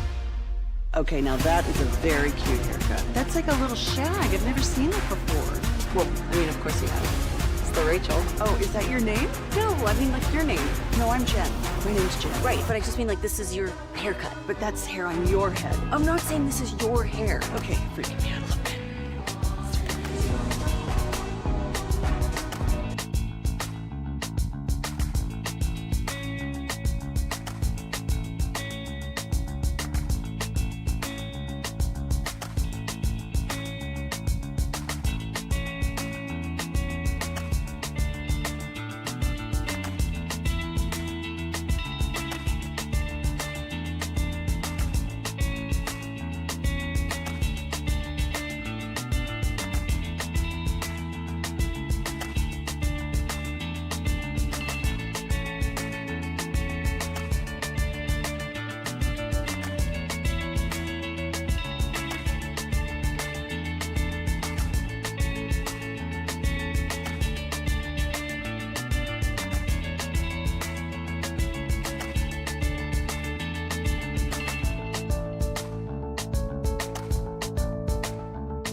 it's true that you've got to forget something else to remember that Uber Eats has groceries? No, that's absurd. Hey, remember when you used to be a, what was it, Pepper Lady? Pepper Lady? Wasn't it Cinnamon Sisters? Basil Babes. Saffron Squad? Nutmeg Maidens? Sweet Herb? No. Nutmeg Maidens? I just said that. Was it Spice Girls? Doesn't sound right. Was it Saffron Squad?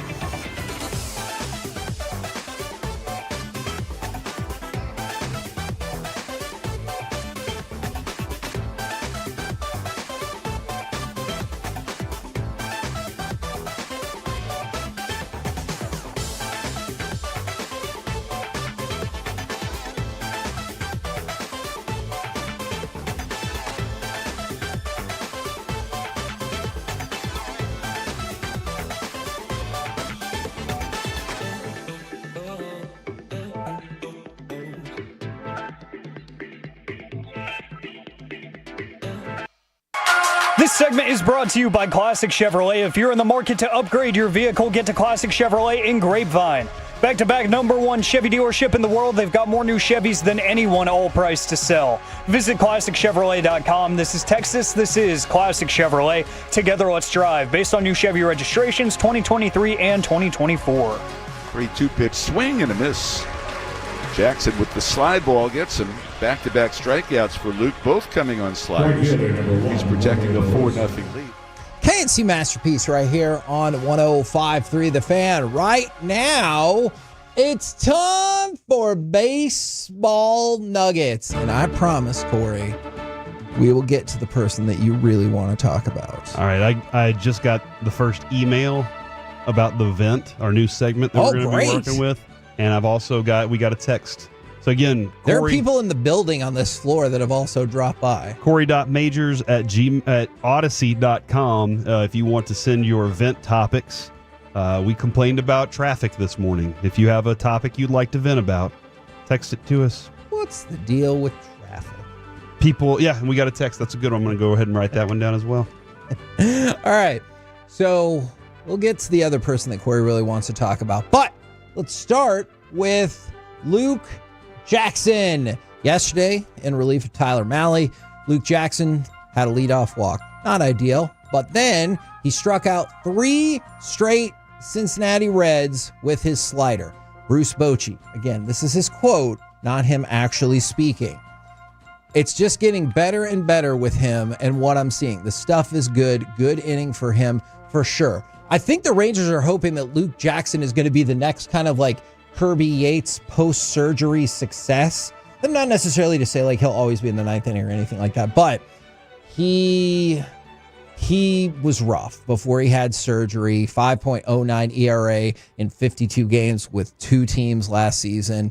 Bochy said there's probably 3 to 4 spots available or like competition in the bullpen. And Luke Jackson has performed really well. And perhaps he will take one of those spots and get some high leverage looks for you. All right, so how many spots would there be in the bullpen total? Is it 8? I believe that is correct. Or is it not 7? 7? All right. Yeah. Well, it kind of depends on how you're working some things. I really want to use the Matt Hicks quote right here, but yeah, there's a good chance you'll have 8. So he's already got a couple in mind, or a few in mind that are like, Matt Hicks quote is fantastic. Yes. There's already a few in mind that are taken, but there are plenty. It sounds like 4 is a lot of places to be open. Sure. Because you're already saying, I really hope those 3 that we've already decided on are, locked it up. These other 4, that's a lot of places. So Luke Jackson is an interesting character because we know he can throw. Like we knew that the slider's got to work, and if that slider's working, that could be really nice. But having older arms in the bullpen that know how to pitch, very important for this. Now, let's get to Emiliano Teodo. My question was going to be, is he being groomed to be a late inning reliever now? So, again, yes, he is. We go back to Bochy. He is. Yesterday, perfect 9th inning against the Reds. He reached 99.8 and had 4 swings and misses with his slider. So the biggest thing for him has been the control. And then Bochy again said that's the second time that Teodo has come in a save situation and done a great job. That doesn't mean, but it doesn't not mean that maybe he's the guy. I think they're going to give him every chance during spring to force their hand. And I, honestly, Kevin, that's what they're telling everybody on the staff. Look, we didn't go get one because we didn't have the money to go buy one. Like, plain and simple, the tariffs are going to be a big problem. So we got to figure out how to save some money. Oh man. So they didn't go get one because the team knows. So guys, if you're here, you have a chance to be the closer. I mean, they told everybody you have your opportunity. You just got to force our hand. We're not going to try and hold you back. You go out there and perform, and you're going to get another chance to perform in that situation. Now, the thing I like about it, Kevin, is the velocity that he throws with. 99.8, 100 miles an hour. Like, as a closer, Mike's talked about this for years. It seemed that, look, you're only pitching 5 innings. Go out there and throw as hard as you can for 5 innings, and you're done for the day. But if you have a dude that's doing this, you only need him for the 1 inning. Now, that doesn't mean you can't re-stretch him out later down the road because young pitching is difficult to find if he really wants to be a starter. But at this point in his career, he's probably looking at it going, man, I'd love to be on this roster. I'd love a chance to help this team out. And, man, if I could be a career closer, I can make some good money. I don't think he's thinking about that part of it right now. I think he's just thinking of, how do I get on this roster and get sped up in the process of things? Because being a starter is not going to be the route for me right now. Now, a week from today, you'll get the opportunity to see the potential closer of the future as part of the Rangers spring breakout roster. So now this is a cool thing that we've had the opportunity to see. We had the opportunity to see last year. They're bringing it back. And so this is going to take place from March 13th to March 16th. And Teodo is one of the spring breakout prospects for the Rangers. They'll play the Giants on March 15th at Scottsdale Stadium. And so it's essentially, it's kind of like your best prospect against best prospect, regardless of like what level they're on. And so Teodo is there. Winston Santos is there. Malcolm Moore, who we had the opportunity to talk with at spring training, their first round pick last year, is going to be there. Of course, Sebastian Walcott is going to be there. Alejandro Osuna is part of it. So, like, pretty much every single top Rangers prospect that is not injured or on the return from injury is part of this group. And that's the really cool thing is you have somebody like, Osuna, who's fighting for a major league spot, and somebody like Malcolm Moore, who literally just got drafted. Right. And so I think it's a cool mashup of all of that. And so you'll get to see the Rangers' best against the Giants' best next week. So wanted to throw that roster out there for you. But today, you got the Rangers B team versus the A team from the World Series champions. So it's good. This is a good challenge. That's probably not great. Good opportunity to get out there and play some springtime baseball and learn a little bit about yourself, not worry so much about the score and the final outcome. Okay. Because you don't look, man. I'm a little worried about it, but you're right. Why? How many times you play the Dodgers this year until the World Series? Yeah. Oh, wow. And by that time, you're a better team, I think. Okay. I think you're a better team by the World Series, Kevin, if things go as planned. Sure. I would agree that you're a better team by the World Series. And then maybe they're better. Maybe they're worse, So let's go. From the 904. This is a topical text. I'm so sick of hearing about basketball. Let's talk about baseball. Guess what? If you missed it, we are literally talking about baseball right now. They could be a few minutes behind. Yeah. Well, if you're behind, don't be Speed a jerk. up. All right. So top bullpens in Major League Baseball. I do not. I'm sorry. Oh, do you have an injury report for me? No. Bruce Bochy just said that Teodo is a long shot to make the Rangers roster. He's definitely made an impression and could be an option. This is Jeff Wilson this season, but the team also wants to protect his health and let him continue to start. So all my little heart, my oversized heart is very, very sad right now. And this goes into the idea that we talked about with Rocker, with Leiter. If all things are equal, they're going to give him an opportunity to start and then just wait on the rest. You're just going to have to be a little bit more patient. Or you know what, Corey? Funny. I did. Thank you, Boach.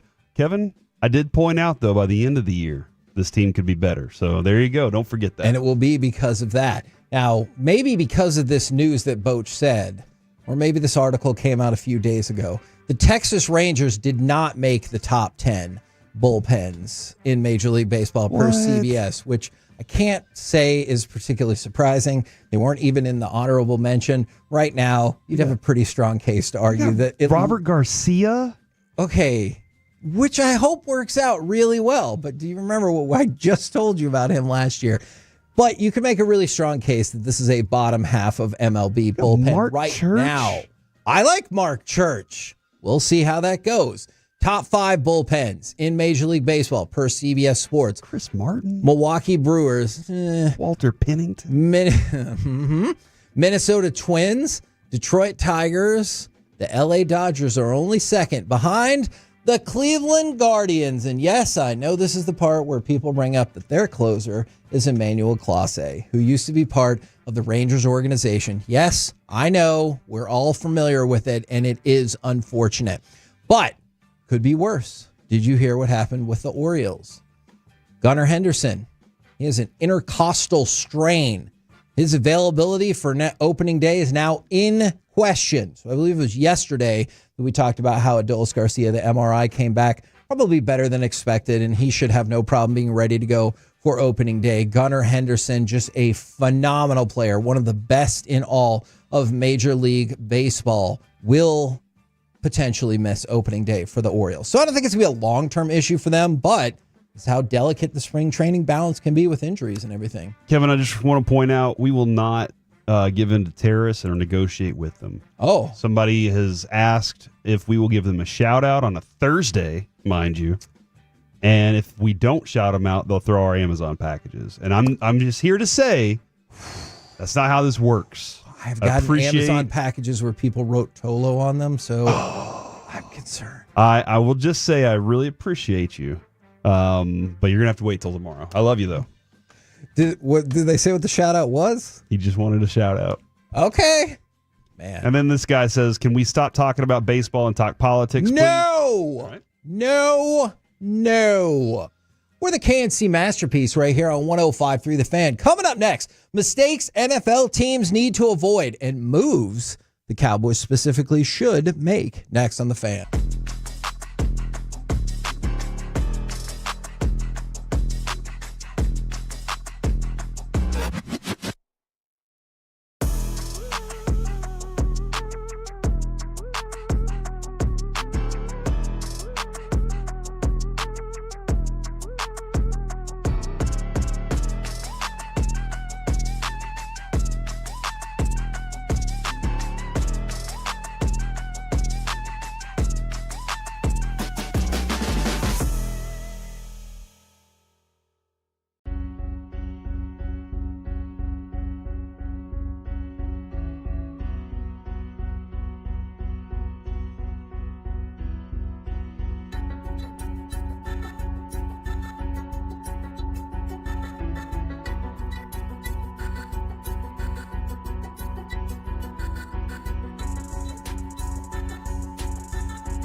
Uber Eats has low fee product? I gotta remember that. Well, you know, they say in order to remember something, you have to forget something else. Okay, now that is a very cute haircut. That's like a little shag. I've never seen it before. Well, I mean, of course you have. It's the Rachel. Oh, is that your name? No, I mean like your name. No, I'm Jen. My name's Jen. Right, but I just mean like this is your haircut, but that's hair on your head. I'm not saying this is your hair. Okay.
Driven by our D&M Leasing Studios, it's the KNC Masterpiece on 105.3 The Fan. KNC Masterpiece right here on 105.3 The Fan, where we have already gotten a great deal of suggestions for the vent. If we continue this segment, if you missed the beginning of our show, it was really fun. Now,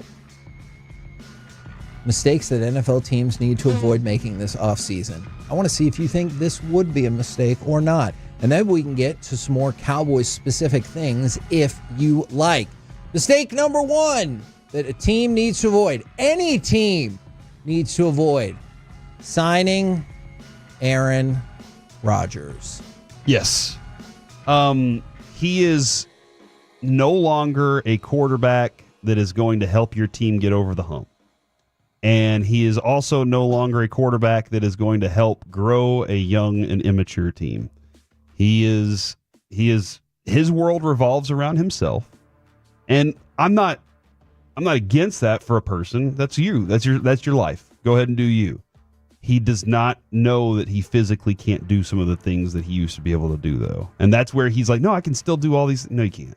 Whenever the pocket collapses, you can't escape. And that just doesn't happen anymore. Maybe on the rare occasion, but you have to know. Even Barkley said it on rare occasion. I might be able to get you 2 points. I might be able to get you one run, but I'm not going to do that. That's where Aaron Rodgers should be in his career, and teams should stay away. This next one, this is pretty tough. This is from the Bleacher Report. Is it a mistake to draft Shedeur Sanders in the first round?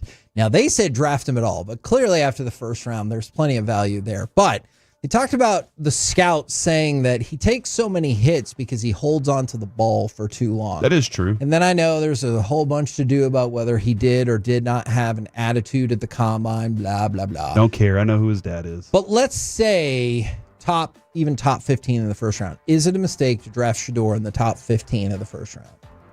If you need a quarterback, then no. Like you have a young quarterback that has the potential to grow into a really good, talented quarterback on this team. And I think he's the kind of guy, it seems like, even though his dad was the coach of the team, it seems like a lot of the teammates were in on what he was doing. And they now his offensive line could not protect him. There were plenty of times that I did definitely see him agree with roaming around too long, trying to strike for a big play, but that's what that offense was built on. Their offense was built on big plays. So I think that was one of the factors of it. I don't know if you can change him if you're an offensive coordinator, but if you need a quarterback and this is the crop that you have this year, I don't think that. No, I'd go ahead and do it. Now, I'm going to stick with the quarterback motif. I'm going to get both of y'all's thoughts on this. Teams should not trade up in the draft, especially to get a quarterback. All right, so here are the stats. In the last 16 drafts, 21 of the 53 quarterbacks picked in the first round were picked because of trade-ups. Okay. Now, obviously, there's some that were phenomenal successes, like Patrick Mahomes and Josh Allen. And then there's Bryce Young, Trey Lance, Sam Darnold, Josh Rosen, Mitchell Trubisky, Carson Wentz, RG3, Blaine Gabbert, Mark Sanchez. Really? So, and here's what I don't understand. All of those people watched the college tape on most of those guys. Right. Bryce Young, I will admit, I was like, dude, he's going to be fine. Like, I had no problem. All the rest of the dudes on your list, Kevin, I was like, I wouldn't draft them number 1 overall. I wouldn't draft them that high. Right. I was Sam Darnold specifically. I was in that group where I was like, nope, I would not draft that guy. That's Broadus tells you all the time. Quarterback's a very difficult position to grade and understand. But I have a decent eye, I guess, because I wouldn't have gone up to get those guys. If they fell to me, I might get them. But that is that, some people fall in love and they're like, we need a quarterback. This guy's going to be gone if we don't get him. The strategy is difficult, Kevin, to try to figure out, because you have to look at it and go, either we go get a guy now or we have to tank another season because we weren't good enough to tank there. So which one would you rather do? And a lot of times they're like, would rather take the next 4 years of this team and have a bad quarterback than tank one season to go get the really good one. But on occasion, you'd have bad quarterback drafts. They exist. And the alternative is to potentially make a mistake in free agency. Alec, I want to include you in this one because I think I know Corey's thoughts pretty strongly. It is a mistake to give Sam Darnold real starter money. That's tough. I'm going to say that's not true if you're close enough. Okay. Give me a team like Pittsburgh. Give me a team, I don't know, outside of that, it does get really weird. Maybe New Orleans, maybe Carolina. New Orleans has a lot of, or not Carolina, I'm reading something else. Maybe like Vegas. Like, I could see something like that where Pete Carroll is like, look, I need a guy who's ready right now. Okay. That makes a lot more sense. A guy like Mike Tomlin is probably going to say, I need a guy that's ready right now versus moving up to get a Jackson Dart, who people are falling in love with. Yes, we touched on that yesterday.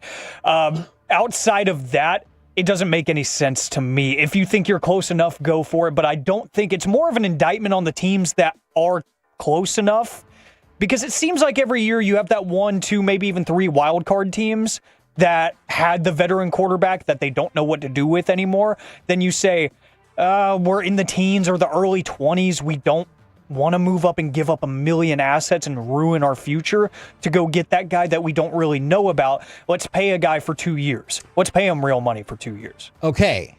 So we're going to stick with quarterbacks. Now that you said that, Corey, and you can correct me if I'm wrong, I think you also believe this is a bad idea.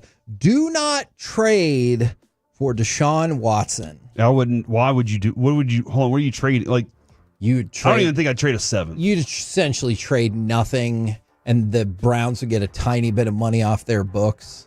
Yeah, I don't know if he cares to play football. That's my biggest concern, because it almost feels like 4 years since he's really played football. Yeah. And so I don't know if he cares, because he's like, I have a lot of money. I got a lot of criticism. I got destroyed, in the public eye. What am I playing for? Legacy's not it anymore. Right. I got the money, so what am I playing for? So, yeah, no, I wouldn't. There's no way I would.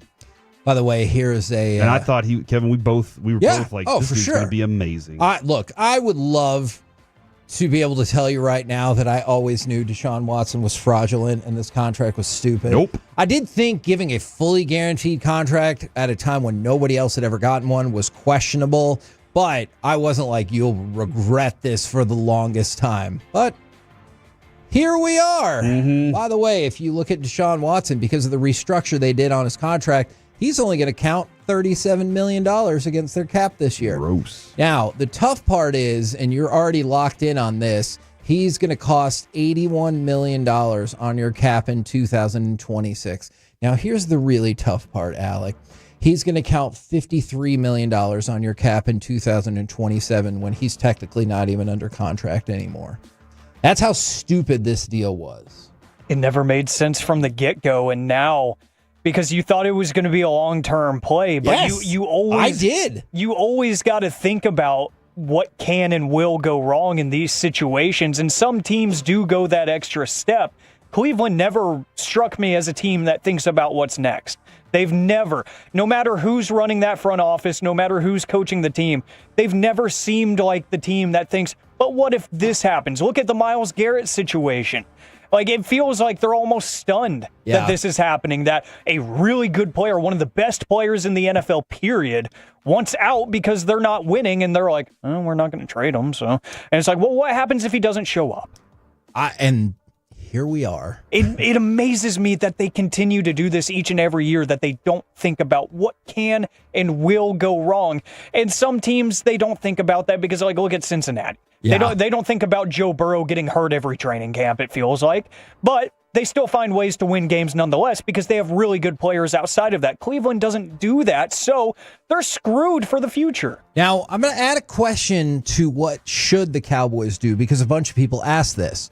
Corey, if he were to fall, would you draft Shedeur Sanders at pick number 12?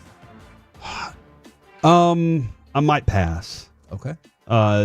Mostly because I have a lot of other places as the Cowboys. Now, if somebody wants to trade up, this is a great time. You know, there's a great opportunity to be like, look, I understand my situation. I screwed myself over by being able to get this off the grocery shelf because I already have one at home. I have Dak Prescott. I have a starter. Maybe he is the future. But if I want to win now, if I'm trying to build a team to win this year, which looks like the Cowboys are like, yeah, we'll settle for, somewhere in the playoffs, then I have to get other players that are going to be able to play this year. And that first round pick, that number 12 pick for the Cowboys, they expect him to start. So whoever that player is, they're expecting that dude to be on the field immediately and make an impact. And Shedeur Sanders can't do that if Dak Prescott's there. We've talked about this quite a bit. The number one thing you would like to see the Cowboys do right now is re-sign Micah Parsons ASAP. Unless like you have the opinion that they need to trade him. Like I'm not going to debate that today. I'm just saying for the money purposes. Yes, for the money Let's purposes, because we've talked about this the last couple of days, like clockwork. You restructure the CeeDee Lamb deal, $20 million. It's like 19 point something. You restructure the Dak deal, $36.6 million. So right there, you created about $56 million worth of space. The cap hit on Osa is going to be about $6 million. So you're talking about a net positive of about $50 million. If you give Micah the extension, you're going to be able to drop his number off of $24 million and continue to build up the space. And as Broadus and Wolchuk talked about yesterday, maybe it's looking like the Cowboys will be in play for that maybe B-level free agent as opposed to the D-level free agent that obviously we've been used to for some time. So you want them to go get Joey Bosa is what you're saying. What level of free agent is Joey Bosa right now? That's a good question. He's a C or a D level, right?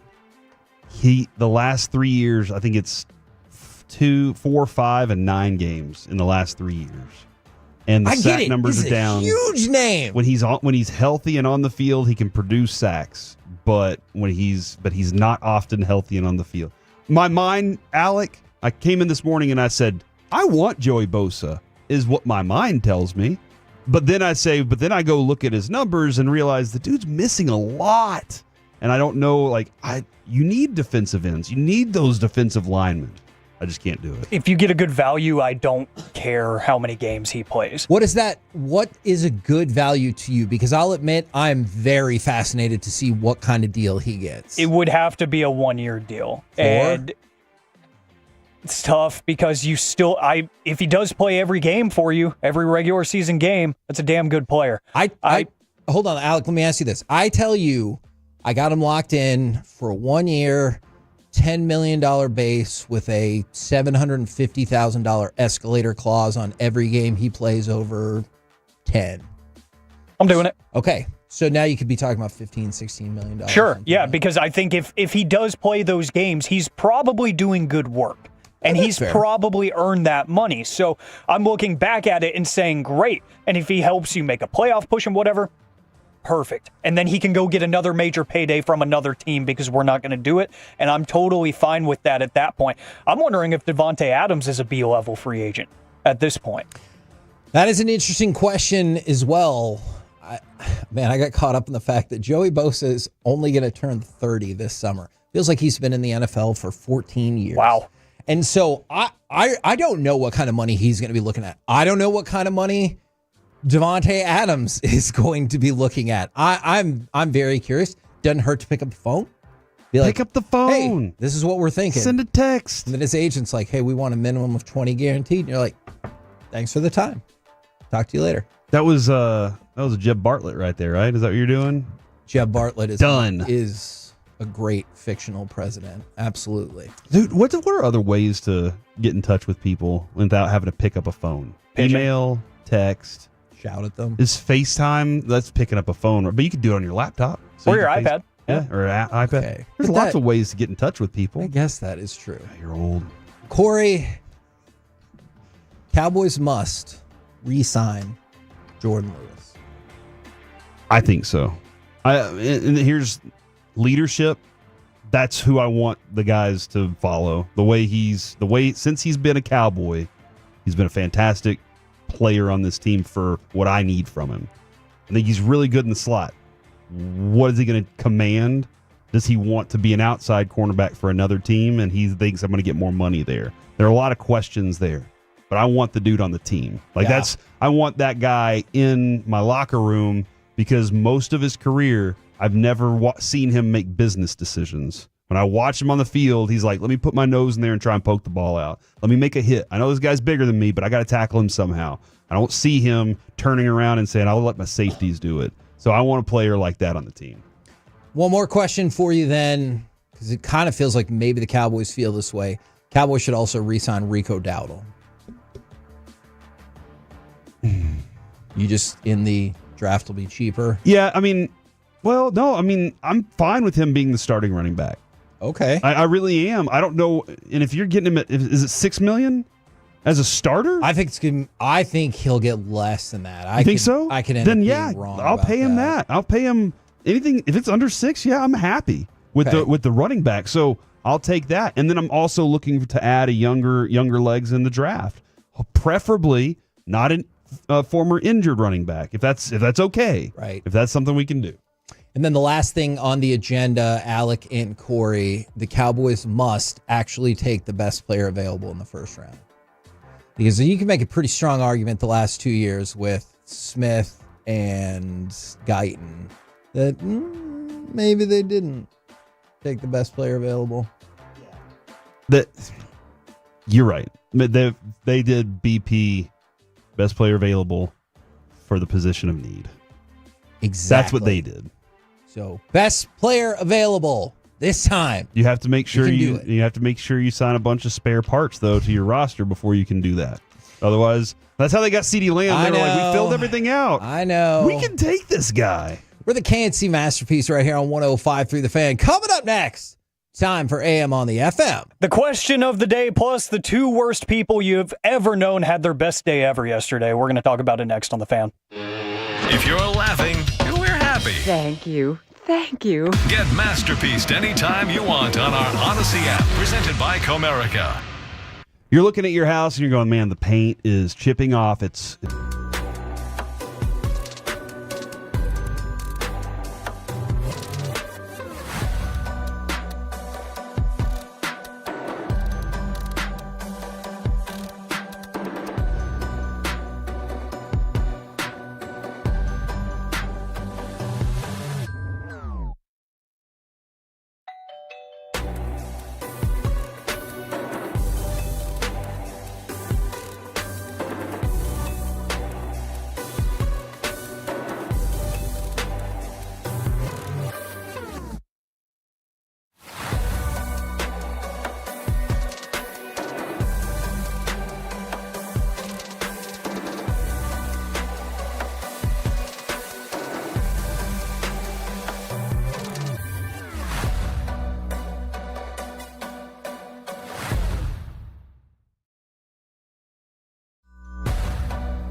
got to forget something else to remember that Uber Eats has groceries.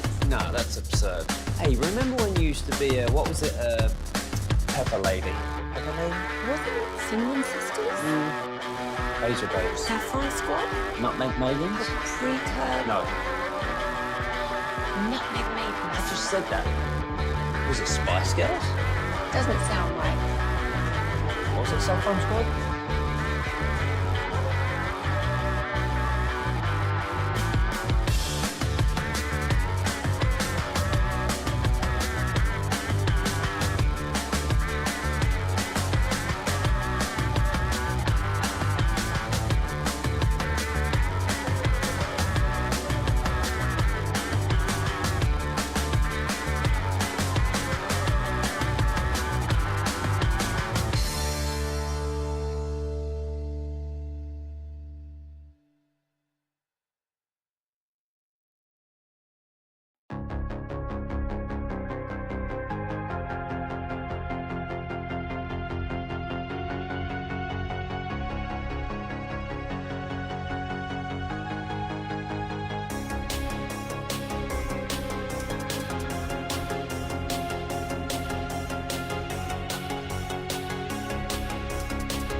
This segment of the KNC Masterpiece is brought to you by Cars for Kids. Donate today at carsforkids.org and the personal injury lawyers, Frankel and Frankel. If you've been injured in a car or truck wreck, call Frankel first, 214 or 817-333-3333. With Frankel and Frankel, there is never an out-of-pocket cost. They only get paid when you win. Frankel and Frankel, the go-to car and truck wreck attorneys in Dallas.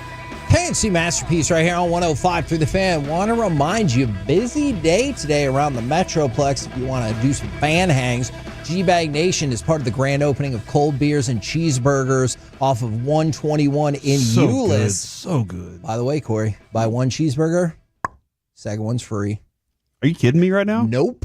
Now, some people would say you could share it with your friend. Eric Chiafalo wants you to eat both of those damn hamburgers, cheeseburgers. And Chris Arnold will be in Granbury from 3 to 5 p.m. at Casey's Pizza off of Weatherford Highway. So all kinds of stuff in Granbury, in Euless, if you want to go see folks from the Fan. Right now, it's time for this. What does this button do? Please, please, do not push the button. You have no idea of what it... Alec, you be quiet. Alec, that was awful.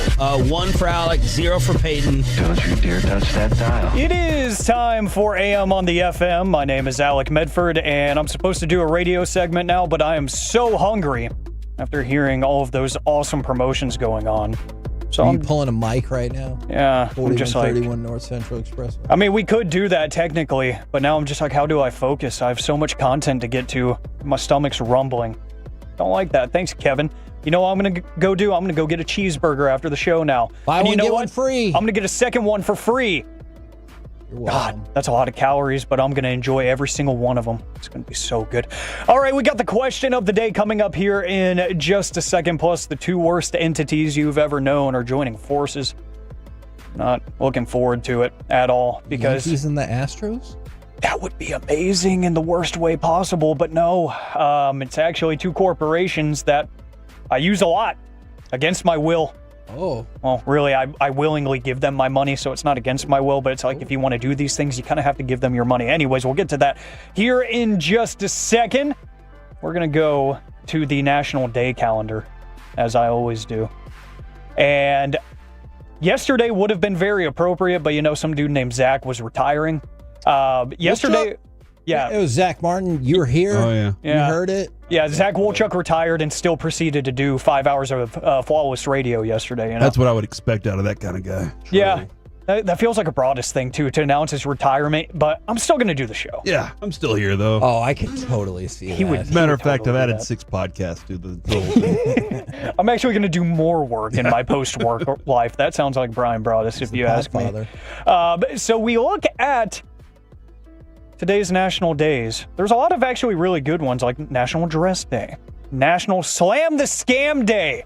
Oh my gosh! Which means you slam scammers. If you get a call from one, tell them I'm gonna body slam you. How much has it hurt the scam phone call industry that on your phone it says spam risk now? Yeah. Because Mike would frequently pick up his phone and he goes, "Hey, my phone says this is a scam. What are you scamming?" Carter, my son Carter picks up the phone and starts talking to scammers, and I'm like, "What are you doing?" And he's like, "They called me." Yeah. You don't have to answer. I will tell everybody right now: if your number's not in my, if your name's not in my phone, I screen everything. I do not pick up if I don't know your number. So leave a message. It's fair. Or text me. Yeah. Even if I do know you, there's probably a 75% chance I don't answer the call because I'm like, you can text me. Like that'll save a lot of time if we're being totally honest. Today is National Frozen Food Day. Very random, very specific. So I'm going to ask you, what is your frozen food craving lately? 877-881-1053, the Frankel and Frankel Injury Attorneys text line, because mine, it's a new discovery. It's not a new food discovery for me, just a specific like brand that I discovered. I'm a big kind of fried cheese guy. Any kind of fried cheese, I'm in on, totally.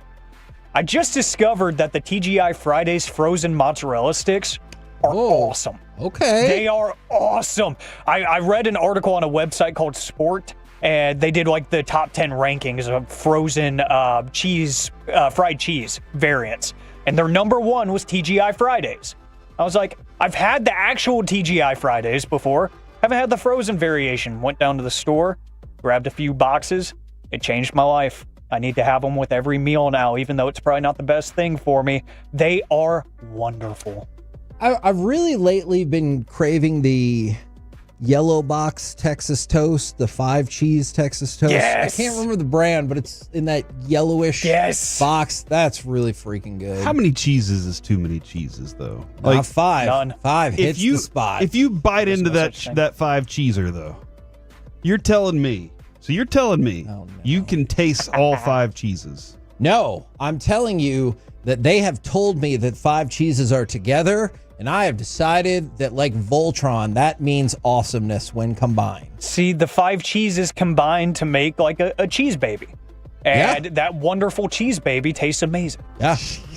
Yeah. Like, it's just one thing now. It's not 5 cheeses. That's the most ridiculous thing I've ever heard on this show. Oh, except for this. That is a lie. There are bites that I take that I'm like, I like this better than my actual baby. Earlier today, I did say the windows are the eye to your home. So man, I almost interrupted your commercial to be like, who said that? It was for fun. All right, I'll buy it. How do you make that in the oven? Yes. And how did you make yours? Air fryer. Okay. Air fryer is the baby now. That has become, I love the air fryer. Adrian got one. I was like, why did you get this? She said it was on sale. which always makes me mad because I'm like, we didn't need to buy it, okay? And she's like, but it was on sale. And it's like, it does just because it's on sale still doesn't mean we needed to buy it. Do you have to keep her away from Kohl's? Oh my Since gosh, they pretend like everything is on sale? Yes. You're Oh, like, man. that's a lie. That's been there for 3 months. Yeah, don't let Shine on the internet tell her that something's on sale. Dude, that's the worst. She got this air fryer though, and I was like, all right, let's see how this rocks. I love it. But here it is, mini tacos. Mini tacos from Target. I don't know what Target's brand is. I have no clue. Market Pantry. Market Pantry. The mini tacos, they're like the size of a mini taco, and Very descriptive. they I can have imagine. whatever that stuff that Jack in the Box piles into the middle. They have that in there without the lettuce. Oh, So it's just mini taco that you love from Jack in the Box Yeah. without the lettuce, and I can put 1,000 of them in the little air fryer, and then be like, "Sorry, Lucy, there's only 2." You know, like, and then I'll eat the other 998 of them. Mhm. So I love the mini taco from Target as the frozen item. That's a good selection. Sounds wonderful. I think Target and their Market Pantry, they have a solid line of frozen foods. They do. They really do. And expanding outside of that, too, I've noticed, like, not to take shots at Big Pasta, but, like, their pasta brand, it's like, if not 50% cheaper, like, way more than that for certain cuts of pasta, too.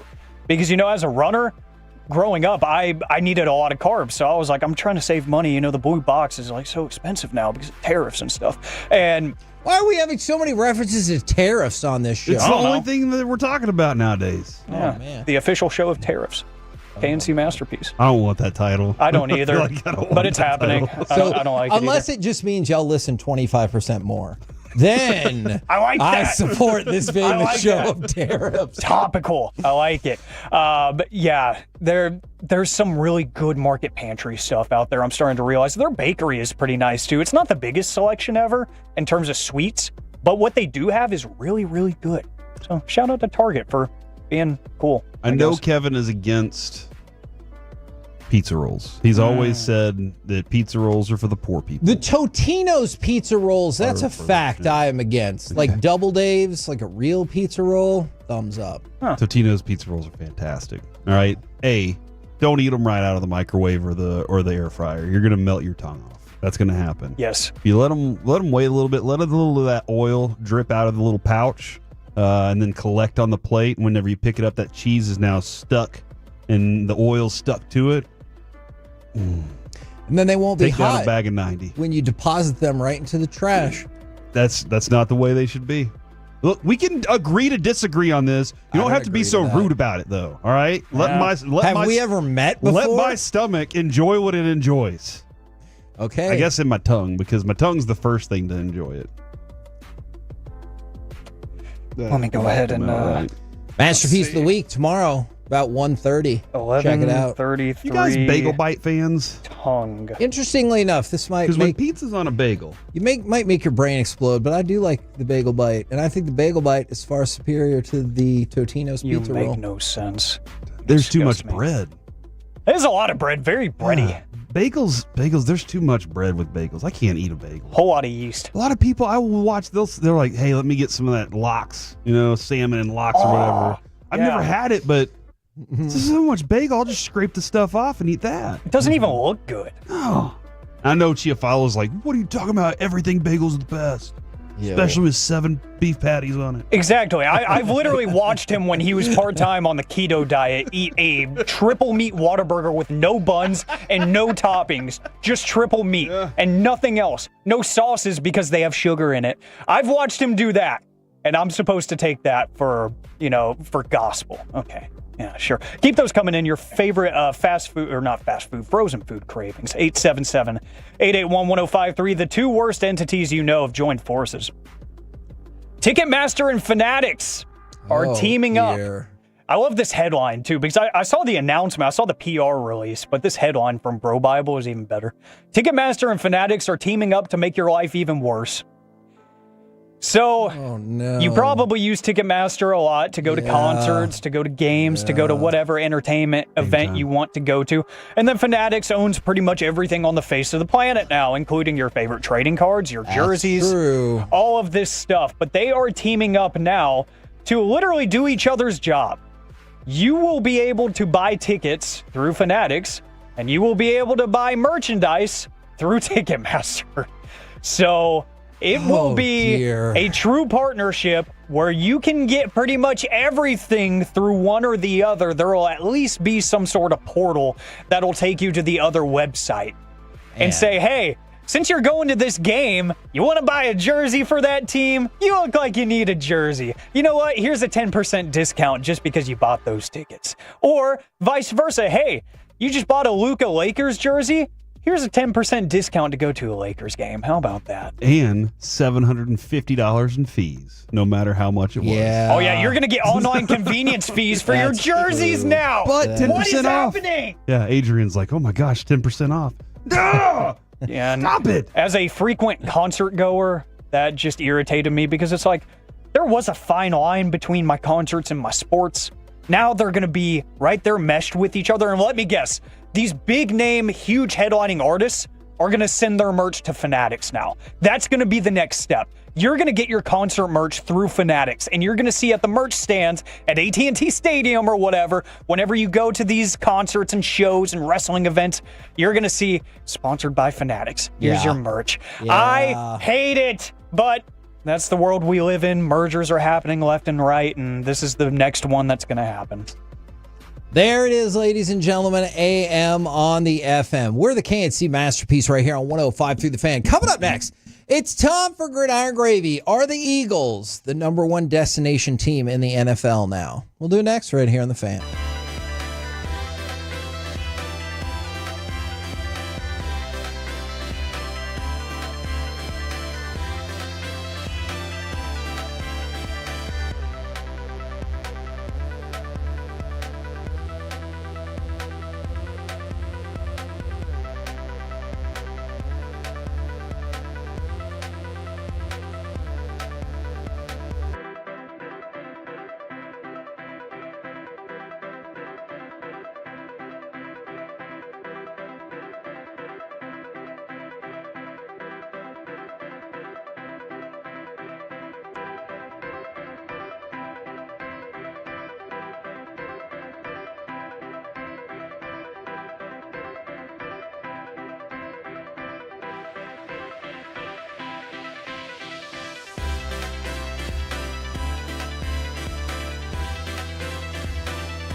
Has Lola V products? I gotta remember that. Well, you know, they say in order to remember something, you have to forget something else. Okay, now that is a very cute haircut. That's like a little shag. I've never seen it before. Well, I mean, of course you have. It's the Rachel. Oh, is that your name? No, I mean like your name. No, I'm Jen. My name's Jen. Right, but I just mean like this is your haircut. But that's hair on your head. I'm not saying this is your hair. Okay, freak me out a little bit.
think it's true that you've got to forget something else to remember that Uber Eats has groceries? No, that's absurd. Hey, remember when you used to be a, what was it, Pepper Lady?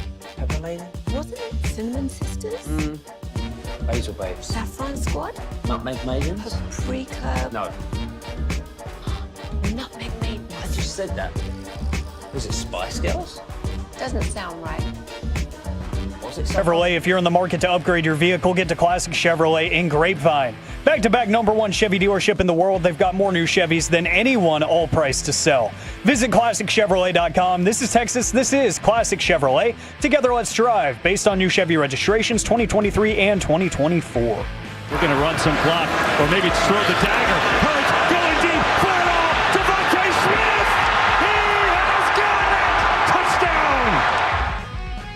KNC Masterpiece right here on 105.3 The Fan. We're going to get to Gridiron in just a second, but a couple of Mavs notes for you. And as with everything else the last couple months, it's not great. Sixers Mavs will no longer be nationally televised because that would be the worst. But then also, Mavericks assistant coach Alex Jensen is leaving to become the next men's basketball coach at the University of Utah. He won Mr. Basketball in Utah in 1994. We saw yesterday that he was the front runner for this position, and it was kind of one of those like, is this the beginning of the fraying amongst the coaching staff here?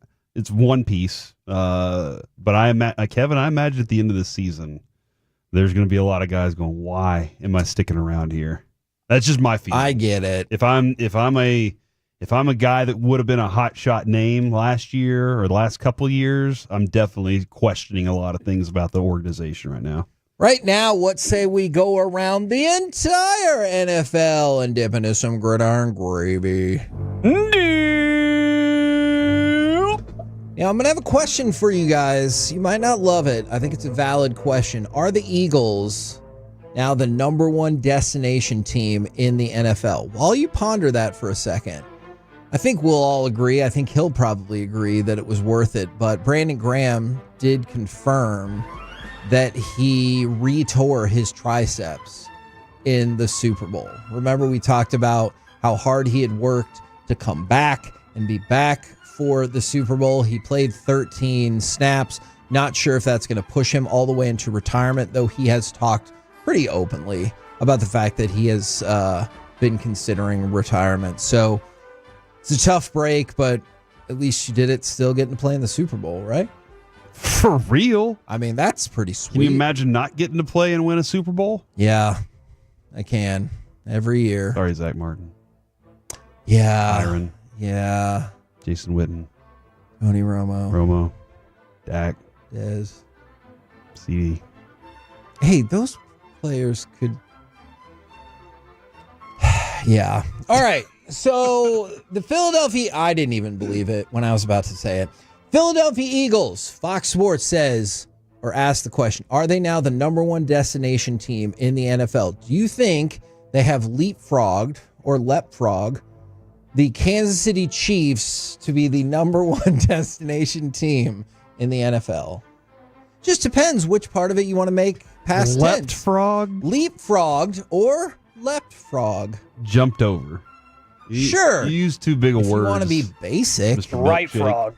frogged. Use smaller words.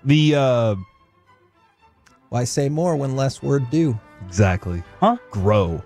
I think this is interesting because I believe the line of money is the most important thing to players. I believe that is the first most important thing. But then once you've gotten paid and you're like, now I want to win. If you're one of those kind of guys that's in that veteran area where you're like, I've made my money, but I want to make money and win, the Eagles figure out how to get the money in your pocket. And they are a very good football team. Yes, I believe that right now, if you want to go sign as a free agent, they are in the place where they're willing to spend and willing to continue to try to win and have a really good culture right now. All those things are positive things. So I do believe it is a destination. When that money dries up, which is pretty quick in the NFL, it seems like those things happen real fast because windows close and open really fast in the NFL. It might not be very long, but for the next couple of years, I believe Sirianni's done, again, he has done something. As corny and cheesy as everybody thinks he is, the guys, they walk into that building, believe him. Now, we talked yesterday about DK Metcalf wanting out of Seattle. If he were to leave, the Packers, Patriots, and Chargers are kind of leading the way in terms of what his next team would be. Do any of those in particular stand out to you? Because I know with New England, they have all the money to spend, and with the Packers and the Chargers, you have younger quarterbacks who are at various levels of proving themselves. Packers and Chargers are very interesting to me. Who was the other team you said? The Patriots. Patriots. I feel like Patriots are going to be revitalized at some point. They seem to be decently high on Drake May after year one. Drake May looked good. Yeah. There were a number of times he looked good. That defense was miserable. They couldn't stop anybody from running out and doing things against them. Their offensive line was bad. That's what it was. Their defense actually had some moments that you were like, oh, they're good. Their offensive line, Jacoby Brissett had no time behind that offensive line, and Drake May was running for his life. The highlight we have of Drake May is him throwing a touchdown pass while running for his life all over the field. So I would go with the Patriots. That would be my first option. Okay. All right. It's weird. I'm not used to saying that. Yeah, I guess there was a report the other day that the Patriots last year were surprised that not everyone wanted to come play for them. And I was like, well, you didn't have Belichick or Brady anymore. And you don't pay the same. Like quite honestly, they for a long time were able, because Belichick and Brady were there and they were a destination to go win a Super Bowl. People were willing to take smaller contracts to play for them. For people that are curious, from the betting odds I've looked at, the Cowboys are 6th on this list to go ahead and pick up DK Metcalf. Now, that's $30 million, though. Supposedly that's what he's going to want. He's not, and the trade numbers? He's not worth that. You said it yesterday. No, you don't. He is not as good as you think he is. Exactly. And I stick by that. All right, let's go to kind of talking about DK Metcalf. And then a local kid, unfortunately, gets a verbal beatdown as this goes along. So, Diamodor Lenore was talking about DK Metcalf for, I don't know, a second, and then it quickly moved to the Metroplex's own Jackson Smith and Jigma. Cut number 10, if you can. Y'all cannot let DK leave. Y'all can't do that.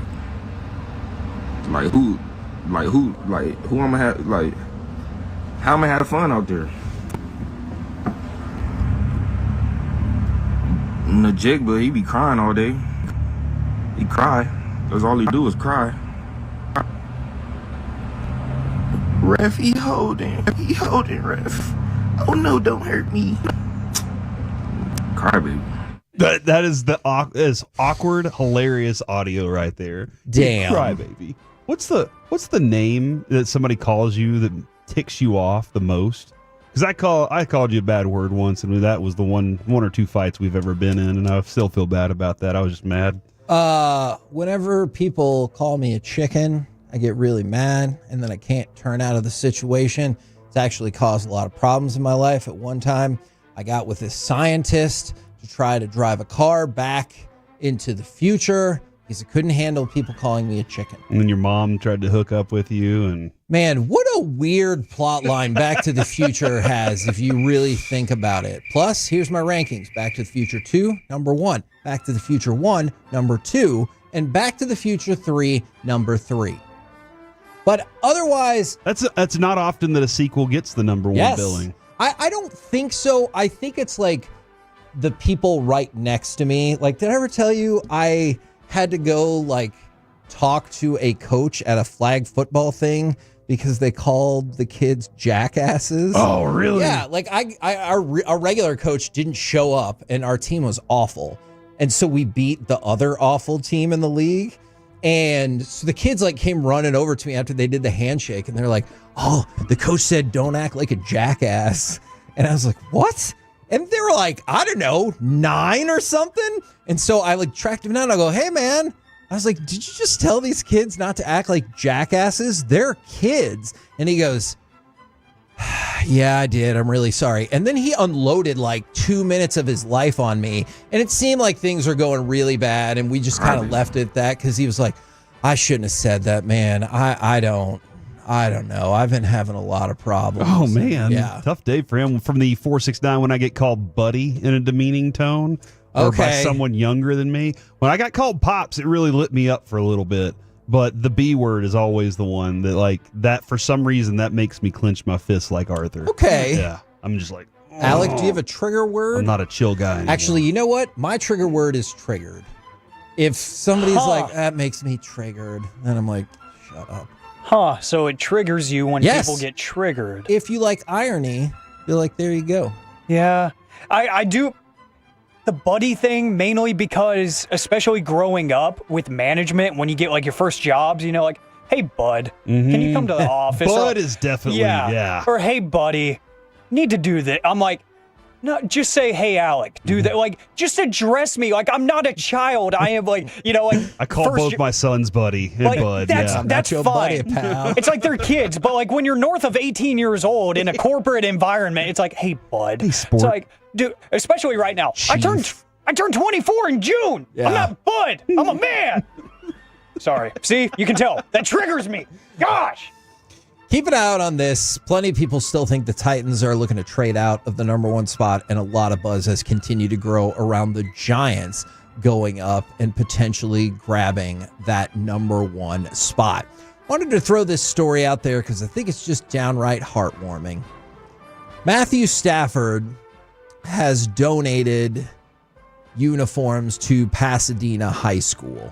They surprised them at their football banquet last night, said they would be providing them with new uniforms. That school was affected by the wildfires back in January, and that's a really neat thing. And I know we have to talk about a lot of crappy things that players or management or whatever do. So I just wanted to shout out Matthew Stafford and his wife, Kelly, for popping up to the banquet and being like, we got your new uniforms taken care of. That's the kind of stuff I love right there. Yeah, man. that is really cool. We're the KNC Masterpiece right here on 105.3 The Fan. Coming up next, a blanket, a burger, and how the Rangers offense can function better as a unit. Next on The Fan.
Uber Eats has Lola V products? I gotta remember that. Well, you know, they say in order to remember something, you have to forget something else.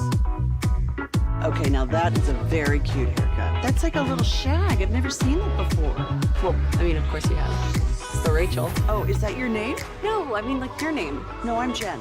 My name's Jen. Right, but I just mean like this is your haircut. But that's hair on your head. I'm not saying this is your hair. Okay, freaking me out a little bit.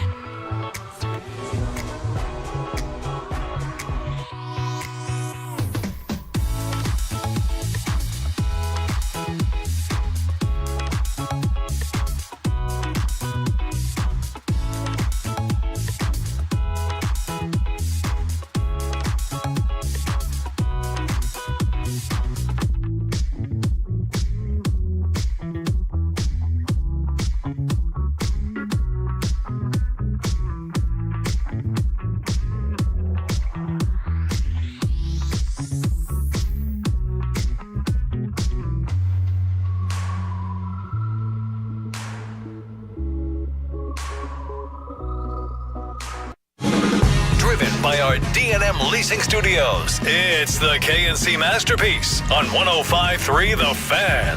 KNC Masterpiece right here on 105.3 The Fan, 877-881-1053 if you want to get involved in the conversation on the Frankel and Frankel Injury Attorney text line. You can also hit us up on Twitch, on YouTube. We're going to go to baseball here, and again, kind of expanding on the most heartwarming story maybe you've heard in a long time, but certainly of spring training. So we talked about this when we were at spring training, the blanket that was there for Jake Berger's daughter, Penelope. Yeah, and as of yesterday, we were like, man, did not ask who came up with the idea and all those things. And we were like, oh man, there's a lot more to this story. And I need to look more into this because I want to know more about the cause and effect. But their daughter, Penelope, she's 4 months old. She has Down syndrome, and she had to get an open heart procedure. And there's an article in the Dallas Morning News that made note it's fairly common for children born with Down syndrome to need open heart surgery. Adrian said absolutely yesterday whenever I was I had reading this no to her. idea. Yeah, Adrian was like, and you know what she does with my possibility, she was like, we need to reach out and see what we can do there. But yeah, she said that is definitely the case. I didn't know either. But you know, having people in our world that know stuff like that, good to have around. Yeah. And so, first of all, that's just heartwarming that the Rangers would want to do this. Jake Berger himself yesterday said, I didn't really know these guys until February 15th. And it was overwhelming in a really positive way. It made me really feel like part of the group. So what the Rangers did was they had this special blanket made up for Penelope, and they had all of the players sign it, all the hitters sign it. And the thing that we talked about, because we got to see several of the players sign it in the clubhouse, they were giving you the good signature. Yeah, they were. Like the big... They're trying hard. Yeah, this is the best signature I've got. And then in the Dallas Morning News article, they got a picture from the Berger family of the blanket hanging over Penelope's crib. And it was really heartwarming. Yes, it is. And everything like that. And Josh Young stood up in the hitters meeting, gave the gift to Berger. And you could tell, like, all people involved were emotionally affected by this. And you sent me the story, Corey, because I was really fascinated by this aspect of it. Offensive coordinator Donnie Ecker, who put together the blanket drive, saw an opportunity too. He saw the opportunity to reinforce the idea that he had gone through in the first hitters meeting. The offense functions better as a unit than it does as a set of individuals. And that makes sense when I hear it or when I read it, but I very rarely think about the offense as like a unit. And I'm like, man, this part of the offense looks really good, blah, blah, blah. And we've we've talked to different managers, different coaches about this style, and when Mike and I have discussed this at a high school level, when you were growing up, the idea on a lineup was your leadoff hitter needs to be fast, needs to get on base and be able to steal bases, get to second base, and now your second hitter is either going to get walked or he's driving the other guy over, and then the third hitter should drive in 2 runs at least, unless he hits a home run. Like, that was always kind of the idea. But think about what I just said there. All 3 of those guys are relying on each other in order to get 3 runs in. And so when you go up to the plate and you're like, I'm about to hit a solo home run, that's not necessarily what's best for the group and best for the team. I need to get on base right now because I know Adolis is behind me. Those are the ways that he wants them to think, in that we're trying to string together 7 or 8 hits in this inning that are going to put maybe 3 to 4 runs on the board, hopefully more. Hopefully we have a huge 23-run inning like that one college team did. That was a record. Like, that's what you're hoping that these guys, with their approach, just like Marcus Semien told us, look, I'm going up there hunting fastball, and if I see my pitch, I'm driving it, no matter when it is in the pitch count. But you're hoping the rest of the guys in the lineup are going up to the plate, knowing what the situation is, supportive of each other, coming back with information from the batter's box about what they just saw from the other pitcher and saying, hey, dude, by the way, third pitch is going to be his changeup and it's moving out this. You want that kind of communication amongst your guys, because if they're just thinking about their stats and padding them, it's not going to be a useful product. So what I keep thinking about for Jake Burger, first of all, I can't even fathom how difficult that is. And by the way, I have seen from the 817, my brother has Down syndrome. He was born with 3 holes in his heart. I appreciate people who are sharing like their personal stories. I think that's really incredible and really brave of you. I have a nephew with Down syndrome from the 817. They're typically born with holes in their hearts that require surgery. He is having his 2nd open heart surgery this month. Our heart and my prayers go out to you guys. Again, I can't even imagine the mental part of going through that. Did you see the rest of that text? Oh, no. He was born the night the Rangers won the World Series, 2 a.m. the next day. Wow. That's all. Well, we're up here celebrating and everything. So the Rangers, you got a World Series celebration. You got a World and Series baby. We're going to take care of that Love baby. it. And just, I wonder about like Jake Burger's mindset of, I'll do anything for these guys in this team now. Like, maybe that's too simplistic. And he's like, hey, I just got here. I'm still worried about my family and everything. But to be welcomed in like that, I imagine that's got to really kind of galvanize your clubhouse and bring everybody together. Well, I mean, when you kind of have that environment in the clubhouse where it seems like the doors are open for guys, then it doesn't create you know what? I got to go in there and just keep my head down and avoid everything. It seems like they're like, come in here and show us your personality.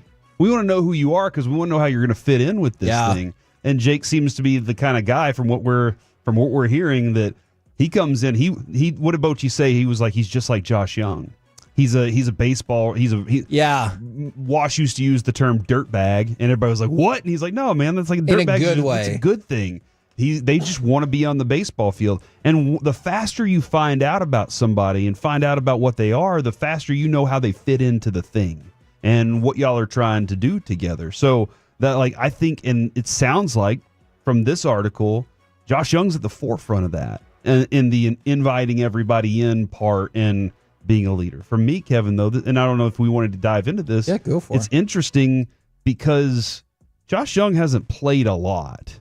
Right. He did win a World Series with this team. Yes, he did. And he is a young feature on this team that's going to be around for a while, as long as that contract that is going to be on its way pretty soon. And I think Boris is his agent. But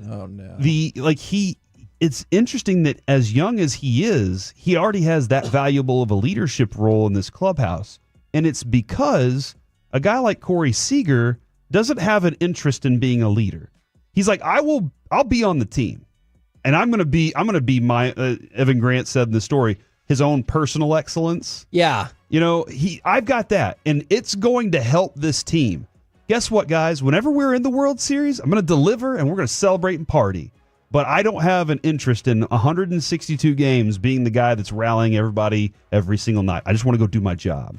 And that's fine. And that being said, we did hear in the offseason that he's learned Spanish so he can communicate with the Latin players better, and they love it. I mean, so that's awesome to hear from Seager. And how could you not, right? Like, the guy who's the best player on your team is actively trying to make a better effort or even make an effort to communicate. Yeah, to communicate, to understand, to get along, to bond, like all those different things.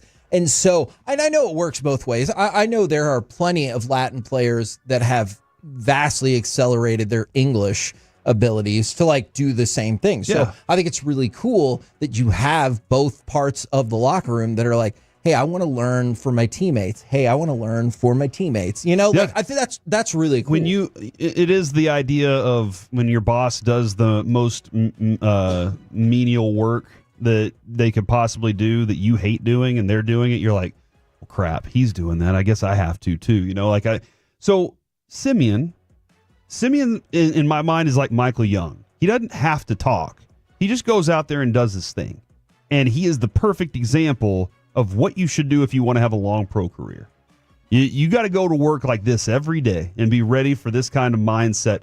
And then we've heard about Evaldi. Yeah. And Evaldi's approach, he's buying rookies Rolexes. He's doing all these things to create this environment. But as Evan Grant points out, Evaldi's role, because he's a pitcher, sometimes might not carry weight with everybody else. Josh Young, however, wants it.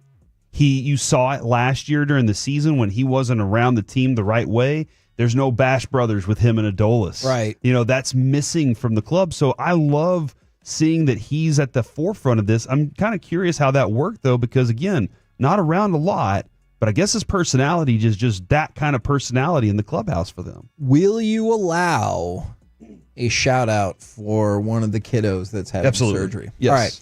So shout out to Smith. That is this person's nephew's name. Hope everything goes well with the surgery. And from the 214, any support for a parent with special needs means so much. It's such a difficult thing. So kudos to the Rangers. And it was great the way they set it up, because they set it up specifically when they knew Berger wasn't going to be back to the clubhouse yet.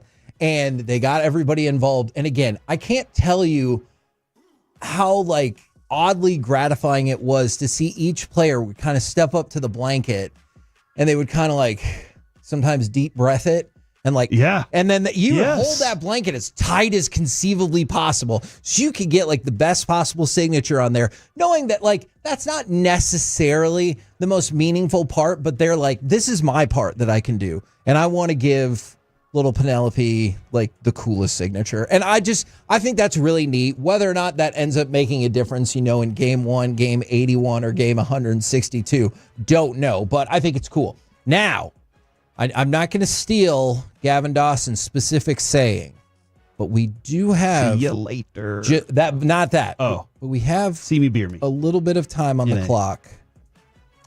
And I feel like I have some information about soccer. We need to wait another 2.5 minutes. though. You can. Otherwise, it's 2.5 minutes on soccer, and that doesn't rhyme. That's not a good alliteration. I'm going to try to give you 59 seconds on soccer because I don't want to rip off Gavin Dawson all the way. 59 seconds on soccer. Just most of the way. We also used to have a segment called 2 Minutes in Yoga Pants.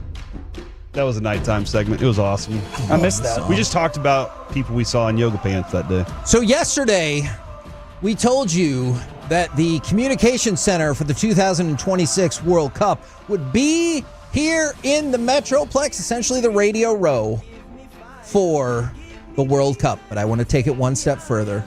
The United States and Mexico are now heavy favorites to co-host the 2031 Women's World Cup. Now, we got a little bit jobbed on the 2026 World Cup and didn't get the final. Now's the time to make it right. 2031 World Cup final at AT&T Stadium. And as much as I would love for the men's team to be there for the semifinals in this next World Cup, I feel infinitely more confident that the women's team could be there at the end for their World Cup. So make it happen, FIFA. 2031 Women's World Cup, co-hosted by the United States and Mexico, with the final at AT&T Stadium, and the United States wins it all, so we can finally have a championship in that building. And on this soil. It feels like we have. That's true. I mean, I guess we did win, What was the on end the of that soil. sentence? Our freedom. Oh. Whenever we fought the British. That's a good point. We won on our soil.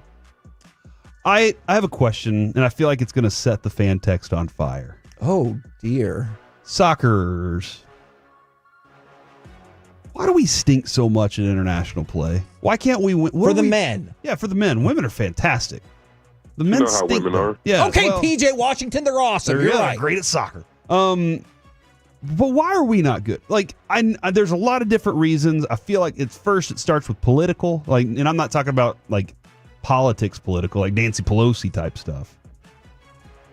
I'm talking about. I'm not engaged. I'm talking about like the politics of the soccer, United States soccer. There's politics within it. I know that's a big reason. But why do we stink? Do we just not have talent? What is it that why can't we sometimes not even make the World Cup? Like, that's happened before. The only reason we're hosting it is so that we could be in the World Cup. There is a tiny part of me that thought about that. They were like, well, we're in this time. United States, y'all still kind of believe in all this stuff, and y'all are making money for us, so we kind of need you in this thing. Y'all got a lot of people. Why do we 877-881-1053? If you know soccer, tell me, why do we stink in international play? Okay. And thank you. If you're in the General Euless area, you can make your way to Cold Beers and Cheeseburgers off of State 121 and ask Gavin Dawson, why do we stink at soccer? Yes. While also buying one cheeseburger and getting the second one for free. What a day. Just saying, trying to help out. Cheeseburgers are amazing. Coming up next, we move into the Expressway, and it's going to be jam-packed. We've got another edition of Puck Around and Find Out. Can I convince you to start watching and loving college basketball, Part 4, and NFL Overreaction or Reality? Woo! We'll get to it next right here on The Fan.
true that you've got to forget something else to remember that Uber Eats has groceries?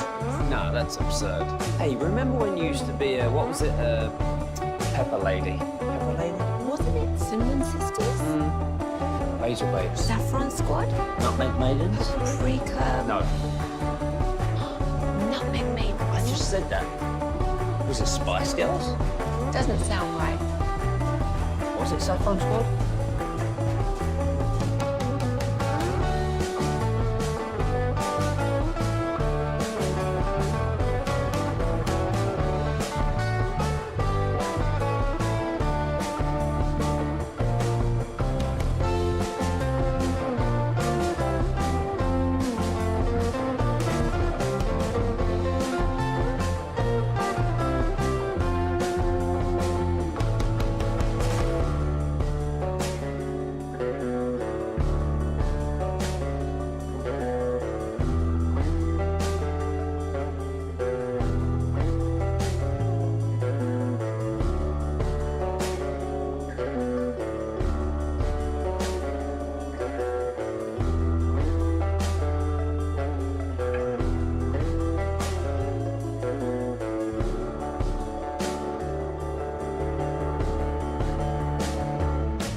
The Expressway on 105.3 The Fan is presented by the On Time Experts. Bears are going to try to go without a huddle now. Fields back in the gun on 2nd down and 9. Back to throw. Here comes trouble, and he's going to be taken down by Osa Odigizua. Shameless plug alert. DFWfavorites.com. I just voted for Franklin Frankel for best personal injury attorney in the DFW. And you might be like, good, that's helpful. What else can you do to help us out? All right, Corey, here's what we can do. If you live in Granbury or near Granbury, Chris Arnold, 3 to 5 at Casey's Pizza today off of Weatherford Highway. And then the G-Bag Nation is going to be doing their show as part of the grand opening at Cold Beers and Cheeseburgers off of 121 in Euless. Buy one cheeseburger, get one free. Okay, I just want to point out we went to the one in Arizona. It was really good, and I need to post my pictures because I took some pictures of my burger. I had a steakhouse burger. The patty on this thing was 2 knuckles thick, right? Like that thing. It was what this it says thick. in the menu. It was this thick about it, and that was cooked. Mm-hmm. Like I can imagine everything that they had on the menu. I liked their garlic fries. Made with real garlic, not just like a dusting of garlic, like real garlic flavor. They have some really good stuff. Go see the G-Bag Nation. Let us know how you feel about what their food is because we really liked it a lot. You know what I think would be a fun bit if you go out there? Continue to order cheeseburgers and give your free one to Eric and see how long before he just passes out. He won't. You're probably right. That dude, you're probably right. He ate the boomstick burger. That's 2 feet of burger. That's a lot. Now, some NFL overreaction or reality. I'm going to start with, I think this is going to be an affirmative for both of you, but always good to be certain. Overreaction or reality? You really like the Osa extension. I do. Because and this is just me knowing Eberflus and what he's done, he's going to be great in their defense, I think. I think they're going to use him a specific way that's his best attributes are going to be highlighted. Okay. And he's good at what he does. And did you hear him with Kay Adams talking about, I got my mom doesn't have to worry about a house. I had a moment afterwards when I sat down with my mom and I took care of her forever. And I love that part. I thought you were mentioning the part that I also saw where he did not know that Mike McCarthy didn't get another job. That's a little, but they're players. A lot of times they don't even know who their coaches are on the other side of the field. Like they're like, who's that offensive guy? Alec, but I really do like the move. Alec, you support this Osa extension. I do for those 2 reasons exactly. One, I feel like you did get a great deal, and it did sound like from everything Broadus was telling us that he did turn down a good amount of extra money from elsewhere to make this happen. Very nice. Which, In your face, Cleveland. Exactly, because who wants to play there anymore? We were talking about destination cities and teams earlier. It's not Cleveland. Take that, Derek.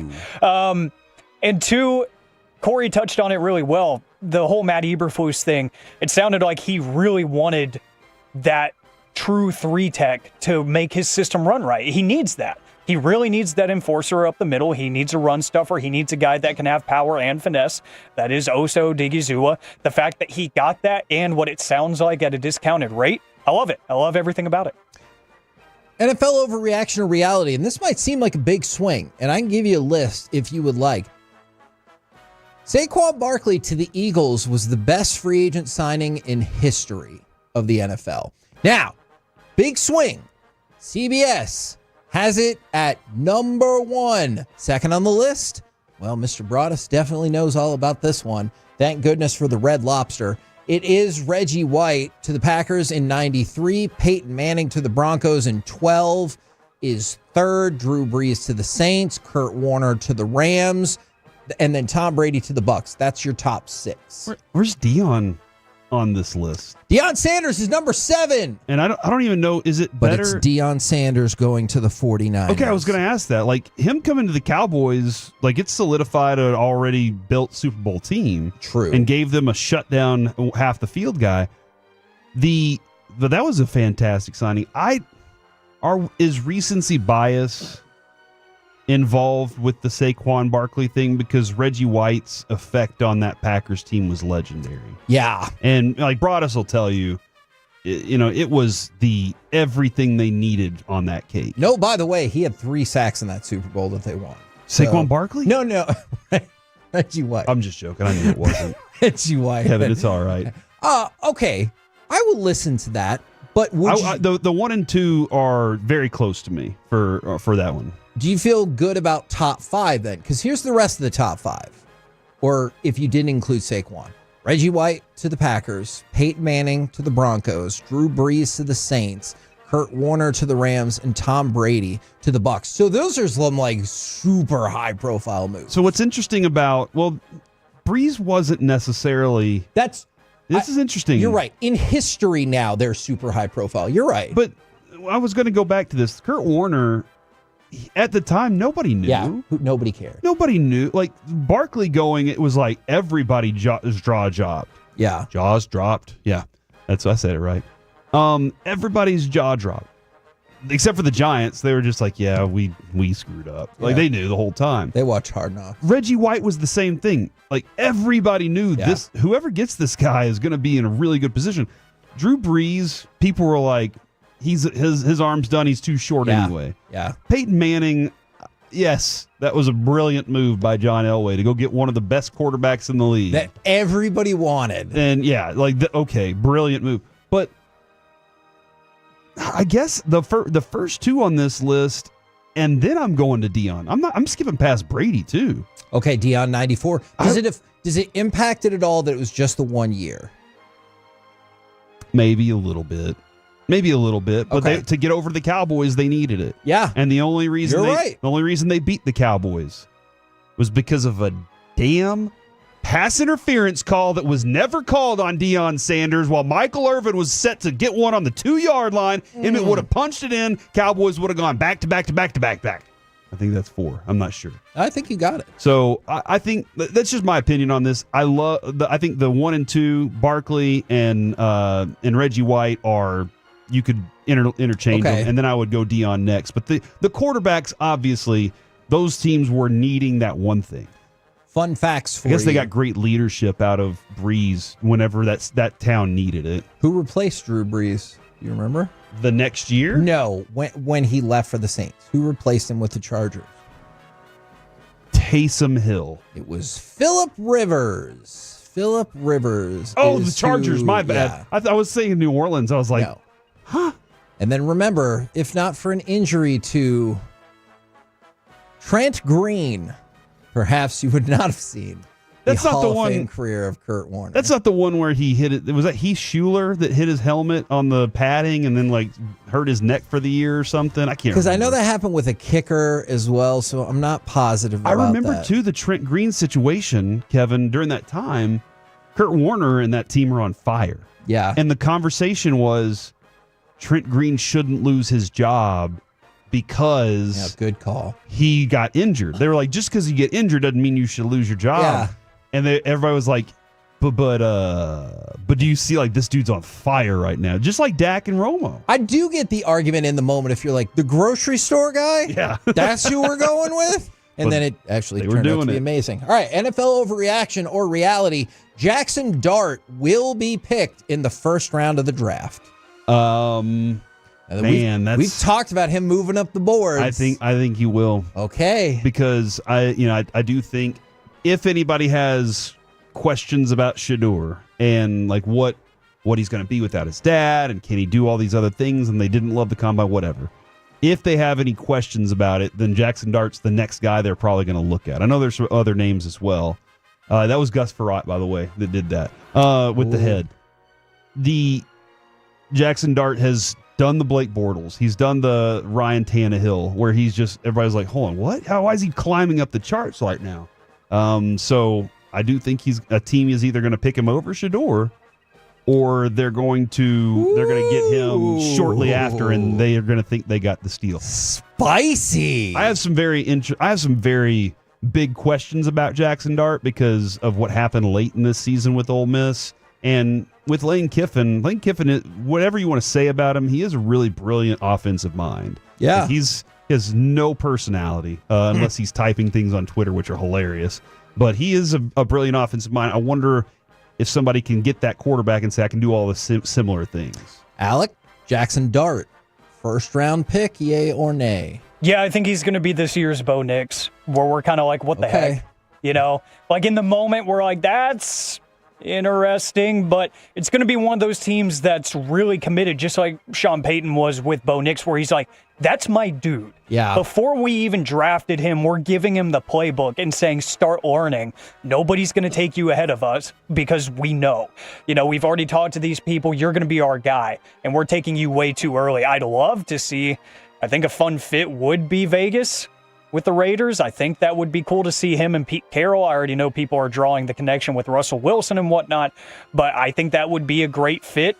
I think there's probably a few other teams that are a little bit further down the line that would make some sense too. I talked about it earlier, like the Steelers, I think would make sense too if they want to stop rolling the dice on veterans, on minimum contracts and whatnot, and say, let's try to commit to a 5-year window here. That would make a lot of sense too. So I do think somebody ends up moving up to get him. I do see a world where maybe we are overreacting a little bit to him and somebody just takes him right where they are in the first round and they don't have to move up. But I think he is going to be a first-round pick. NFL overreaction or reality, the Browns are locked into a quarterback at the number 2 pick. Because, look, the changing of the Deshaun Watson contract, that is simply an accounting move. We've seen the Cowboys do that a couple of times, but there is some thought that they might be like quarterback or nothing at number 2 pick.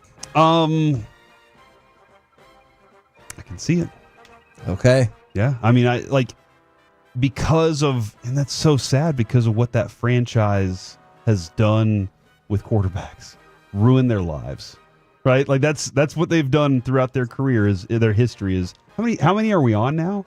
65. It's just the list. Yeah, it's so. There's sad. no consistency at the position, and they keep putting themselves in this place. And now, as guys are like, I want out of here. Your most talent, you got to rebuild the team again before you can get a quarterback.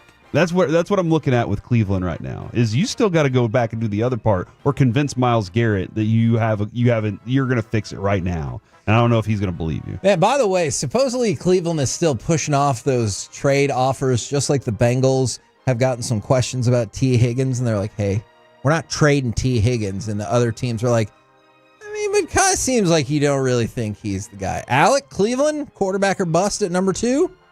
I think so, because what other options do they have? The free agent quarterback class isn't great, so they could get a bridge guy, which is fine. But you know what a bridge leads to? It leads to something better, which is a rookie quarterback or a quarterback on a young contract, later on a couple years down the road. So it's the only viable option here, because they clearly don't believe that Watson, one, if he's ever going to play for them again, I don't think they believe he's going to be the same guy that they thought they were getting when he signed.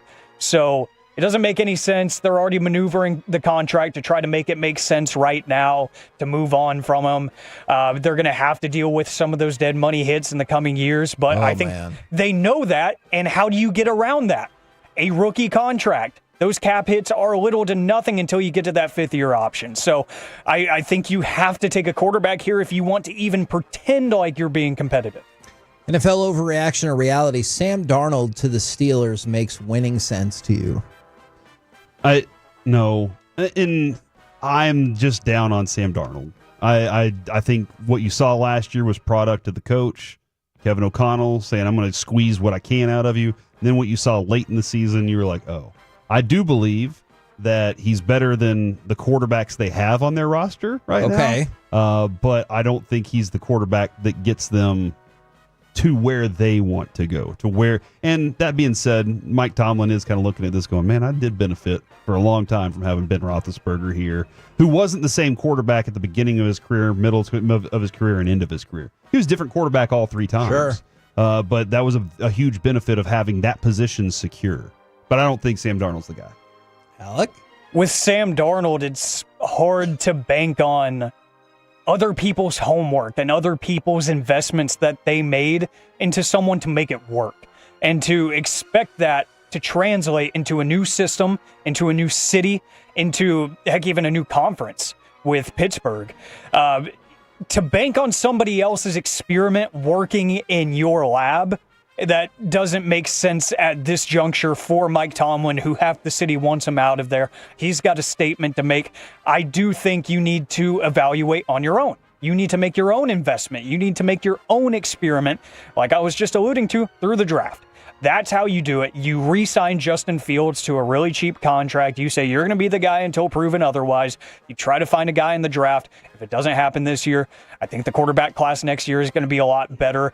But with Sam Darnold, the carriage looks real pretty until it turns back into a pumpkin, which you saw in Week 18 and beyond. So I don't think it's going to work in Pittsburgh for Sam Darnold. Maybe again in Minnesota. I don't think it works in Pittsburgh. Now, this is not NFL overreaction right here, but another key question. You guys want to pivot to stars or college basketball? Quick stars, and then we can end strong with college B. Give me, what the hell? Did you just say college B? BB. Okay. Basketball. I thought you said we're going to. MBB. Yeah. All right. Give me cut number 9, will you please? Johnston hints. They score! They beat the clock! 1/10 of a second was on the clock. Wyatt Johnston. So, obviously, we've talked about this a lot for weeks and weeks. I guess probably now going on months and months, that it feels like the best shot you've got at something before the Rangers start is the Stars. They've been on fire. They play the Flames tonight, so that should be interesting. But trade deadline. The trade deadline is tomorrow at 2 p.m. Central Time. So we had a couple of trade targets we wanted to ask about, but Corey, I know this caught your eye. Mikko Rantanen.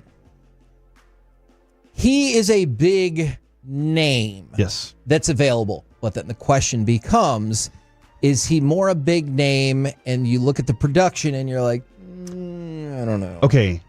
And I guess the question of, is the production because of where he is? Because the production went from really good to he moved on and then it dipped. Yeah. And can him being back in an offense like the Stars be something that revitalizes that production? I always do wonder about adding somebody and how much time you have to get that to gel again. But and the way some of these lines for the Stars are working right now, you're like, I don't want to mess with anything offensively. Sure. And you know me, I am constantly trying to find a physical presence for the Stars. Just always. Like, this is what we're missing. They are a finesse hockey team for the most part. When it comes to getting hit in the mouth, they don't have that dude. Or a couple of those different dudes. In my opinion, I still think they're lacking that a little bit. But then I thought, well, screw it. What if we just say, catch up to our offense? Now, that being said, we did see Colorado try to do that, and they got thumped last year by the Stars. I guess, Oilers, they had the guy, though. Like, that's the thing, is he could produce offense whenever. But I asked the question, what are the obstacles of getting him? And would it be worth it? Because if the payoff is he could be an elite scorer again, you have a solid bunch that could add an elite scorer. I was told this, Kevin. Okay. You unrestricted free agent after this year. Yep. Currently makes $9.25 million. Yep. And that's going to go up. So he would be heavy on the books if you were going to sign him. And the Stars want to sign their own. So can you trade him and then move on from him because you're going to make a run here? Or you trade him and you're like, we got to re-sign this guy. Okay, I have another idea for you then. If I can throw out a completely different section of the ice. From the 469, Dallas Sports should stay away from all Nikos. So, okay, that's tough, yeah. Just for the record, Stars have a lot of goodwill right now. Just for the record, it is Mikko Rantanen. Okay. With an M. All right. Not N. I don't know how much that changes. It's close. But if you cut that M in half, okay. you're just really go to close. the next letter. They're right next to each other. Then maybe we'll trade for it. So if you want to make that distinguishment, I would like to take you to David Savard, the defenseman for the Montreal Canadiens. So Montreal Canadiens actually have a couple of players that I think people are interested in. It's Savard and Armia. I believe it's Armia. I can't remember his first name offhand. But the word on the street is they will trade one, but not both. Okay. So what is the appeal of David Savard? He has a $3.5 million cap hit. But again, you have, with the injuries and stuff, you have plenty of money to make that work. The Sagan injury specifically gives you a lot of freedom. Correct. And then you can... So we can do the Stone thing, right? Yes. We can bring actually, Sagan back in the playoffs. Technically, you could. Absolutely. If his body can handle it. Vegas has set up the way to circumvent the salary cap exactly like that. But he could also just move on in the summer. Now, depending on if you were just talking about you want to bring back your own or let them walk. He is great on the penalty kill, and this is the part you're going to love the most because this is going to remind you a lot of a player that we had last year. You know what he loves to do? Sacrifice his body to block shots. That is something that you would absolutely be pumped about on this team. When we were talking about the Four Nations game, the final, and I thought the U.S. was going to win when I started seeing defenders throwing their bodies down on the ice. And I was like, oh, that's the sacrifice we need. Last year, Tanev was that dude. And you saw it was contagious. When Tanev did it, other guys were like, oh, yeah, that's a great way to lay down on the ice, give them a different thing to look at when they're getting ready to shoot. I've just created a space they can't shoot to. I love it. As long as physical presence comes along with it. It does. And the Stars need depth defensively, especially on the right side. Yes. So I think Savard could fit in there. Not as flashy of a name, but that's a name that I believe is available. And I would love to see the Stars make a run at him. All right. I have a question because we talk a lot about the defense, and I know Miro is a beloved player. Sure. And I don't think I'm going in a bad direction with this. He's not going to be a defensive whiz. What is his best skill set? Is it because he's like a technician and he's very good at hey, once we get into the boards, I know how to clear the puck well. What is his best quality that makes him such a beloved? Because I know he can score. I know he can move the puck up the ice. And I know sometimes that's not necessarily what you're asking. But when you have that guy, you're like, oh, like when you have a Zubov. Yeah. Zubov could get the puck up the ice as a defender, and it created lanes that not everybody could deal with. So what is that the thing that he does well? I think people like the size to start, but also I want to make this clear. He's not a defenseman in name only. He's not. But I do think people love his two-way skill set. He's more of a midfielder? I could kind of see that because people love that he plays defense. He can play 200 feet. Yeah, but he will also get involved on the offensive end. And I think there's a lot of people who love that, who romanticize And then there are other people that are like, but if he could just stay back and not anything leak out. Sometimes, I'm sure that thought crosses people. He's an excellent player, though. I don't want to diminish that at all. I'm just trying to figure out what he does so that I can build around him even more with my defense. We're the KNC Masterpiece right here on 105.3 The Fan. And Alec, if you can, please give me cut number 6 because it's time for more college basketball. Lob. Nelson has it blocked. What a play by Condon. And now Richard in the open floor gets the slam. Last night, my game of note. By the way, feel bad for Chop. And this shows the crazy nature of the SEC. He said, why didn't you pick Ole Miss, Tennessee? Could have been a mistake from a watching perspective. And you were like, they're a bunch of Nancy's. I did not say that. I do not know if that's even allowed in today's society. But Ole Miss upset Tennessee 78-76. So, Chop, that's why I didn't pick that game. But Florida, Alabama. Did you get a chance to watch any of Florida and Alabama where they were like, you know what's stupid? Defense. I did, and Florida's shooting was impressive last night. Fact. There was a little bit. There were a couple of runs from Alabama that I was really impressed with, and I think that they're a very good team. I've seen them play other games that I've just been very impressed with, but it just seemed like it was home court advantage that was at Florida, right? I believe it was at Alabama. I don't know why. For some reason, I thought I saw more blue. My brain's off right now, but they look like they were in their groove shooting. If you're watching college basketball and you're used to watching NBA basketball, the shooting percentages are going to be different. Just understand that. Unless you like Luka. The shooting. Oh, too soon. It is too Sorry. Soon. Yeah, just like he hasn't been shooting well with the Lakers. That Lincoln joke you're always telling. But like this, the shooting percentages are going to be lower. The layup shooting percentages are also the scoring's going to be different.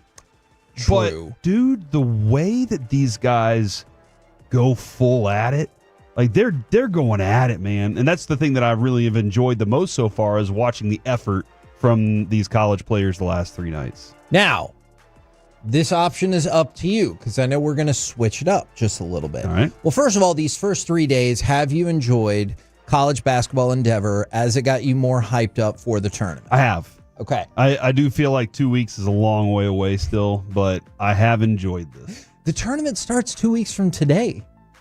The fake part of the tournament. Kidding me? The fake part of the tournament starts 2 weeks from 2 days ago. I thought. So hold on, is there a couple days without college basketball? Yes. Yes, there is. All right, so I can get a little break and get my breath in before the But tournament. that starts. time for your break is not right now. Nope. Because tonight, you could see how I would take the easy path. And I would tell you to watch Michigan State and Iowa. Because with Michigan's loss, I believe Michigan State can take the conference title outright if they win tonight. But instead, I'm going to tell you this, Corey. MVC, West Coast Conference, Sun Belt, a ton of other conference tournaments are going on. So if you want to lock in on some of these tournaments where, not all of them, but quite a few of them, this will be a one-bid tournament. So whoever wins the tournament, that's the only chance they have it to make it into March Madness. Why do we not have the Indiana State Sycamores and the Southern Illinois Salukis playing right now? It's a good point. There are 50 seconds left in the first half. It's 45-43 Southern Illinois. That is one of the MVC tournament games that I made What are we reference doing? to. Why are we not watching it right now? You said it's on NBC? No, I said the conference is MVC. I believe it's on ESPN Plus. Mount Vernon area. No. Where George Washington's from. Okay, no, I understood where you were going with all of that. All right, so you're saying tonight, though, also don't forget UNT and hold on, give me a second. Oh, no. I don't know who. Charlotte. Okay, I don't know who UNT is playing. Everybody out there, text in if you know what Charlotte's letters are whenever they break it down to their, CLT? Yeah, it's confusing. And so, it feels like it should be CHA, instead of that. You don't like it being CLT? You in North Texas. I like it just fine. Of course. Yeah, it's. So, I want you guys to appreciate what I just said, but also to enjoy your other, I think Carter did, to enjoy your other college basketball games for tournaments where you're not looking at a whole bunch of multi-team bids that are going to come out of there. But if you want to lock in on 8 specific teams, I thought this was interesting. Sports Illustrated put out an article of their 8 teams that can win the tournament. And you have seen several of them in these past couple days. Gonzaga, Iowa State, Michigan State, which you talked about going on tonight, Alabama, Houston, Florida, Auburn, and Duke. So what you hear right there is obviously a very heavy SEC contingent, and that tournament is just going to be an absolute war next week. But yeah, Sports Illustrated says Duke, Auburn, Florida, Alabama, Houston, Michigan State, Iowa State, and Gonzaga. They believe those are the 8 teams that can win the tournament. Some notable exceptions, highly rated. Tennessee, St. John's, Texas Tech, UConn. They said, hey, they're good, but not good enough to win the NCAA tournament. Are you still taking in the magnificence of that joke? There are a lot of people that know what we were talking about. I appreciate that. Thank you for listening and listening very intently. So there I am the Charlotte Commander. If you've seen that movie, I get that reference. So there is your college basketball update for tonight and for the day. And we'll see if we can get that Southern Illinois Indiana State game up on the TV before Corey gets really mad. We're the KNC Masterpiece right here on 105.3 The Fan. Coming up next, it's time for the CLT block starring Corey Majors. It's just the C block. The great sportsmanship debate in a 14U hockey team and PSA, do not play who can take the best punch. Next to The Fan.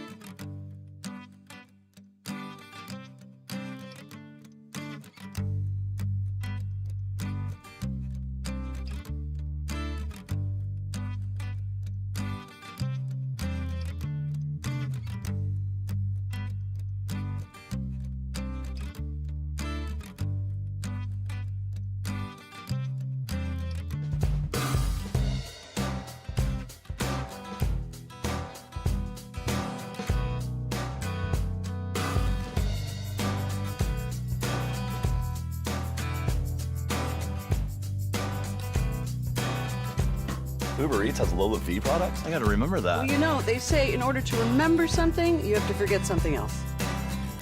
Okay, now that is a very cute haircut. That's like a little shag. I've never seen it before. Well, I mean, of course you have. It's the Rachel. Oh, is that your name? No, I mean like your name. No, I'm Jen. My name's Jen. Right, but I just mean like this is your haircut. But that's hair on your head. I'm not saying this is your hair. Okay, freaking me out a little bit.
forget something else to remember that Uber Eats has groceries. No, that's absurd.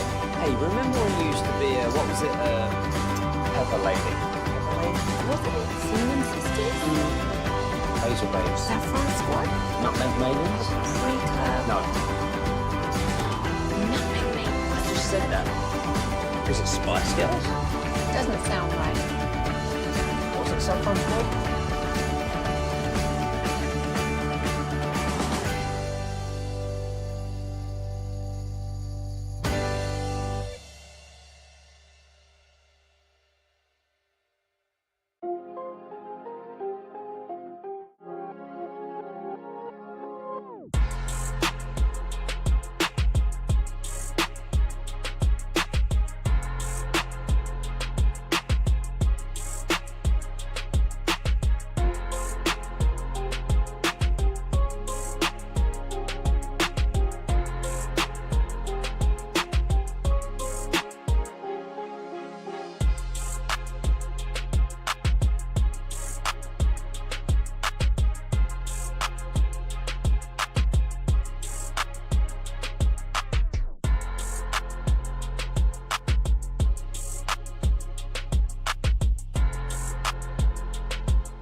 by our D&M Leasing Studios. It's the KNC Masterpiece on 105.3 The Fan. KNC Masterpiece right here on 105.3 The Fan. And right now, it's time for the C Block starring Corey Majors. Thank you very much. I really appreciate the introduction, Kevin.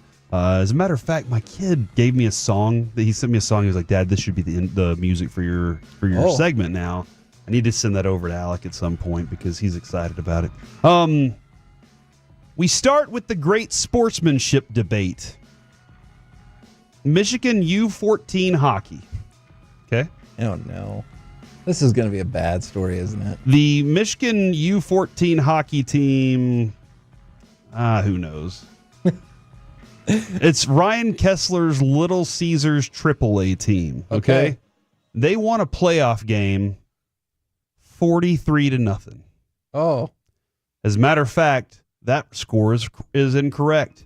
There was actually another point they forgot to add to the board. It was 44-0. The scorekeeper forgot to add it, and so they won 43-0. It was actually 44-0. But after 41, who's really counting? Oh. That's interesting.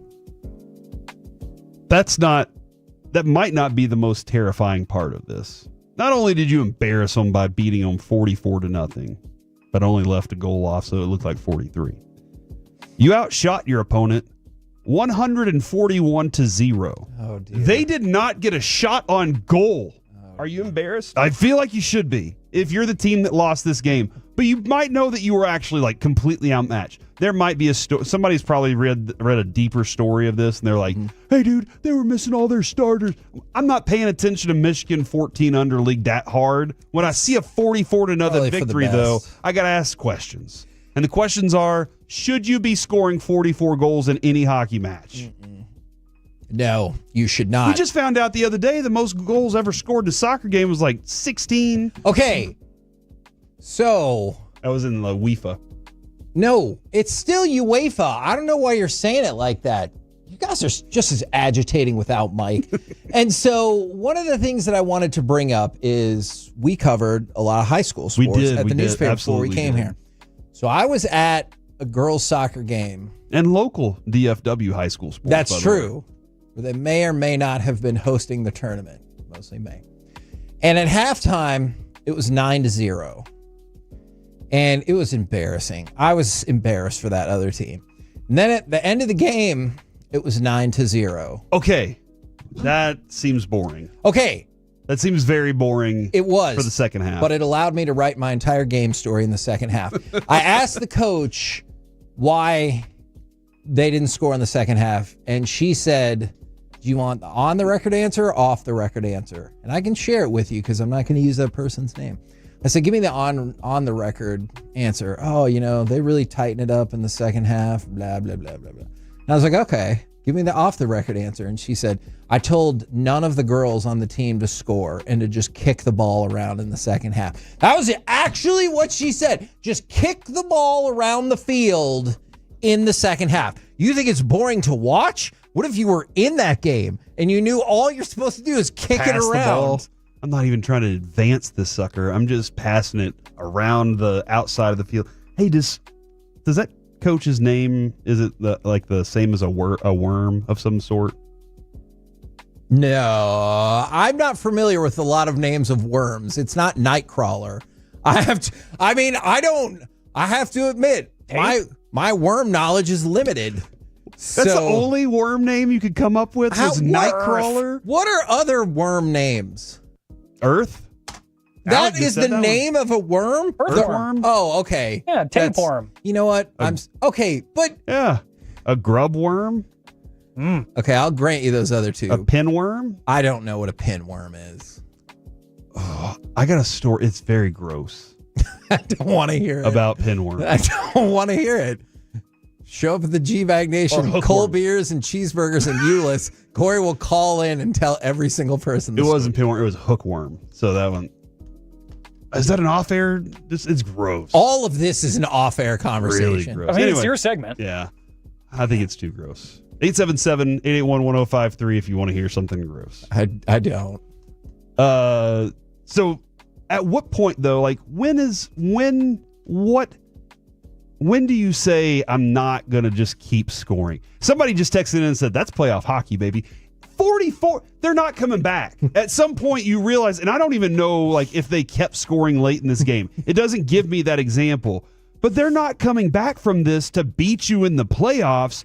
And it's not like you're having, what is it, whenever all the points are accumulated together? Oh, yeah, it's not aggregate scoring. It's not aggregate scoring either. So why do you need to score 44? But even if it was, I think the same concept is in place. Once you're up 10-0, you're good.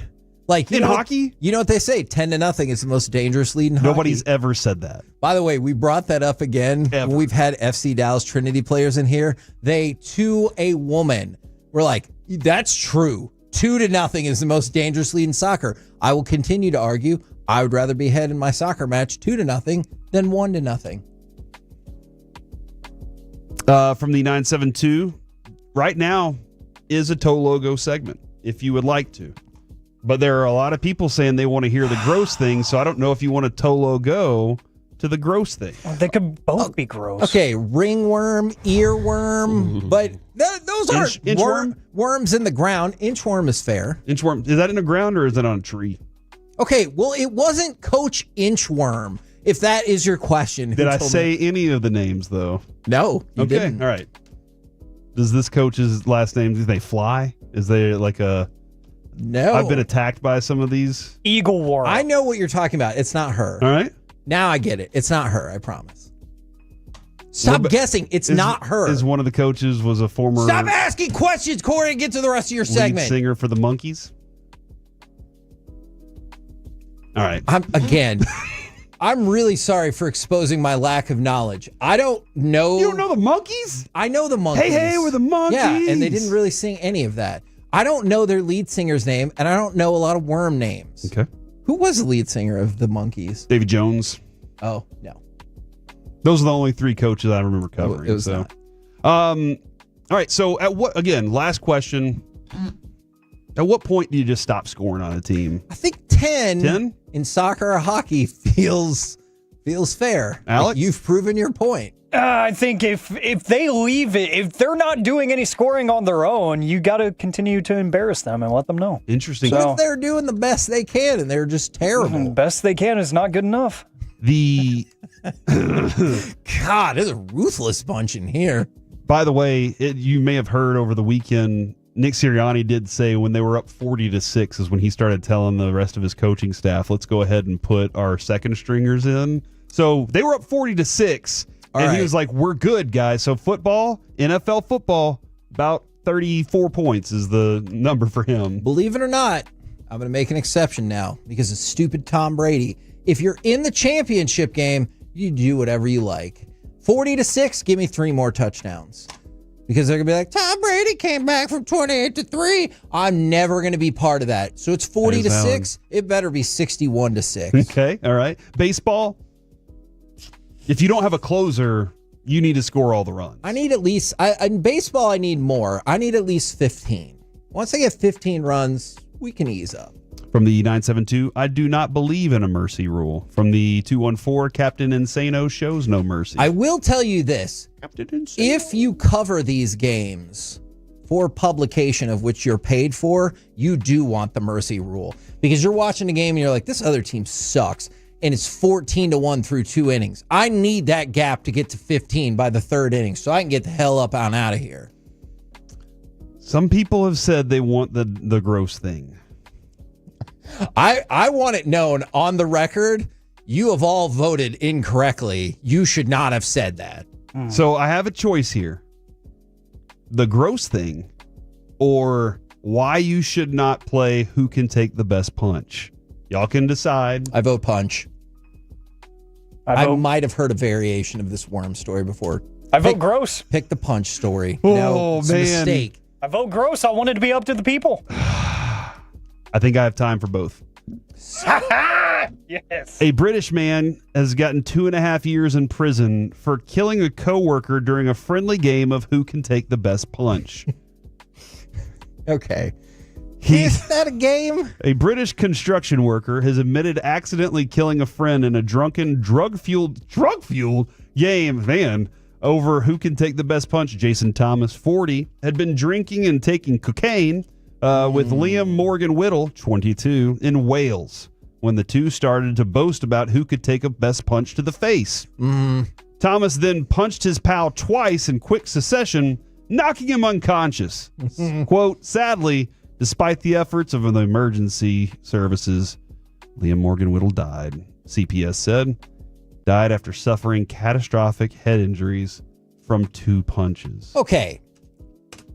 So this took a really different turn than I thought. I thought the story was going to be they started as a game, a real fight broke out, it got violent, and somebody got murdered. But instead you're saying it was drunken quote fools. There came a point in the evening where they had began a discussion of which could be described as banter, but became increasingly aggressive argument as to who could punch better.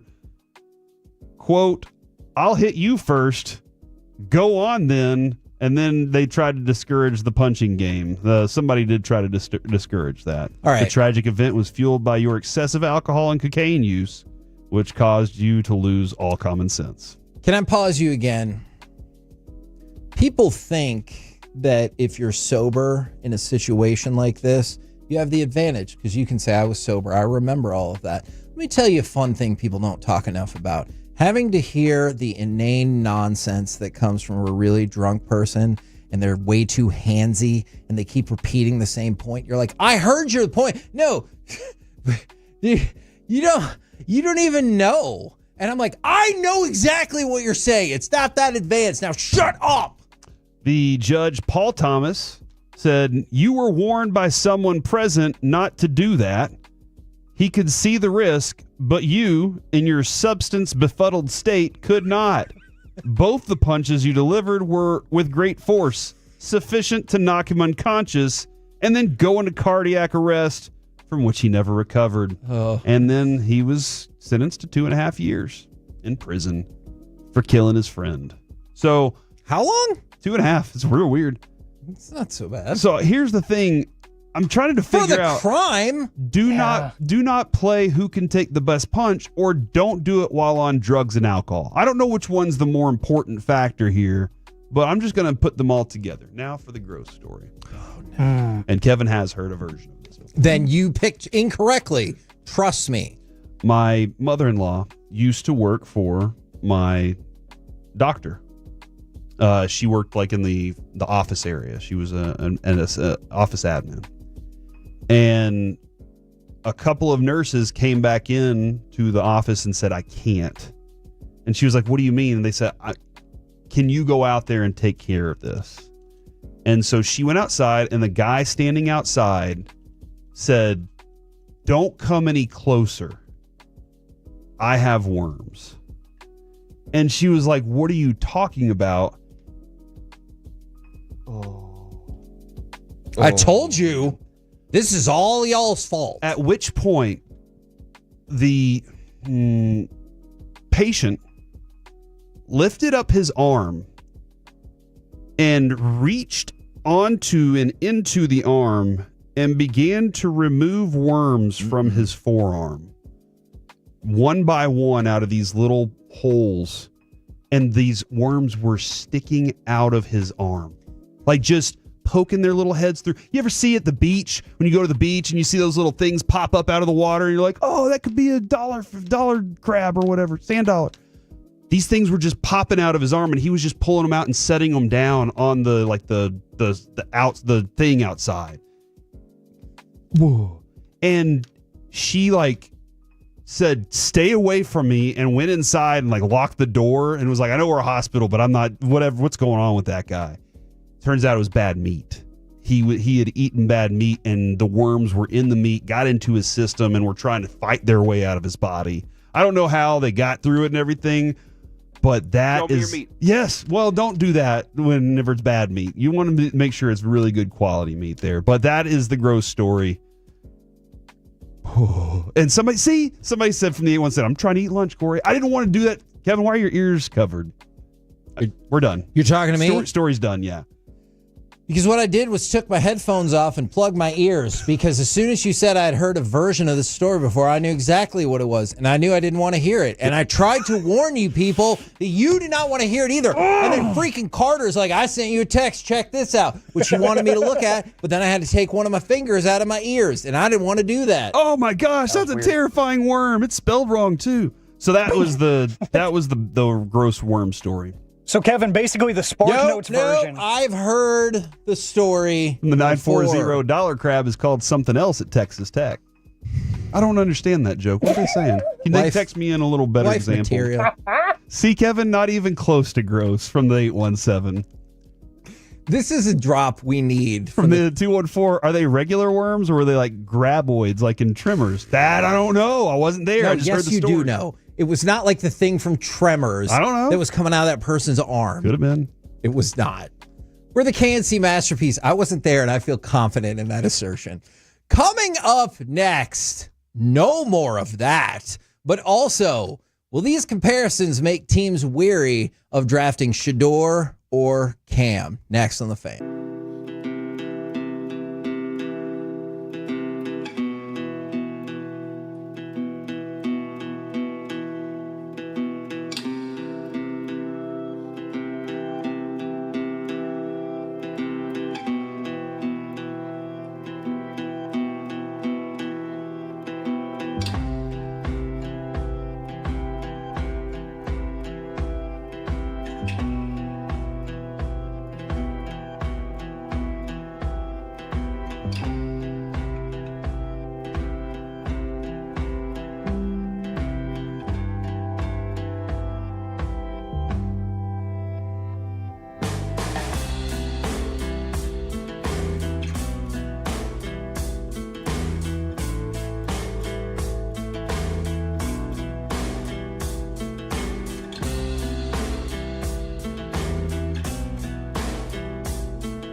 Uber Eats has Lola V products? I gotta remember that. Well, you know, they say in order to remember something, you have to forget something else.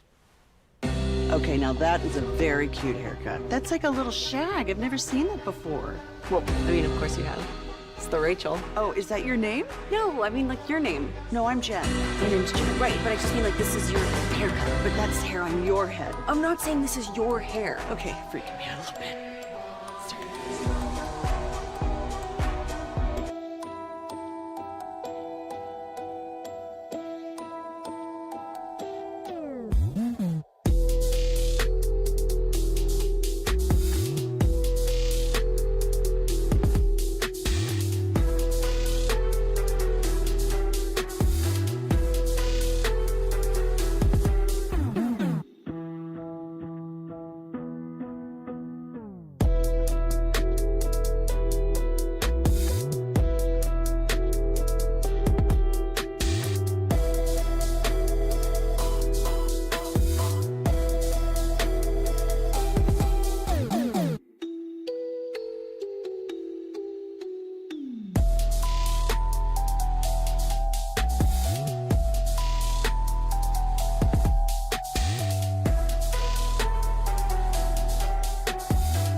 This segment of the KNC Masterpiece is brought to you by Cars for Kids. Donate today at carsforkids.org and the personal injury lawyers, Frankel & Frankel. If you've been injured in a car or truck wreck, call Frankel first, 214 or 817-333-3333. With Frankel & Frankel, there's never an out-of-pocket cost. They only get paid when you win. Frankel & Frankel, the go-to car and truck wreck attorneys in Dallas. Ward seemingly always at the ready. Look at him extending the play and now downfield. Touchdown! That is how Cam Ward does it. KNC Masterpiece right here on 105.3 The Fan. Do these kinds of comparisons make teams wary of drafting Shedeur or Cam? Now, we're going to focus on those two because some people still think they're going to go 1-2 in the draft. Other folks believe those are the only two quarterbacks who'll go high in the draft, with Jackson Dart an opportunity to go later in the first round. But I was flipping through an article on ESPN that put kind of Cam and Shedeur in perspective from strictly a scouting perspective. Okay. For recent quarterbacks taken in the last 5 years in the first round of the draft. In the last 5 years, who do you think is the highest rated scouting prospect? So it has nothing to do with what they actually did in the NFL after that, but like who had the most buzz on them as a prospect in the last 5 years as a quarterback? It's interesting because I would say it was Trevor Lawrence. Trevor Lawrence is second and on the list. Before that, it was probably Andrew Luck, right? Like that is it true. Felt like he was the big. I don't know who's over there than Trevor Lawrence. Caleb Williams. If Caleb Williams. Interesting. At number 1 on the list. So in this group, there are 19 quarterbacks that have been taken in the first round in the last 5 years. Where would Cam and where would Shedeur sit? So out of 21, because you add these two to the list, where do you think those two would rank among all of the prospects? I don't have all of their names. I can tell you all of their names. But before you do, I'm going to guess 13 and 16. Okay. So not high. Right. Fair to say. So let's start at number 13 on the list. Anthony Richardson. Oof. Then Justin Fields. We'll see, but feels like an oof. He's 14? Yeah. Okay. Mac Jones is 15. That was for 1 year, that was impressive. Yes. We thought we were like, oh crap, Tom Brady's arrived again. So spoiler alert, they're both lower than that. Okay, that makes sense. But then the next two starts to turn it around. Jordan Love, 16. Feel like that could end up being coming into the league. There was nobody really had an idea of him. He's made an impression since. Gotcha. Bo Nix is 17. It's interesting. I like it. Cam Ward is 18. And Shedeur's 19? Nope. 20? Michael Penix is 19. Shedeur is 20. And Kenny Pickett is 21. So, wow. The idea here is, and can you again one more time? That is the grade, the scouting grade from scouts, decision makers, and analysts who put together these lists every year for the draft based on their college work. Yeah. Gotcha. So this has nothing to do with how they turned out in the NFL. But I guess I'll skip a couple of these because it's probably too early to say. So you can give me a thumbs up, thumbs down, thumbs in the middle for these quarterbacks. Trevor Lawrence. As what he's done since? Since. Down. Oh, he says thumbs down. All right. Considering what he was supposed to be. Joe Burrow. Thumbs up. That makes a lot of sense. He got his team to the Super Bowl, dude. Tua. Thumbs up. Okay. He's actually, quite honestly, he's been better when he's been on the field than I thought he was going to be. Yeah. He's just not on the field enough. That's fair. Justin Herbert. Undecided. Okay. Bryce Young. I'll say thumbs down at the moment. That feels fair. I'm leaving out the 2024 people because that's just too soon. Zach Wilson. Thumbs down. CJ Stroud. Thumbs up. Okay. We continue down the list. Trey Lance. Yeah. Undecided. What? I mean, like, he hasn't played very much, Kevin. That's why. It's never going to happen. All right, fine. Thumbs down. Anthony Richardson. Thumbs. I'm out on him. I'm undecided. Okay. Because I'm probably going to always be undecided. Okay. He might be the character because the report from Carter Freeman going into it was he will make some of the most amazing throws you've ever seen. He will also make some of the most boneheaded throws you've ever seen. He can be the most athletic player on the field and also be terrible. So I'm out on him. I'm undecided because I don't know which version he is. Maybe that's his version. Justin Fields and Mac Jones. Fields, I'll give a thumbs down considering he just has not. It hasn't come together for him. Who's the other one? Mac Jones. Thumbs down, I assume. Is he back up to Trevor Lawrence? I think he is. Thumbs down. He was traded for a 6th-round pick. Jordan Love? Thumbs up. Okay. He's come farther than anybody on this list so far. And Kenny Pickett. Thumbs down. Yeah. Although he won a Super Bowl. Mm-hmm. Definitely because of him. So I left out the 2024 class because we're still, it's probably too early to tell. I bet Nick Sirianni would say we couldn't have won that Super Bowl without Kenny Pickett. I guarantee you he would say something like that and it would just piss you off. And you'd just be like, "You come on, dude." And he's like, "I believe it with my soul." It would piss me off if I played in the NFL and was really good and then never won a Super Bowl. Just sitting here, that's fine. Yeah, I that doesn't bother me. He's saying stuff like that. So my point is, you look at this list of quarterbacks drafted in the first round since 2020. You gave 4 of them as a thumbs up, 2 a thumbs in the middle, and 7 a thumbs down, and Cam Ward and Shedeur Sanders are in the bottom 4 of that group. That is concerning, then. That is very concerning, and tells you what this, again, why go number 1 overall then? If that's the case, is the position so valuable, when I've talked about this position chart that I'm trying to figure out, the position's so valuable that you just have to do it no matter who they are. It kind of feels that way, right? I guess. And so, I don't love drafting that way. That's not how I would run my draft room. And the reason why I brought up Kenny Pickett is if you go back to 2022, remember Kenny Pickett ended up going in the first round of a draft where you're like, I don't know. I guess that's your first round quarterback. Yeah. And so the best thing we saw from Kenny Pickett was that he faked somebody out trying to slide and then went for a touchdown. That's true.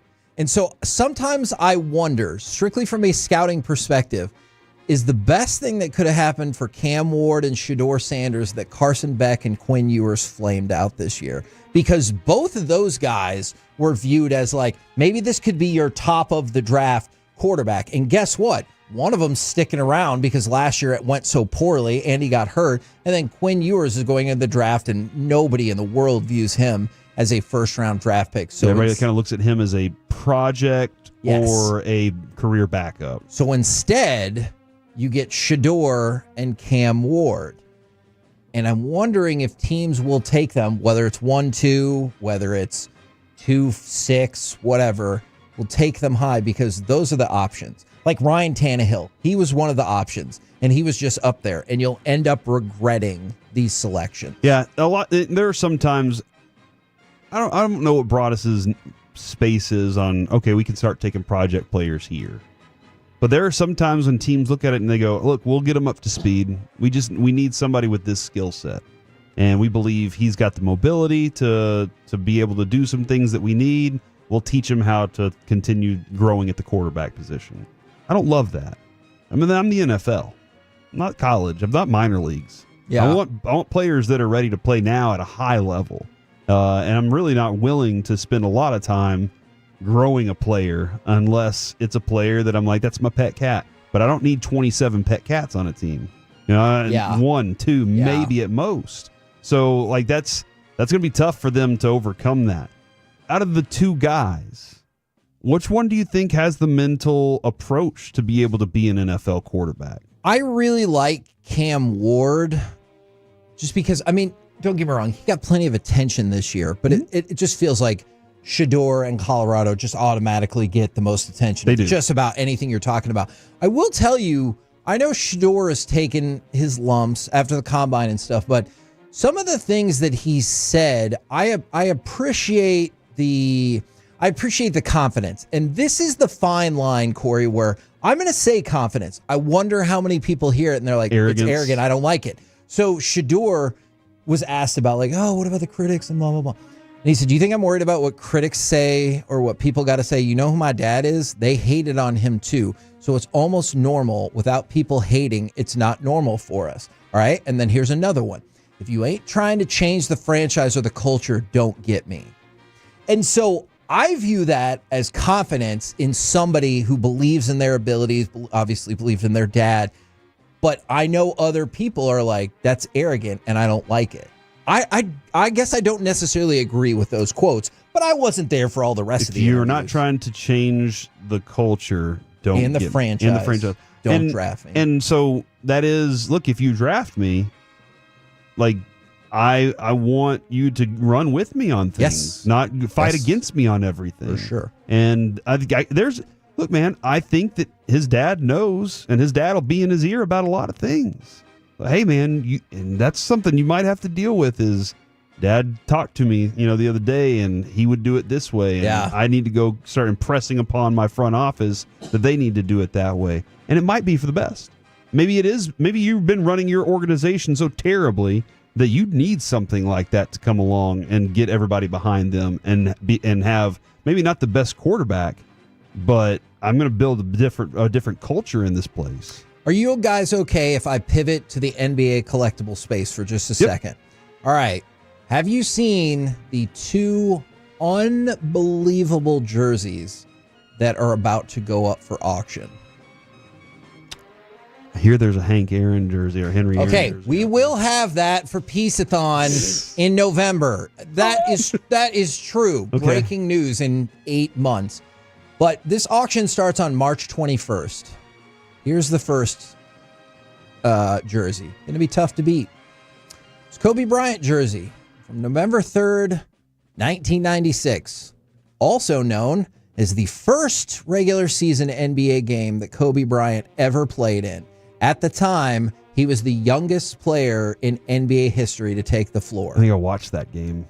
Eddie Jones was on that team. Like, I was just like, good gosh, who is this kid? Do you have about $10 million to purchase it? Not yet. Okay. When's it up? Probably at the end of the month. So I heard Jerry Jones once say, I want to hustle. I can make $10 million. But what I really love is being part of making sure that offensive tackle. Like that was Jerry's approach, right? I can would make rather money. have the $10 million. Now, he wanted the fame. That's tough to beat. But I take you to the other jersey available. It is a preseason jersey. However, it was from October 5th, 1984. Mr. October. It's not Reggie Jackson. The first time Michael Jordan was ever in a Bulls jersey for a game. I know it was a preseason game, but it's the very... 1954? 1984. That sounds better. Both of those jerseys are expected to combine and auction off for approximately $20 million. Wow. Which one would you rather have? I am more of a Michael Jordan fan than I am a Kobe fan. Even if it's a preseason? Although, to be fair, Kobe scored 0 points in that first jersey. Yeah, because Eddie Jones was scoring all the points. Maybe. I don't know. Or maybe because he was the youngest player in NBA history. And then after that, the logo came in and was like, hey, fix this. I need my Kobe kid to score all the points. Yeah. You're going Jordan? I think the first ever Jordan preseason, the first time he ever wore a Bulls jersey. And was in an NBA game. Ever. I am. It's not. I don't hate Kobe. I want that to be very clear. Like, I have a lot of respect for what Kobe's game was. It's Michael Jordan. Yeah. It's Michael Jordan. You're not picking. Never mind. I was going to throw some players out there, and that felt mean-spirited for no reason. Alec? Kenny Pickett. Which jersey? No, I was going to pick an NBA player. Oh, okay. Which one do you want? I would take the Kobe for 2 reasons. 1, real game. Don't care if he scored 0 points. 2, I wore a pair of Kobe's before I ever wore a pair of Jordans. So I grew up and Kobe was my guy. And I mean, I currently own more Jordans than I do Kobe's. Look at you, but Rich. I mean, I own 0 Kobe's, so the floor is really low. But yeah, I was a Kobe kid growing up, so I think that would just mean more to me. Alec, and I think you just nailed that. I was a Kobe kid. There is a generation now. Yeah. That, like, there's a generation of us that we kind of saw Michael Jordan, or we maybe got in on Michael Jordan a little too late. There's a generation of Alec's age that they all watched Kobe's entire career, and they all saw that, and they thought he was the greatest thing. And quite honestly, right now, it seems like amongst the NBA players, Kobe has made much more of an impression on them than Michael Jordan has. I could see that. I mean, how many of these guys do you hear drop Mamba mentality and all those types of things, or they crossed paths with Kobe and he had a story that means so much to him? It doesn't feel like Jordan has a lot of that with the NBA players. In the 4-2-5, I bet Jordan scored a point in his game. In that preseason game, yes, he did score 16 points. Both of the auctions are being put on by Sotheby's. So, have your checkbook ready. Because Sotheby's is expensive? Yeah. Well, I mean, I just told you it's going to be $20 million. We could probably drive those prices down. Can we? If we all go in there and just take up the seats then don't bid, then they have to drop the price. I don't think that is entirely how that works, but we can look into it. Don't raise your paddle, Alec. We're going to win this thing. And staying down. We're the KNC Masterpiece right here on 105.3 The Fan. Remember, today, Chris Arnold will be in Granbury from 3 to 5 p.m. at Casey's Pizza off of Weatherford Highway. But coming up next, we will chat with the show that is live at Cold Beers and Cheeseburgers in Euless off of 121. It is the G-Bag Nation. We'll talk to him next right here on The Fan.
It's true that you've got to forget something else to remember that Uber Eats has groceries. No, that's absurd. Hey, remember when you used to be Pepper Lady? Pepper Lady? Wasn't it Cinnamon Sisters? Basil Babes. Saffron Squad? Nutmeg Maidens? Paprika? No. Nutmeg Maidens. I just said that. Was it Spice Girls? Doesn't sound right. Was it Saffron Squad?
Uber Eats has Lola V products? I gotta remember that. Well, you know, they say in order to remember something, you have to forget something else. Okay, now that is a very cute haircut. That's like a little shag. I've never seen it before. Well, I mean, of course you have. It's the Rachel. Oh, is that your name? No, I mean like your name. No, I'm Jen. My name's Jen. Right, but I just mean like this is your haircut. But that's hair on your head. I'm not saying this is your hair. Okay, freak me out.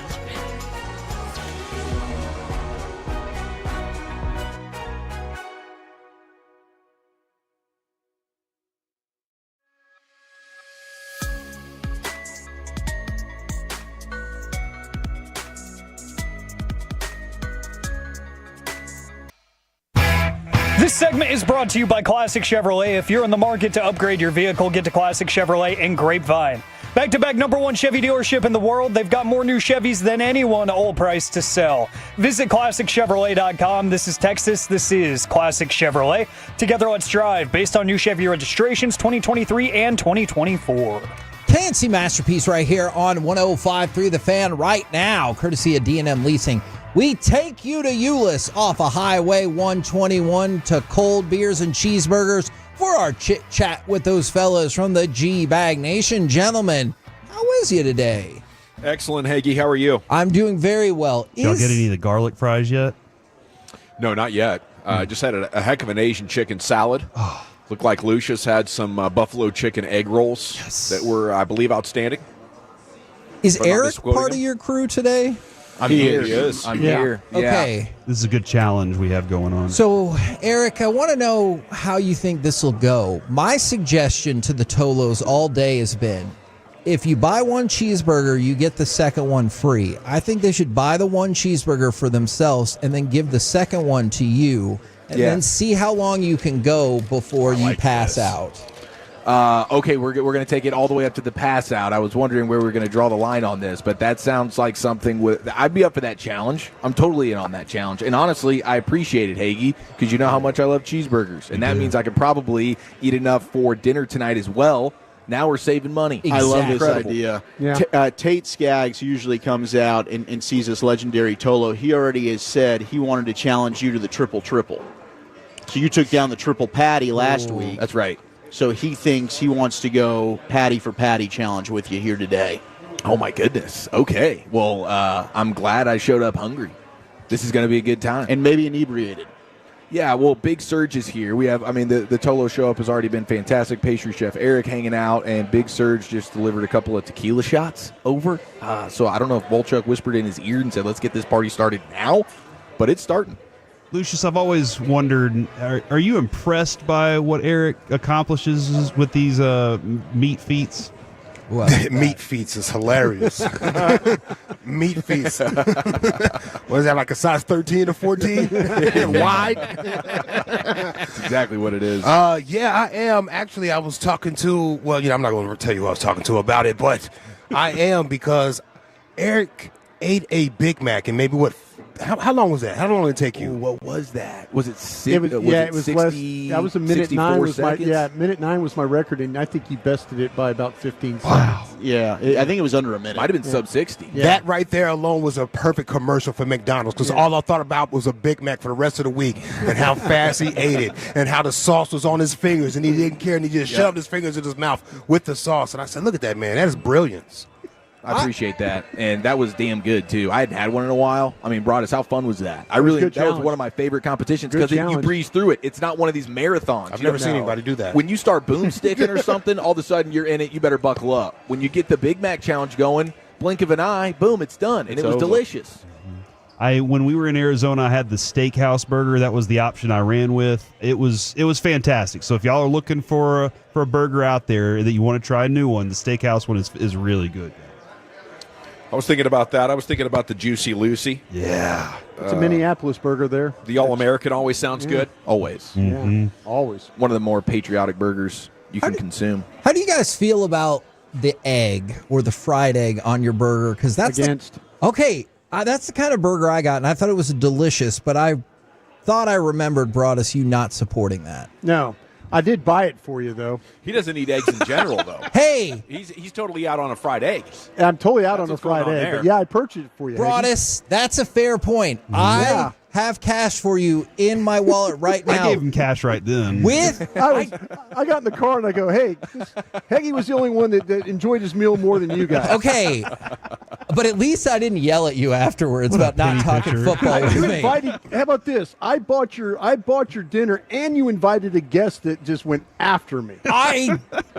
Deservedly so. You had it coming. I man. sure did. That's what you get for keeping the headset on and not wanting to talk to anybody. If you ever get invited by Heggie to a dinner or a lunch, he will sit at the other end of the table and not talk to you the whole time. Just a damn minute. I was already. He will ask, though, the social butterfly of Gavin Dawson, who just absolutely loves to talk to people. And Dawson's now forced into an uncomfortable situation, which he handles very well. I was not uncomfortable. No.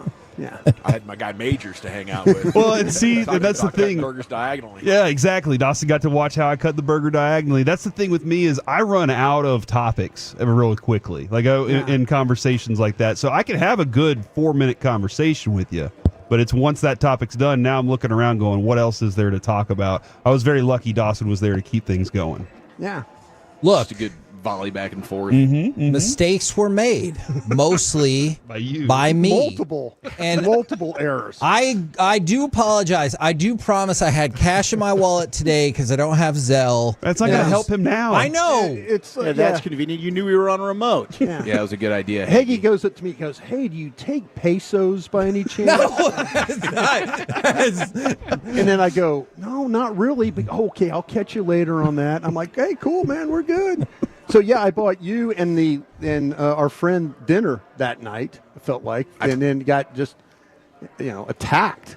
So, and I do want to say thank you, at least from some perspectives. I mean, this ended up being one of the funnier rides home in all of our. Oh, it was amazing. I bet it was. All of our driving. It was funny for us too because we were we were doing our own recap of what went down as we were driving home. So we were kind of like, oh man, and we better apologize to Broadus later. And no, it took man, us. It's all good. It took us a week to it's all apologize. I just didn't know. It's like if you catch me at a remote and I'm trying to kind of get back on air, I'm sorry if I offend people that way. You have to understand with how many podcasts and stuff Broadus does. I mean, it's a blinking green light. Like he's a magnet for the microphone. I've done away from 3 it for already this morning 60 before my show seconds. here today. Yeah. Impressive.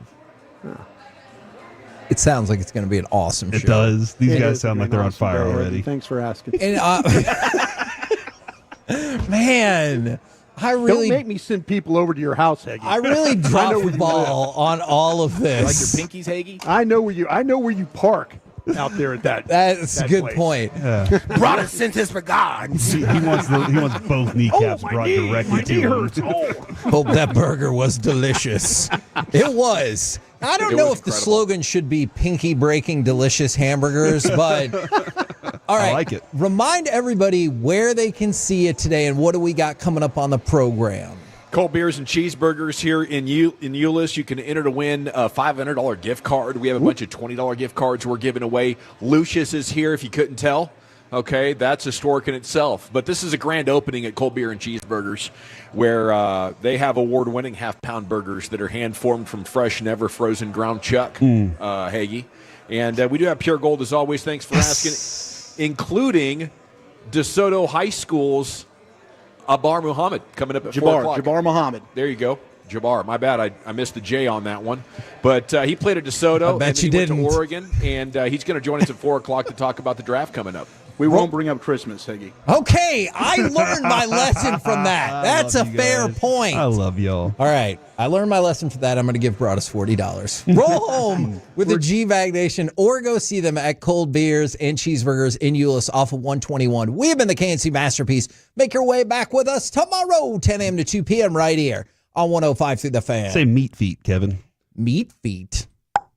Okay. I guess in my tongue because my tongue's the first thing to enjoy. Commercial.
D&M Leasing Studios, you're rolling with the G-Bag Nation on 105.3 The Fan.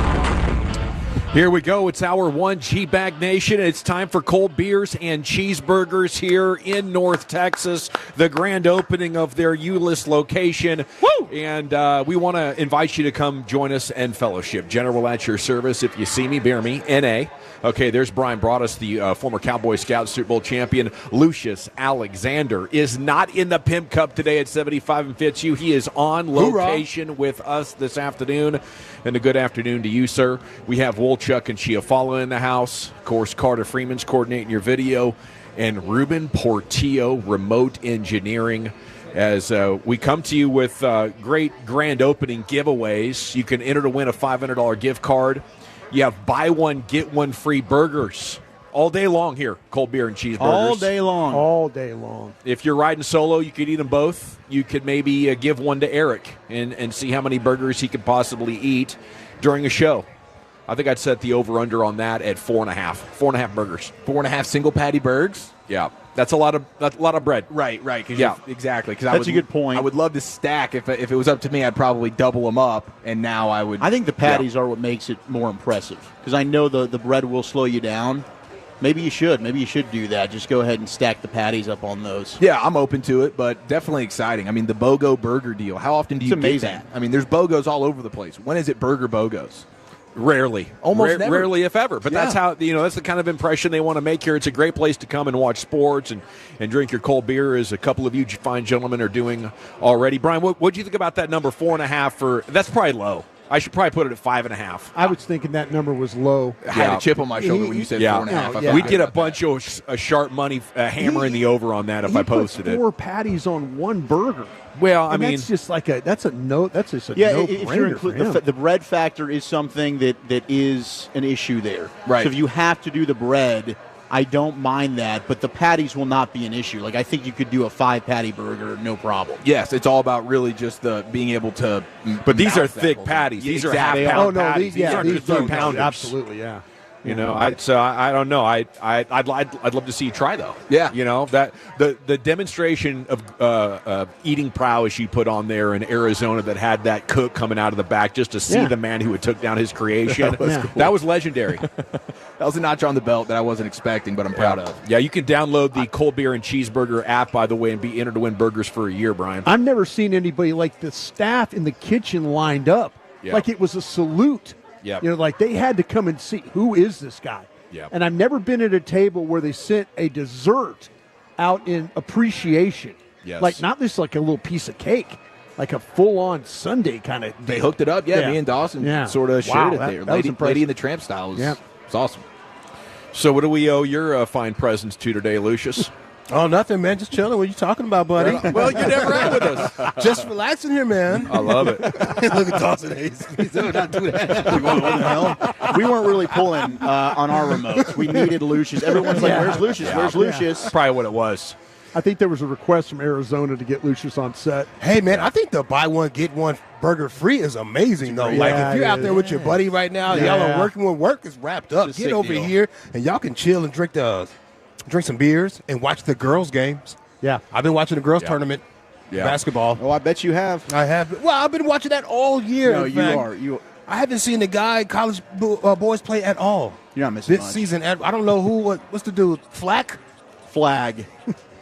Yeah, Duke. Okay, Duke guy? yeah. I have no idea who that guy is. And my glasses started speaking while I was talking at the same time. Oh, you got those speaker glasses? I got these smart Ray-Ban glasses. Oh, yeah, those are sick. You can shoot video with those too? I can shoot video with these, and they'll talk to me and tell me if I'm looking, where I'm at and my location, and I'll ask a question about something that I point the glasses at, and they'll give me some information about it. Do you wear those to remember where you've been? No. Can you go back and get the video and oh, that's what I did? No, but I'll tell you what, my old lady, she sure wants to see everything I record. She thinks there's a lot of hips in there. That vision goes up, down, down. I told her how she thinks about me. Got to be careful to just move your eyeballs, I guess. Yeah. Well, Yeah, we got amazing stuff here for you. 5 hours of sports. Like I said, we do have Lucius in person. Ross Lebinsky is back in the Pimp Cup there, holding it down best he can. Ruben Portillo's over there in a OKC Thunder 3/4 zip, and I just wonder, that could be in poor taste. But at this point, I'm just envious. I know. Still has a superstar. I look at him with the same envy you young, did. in his prime. That's where we were 35 days ago. Just What like, the man, hell? this is great. One of the best teams in basketball. Who knows what the next 5 to 8 years hold? Let's just drink our sorrows away, boys. Yes, we can do that with you today. If you want to come by and crack a couple of coldies, fellowship, and mourn the loss of one of your favorite sports teams that was ripped from you in one of the great sports tragedies, I think in world history, is what this is part of, guys. Yes. Yeah. This is as gut wrenching as it gets. Day in, day out, it just keeps getting worse and worse and worse. Every time It's you awful. turn around, there's more. Yeah. Should we put a documentary together about this? Like get the rights now or something? Yeah. Yes. What if I told create a you? name, because it's going to be awful. From the NBA Finals to the hell of the NBA. You could do a 30 for 30 on the last month. 100%. Exactly, dude. This team was just in the finals. Yep. Yeah. Now we don't have anything there anymore. All we need is a source. Somebody on the inside to sell a narrative that could get ratings. True or not? True or we not. need something. Yeah, I was talking after the game last night. I called somebody I know on the staff, and I was kind of talking with him. He goes, "I'm telling you, Brian, if we can get some of these guys back, we can win some games." I believe it. Yeah. And I'm sitting there. I go, I just did 5 hours of radio and just said, no, you can't. I'm working with people. Guys are like, hey, we need to tank this thing now. But that's what they believe. Hey, give me some soldiers. Give me some soldiers, and we can get this thing back on track. They That's are what more believe. sick in the head than I thought they were. That's what coaches and scouts and player personnel guys Competitors, believe. yeah. They believe it. That's They just just believe ridiculous. it. Yeah. Well, that's terrifying, but I believe him. I No, think that that's- you get Anthony Davis Yeah. and Gafford Lively back, I think you could Yeah. quite easily win several games. And That's kind of maybe- what they were thinking. Yeah. Yeah, but you wouldn't have a chance in the playoffs. No. But They're not they're making just. it. But they're thinking about hey, that they've got decimated. But if they could just get some guys back, that's how they look at it. You got to Yeah. play the string out, and that's why they're different than. And us. that's why you need a good front office to talk to the agents and say, hey, we're going to give your guy the rest of the season off. Appreciate it if you cooperate and not say anything to the media, because we need to develop young guys. But more than that, we need to make sure none of the other important guys have catastrophic injuries. You're in the midst of the worst luck you've ever had as an organization. You've been sitting at a blackjack table for 45 minutes watching her turn 6-card 21s and blackjacks over and over and over again. You want to go back to the ATM and pull out another $500 and put that down on the table? No, you don't. You want to walk away from that table and maybe leave town and come back in a couple of months. You know what I'm saying? You don't want to keep touch tempting fate. sand. Yeah. Let's get barefoot on At this that thing. point, do you always hope for the switch of the dealer? Do you just wait it out, and do you cuss at the dealer that's walking off?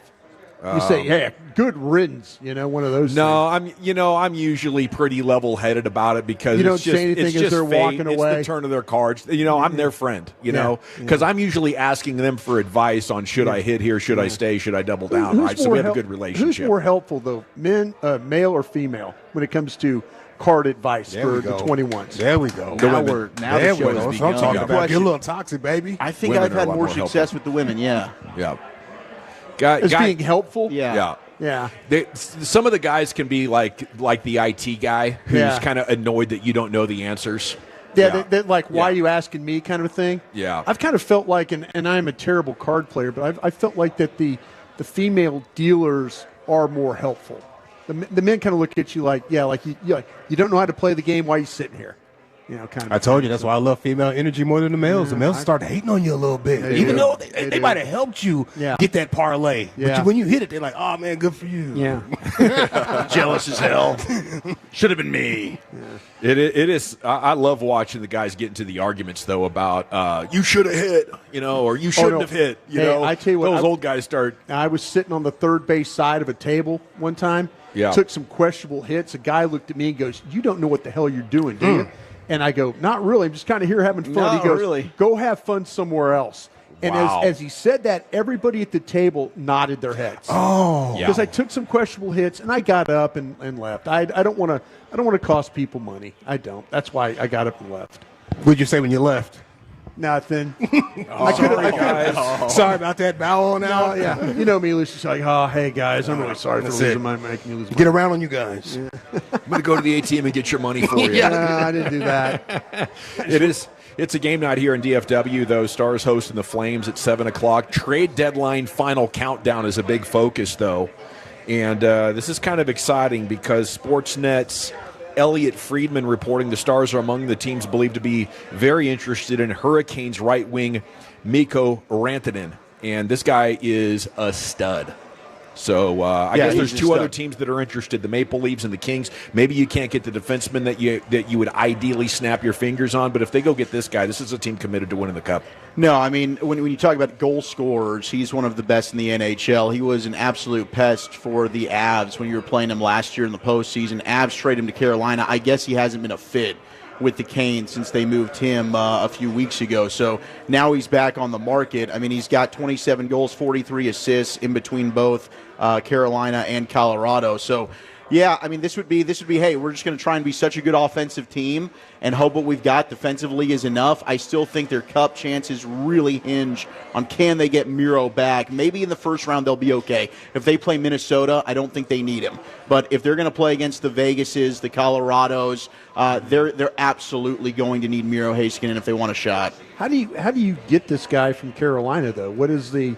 It's a big asking price. I mean, is it one of those things that you really are going all in? His contract's up at the end of this year. So you're renting a player. You're renting a player. That's going to bring the price down. Yeah. Hopefully.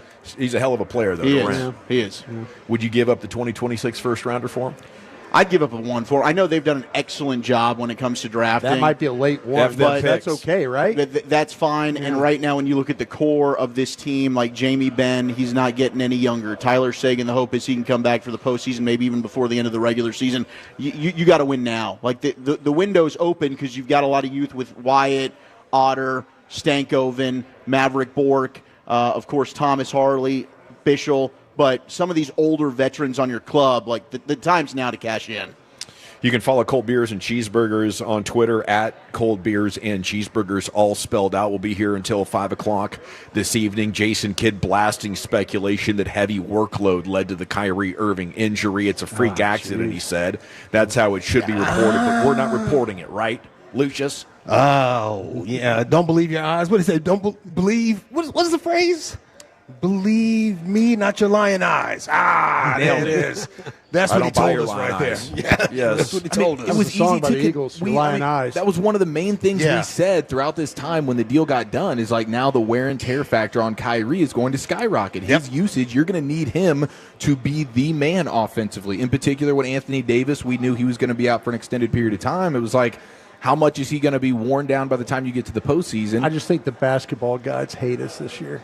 Yeah, well, we sent a middle finger to the sport. Did it to ourselves. Yeah. I think the basketball gods just don't like us right now. It's a self-sabotaging. They deserve everything that's happened. And it's unfortunate, and it sucks more than anything. But they made their bed. This is what they get. And the sports scientists tell you, I mean, being exhausted in the short term and the long term, there's like a compounding effect of how it makes your body less responsive to avoid injury, to have good balance. So both were in play late in the first quarter, a time in the game in which he would be out if you hadn't traded Luka, because Kyrie left at the end of the first quarter in that old rotation, but now you can't play basketball without him, so you're keeping him out there for extended stretches. Next thing you know, he's hurt. I'm pretty sure since the new year, Kyrie had played on average the most minutes of anyone in the sport. Yeah. That's too much. Yeah. I mean, that is just not using your guys the way that you should. Well, they were embarrassed by the Bucks. None worse than Dwight Powell, who went up for a rebound and had the ball drop down and hit him in the face somehow. Is that not one of the funniest? I'm like, I thought it was. You felt like there was some type of tell it was fake. There was some camera work going on here. Like, how did that actually happen? It's one of the funniest clips I've ever seen. If they, that's bad. And there's an insult to injury, brother. Yeah. Because the Bucks came through, pulled your pants down, and spanked your bare behind. Now you get this, like you missed the rebound right to your face.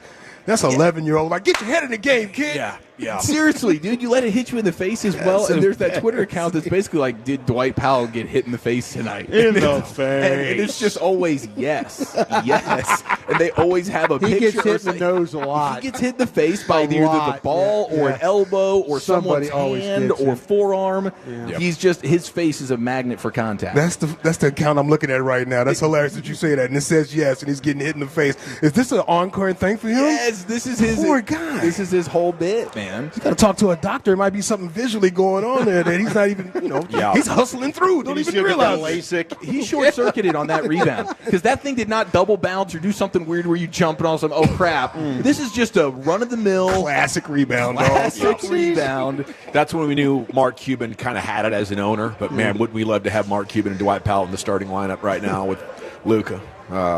So, yes, there we go. And I don't think they'll win. I think if they don't get their bigs back, they're looking at 4 out of these 19 last games they'll win. How about you guys taking over under? 4 if they don't get their guys back. Yeah, I would. Yeah, that's probably fair. And that's what I want. You need this pick. You only have this year's pick and next year's pick, and then you have cash in this year. You have basically a draft pick drought for the next few years. You've got to get yourself a top 10 guy. Yeah, get a top 10 guy, get Kyrie back, get Davis healthy. Try to be amazing next year when Kyrie returns. You probably need to go find a playmaker as well. But I would be excited about what they could do after I deal with this trauma and overcome everything that's transpired in the last 5 weeks or so. I'd be excited about what they could do coming up this summer.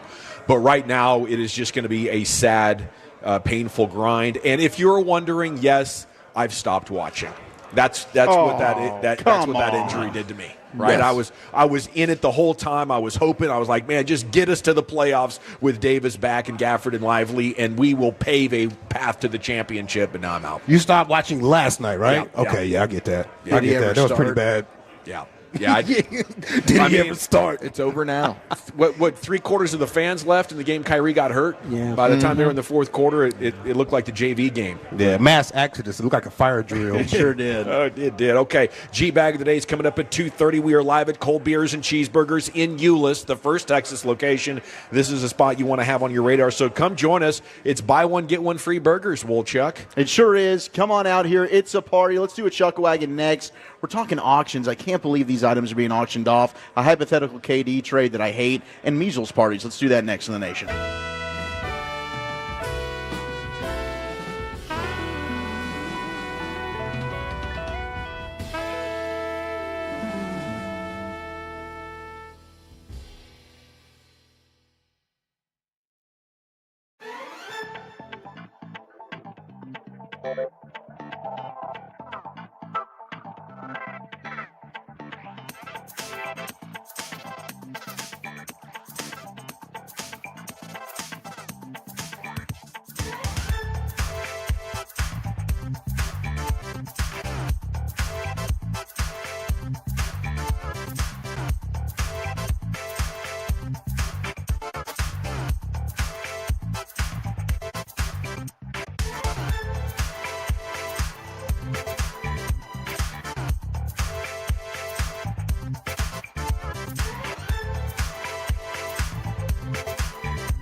Uber Eats has Lola V products? I gotta remember that. Well, you know, they say in order to remember something, you have to forget something else.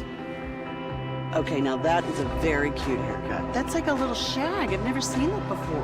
Well, I mean, of course you have. It's the Rachel. Oh, is that your name? No, I mean like your name. No, I'm Jen. My name's Jen. Right, but I just mean like this is your haircut. But that's hair on your head. I'm not saying this is your hair. Okay, forgive me.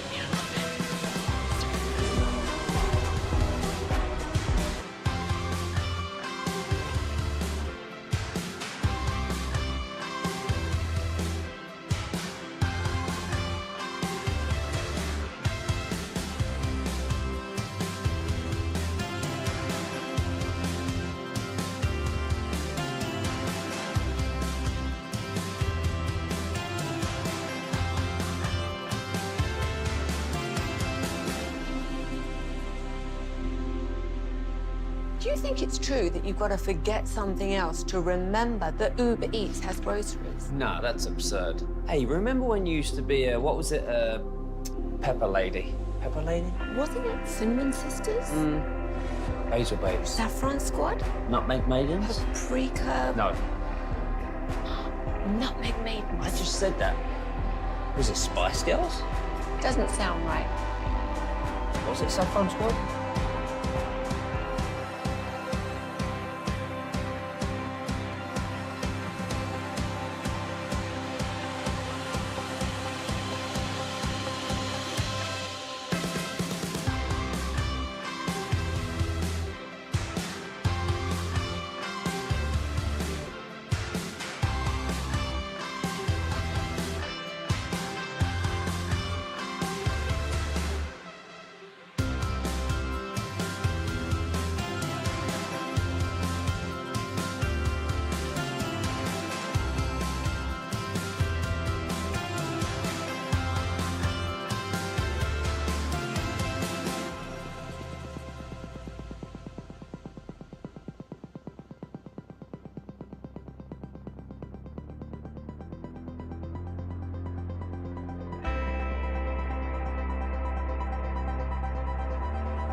Yeah, buddy, welcome back. It's the G-Back Nation. We are live at Cold Beers and Cheeseburgers grand opening in Euless, Texas. It's buy one, get one free burgers.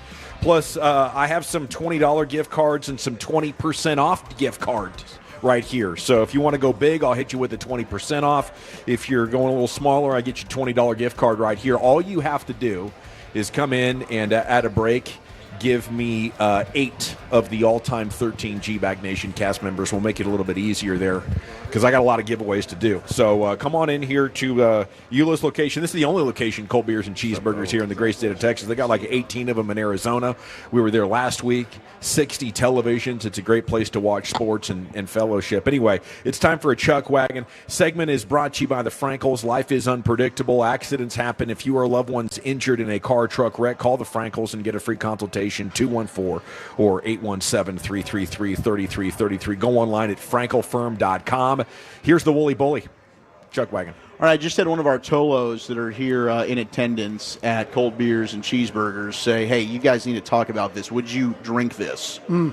It is Miami baseball. They were playing Villanova, and I think it was Darren Ravel who went out there to sample this. It's a Philly cheesesteak milkshake. No. With vanilla ice cream and vanilla syrup that's topped with a mini cheesesteak sandwich. And you can actually see the cheesesteak sandwich laying kind of on the top of what the milkshake is. I can't imagine. That's horrible beef.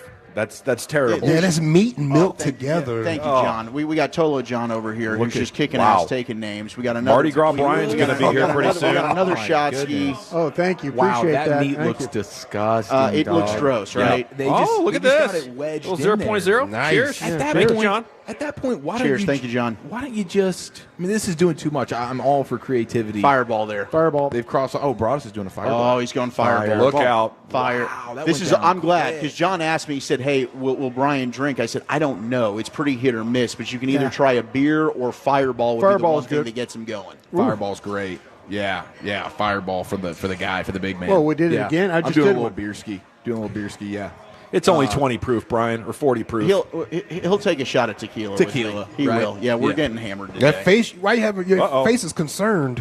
I got about a 30-mile drive. I think. It's Okay. gonna be all Until right. 7:30 or We 40. got a long time. We're going to pound waters here in the expressway. The water pounders. That's what you'll do. I'll drink to that. Water pounders. All right, this was a trade proposal from ESPN for Kevin Durant. Boy, can we just acknowledge that they should have just done the cheesesteak on the side? Just do a vanilla shake cheesesteak deal combo, and you get both or whatever. You don't have to wedge the sandwich it's into disgusting. the ice cream. It's an absolute fail. I mean, Absolute fail. if you could get me some great cheesesteak meat and put it on the top of an ice cream, I would happily eat it.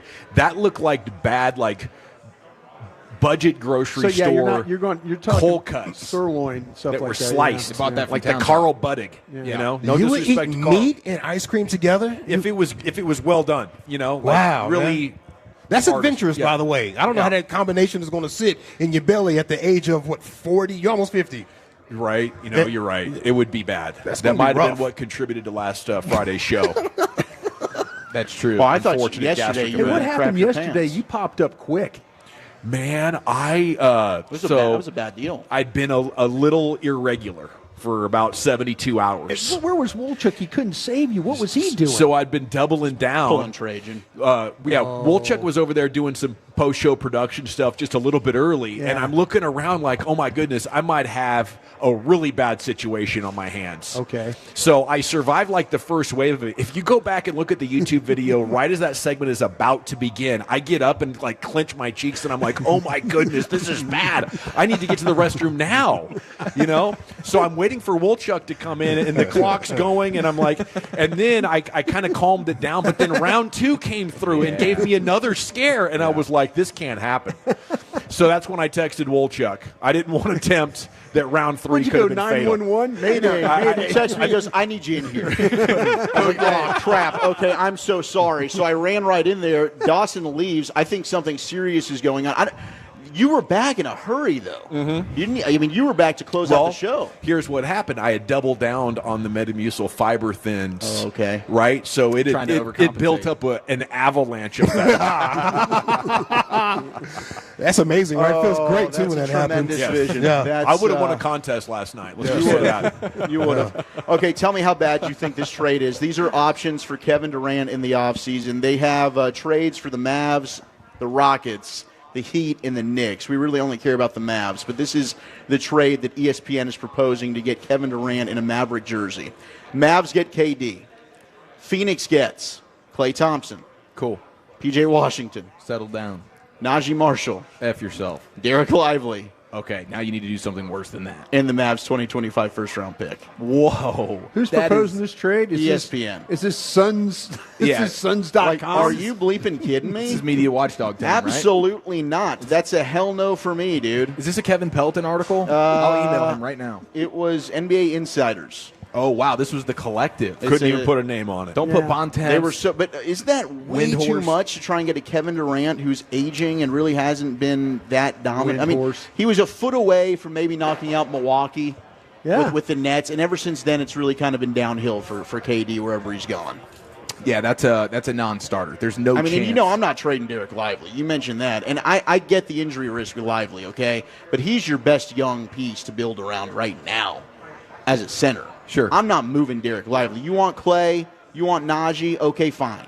I'm not giving up both Najee and PJ, and I'm maybe a certainly top not 10 giving pick? up Derek Lively. Yeah, no, thank you. And Kevin Durant's clearly on. Like, everybody knows it's the worst kept secret. It's not even a secret. They're being very outspoken about The fact other that side. He's going to be trading. Everybody knows this. So, Well, give me a break. That's ridiculous. yeah, but I would also say this is why Don't put it past our guy, You got to though. fire Nico now. Kevin Durant's a longtime Nike guy. These guys have probably traveled the world together 5 times. Yeah. can't trust Nico in this situation. He might do that. Don't That put is it past true. our guy. That's true. Absolute joke. Last thing I wanted to get to, apparently Michael Jordan and Kobe Bryant's NBA debut jerseys, they're going to auction. They're being sold individually. Who owned these? By The the way? auction house estimates that the two jerseys could sell for a combined $20 million or more. Wow. But why in the hell are these going to auction? Like, wouldn't you think the NBA Hall of Fame or somebody, like, we need these in a special That's what I was place? asking. I wonder who owned these jerseys to start the game. It's a good question. That is, and I don't have that A information collector, here. So like a Bulls collector or just a collector of The auction house might be two different people, and they're Yeah. like, "Hey, let's put these together. We'll make more as a package." Sad, dude. So you're telling me the same person owns both jerseys? Yeah. Wow, that's pretty cool. Jerseys That is will be pretty on cool. display at Nah, you're Southern right, bro. Bay. There's something fishy about that. Yeah. Something's fishy about that. You own both jerseys and you're letting them both go? Yeah. Well, I mean, if you have the foresight as a collector, and decades later it becomes worth that amount of money, how do you not sell? I'll Right? tell you what, though. There's a gentleman, and this is auto racing. There was a guy that owned Dale Sr., Dale Earnhardt Sr.'s one of his cars. Dang. He just passed away, and he willed the car to Dale Jr. That's pretty cool. Like he had it that's on his good. will. He had it shipped, and Dale Jr.'s like, "Oh my gosh!" Like he now owns one of his dad's cars. That's so good. yeah, sometimes you get good people out of this. We are live at Cold Beers and Cheeseburgers in Euless, Texas, where you have buy one, get one free burgers all day long here as part of their grand opening celebration. All kinds of special contests and giveaways as well. It's time now to go back into the Pimp Cup, where Ross Labinski has your G-Bag of the day. Hey, what's going on, everyone? How we doing out there? All the way out in Euless. My goodness. All the way out in the mid-cities, but thrilled to be here with y'all, and just thrilled to be with G-Bag of the Day. So all Tolos will know we do this every day at 2:30 here during the G-Bag Nation. And as always, we start off with our winner from yesterday. Wait. What's up? Hold on. I don't want you to get too ahead of yourself there. Oh, my bad, Yeah, my bad. just slow down a little bit there, brother. I love the hell out of you, but I got strict instructions to make sure Lucius does his thing today. All right. I got the wag of the finger from the old Bossa Roosies. Ooh. Okay. Did I just create a word right there, the old Bossa Roosies? Bossa Roosies. I like it. It's all good, Ross. Don't let Lucius take it over. Rejected No by problem. Ewing. Not today. No. No. Coming the other way. No. All right, our winner and champion of G-Bag of the Day. Matter of fact, Dawson, can you put some sauce on what Yes, G-Bag sir. of the Day is there, please, sir? Yes, it is the best audio from the world of sports, pop culture, talk radio, and or the internet. We play them all. Vote on which one we like the best. That's your G-Bag of the day. All right, and our winner so far, I don't know how many days this is. What is this, 2 days? 2. I think they might. I'm so glad you keep up with stuff. We're going like for that, 3. bro. Yeah, we're going I'm for so 3. glad. I think about it and then I forget it by the time I get You're home. usually right on it, though. Okay. All right. Well, a dude right here caught up with a person that allegedly stole his bike. He rolls down his window and he gives her a piece of his mind. Crazy similar how your bike looks exactly like mine. Is that a 1994 Nutra? Oh, it is a Nutra. Look at that, the words right underneath your cooter. Oh. It's mine, so yes, you dumb No, you're gonna follow me. No, you're gonna ride your fat ass up there. You're gonna take my bike home. You're coming with me. No, you're absolutely not. You got a name?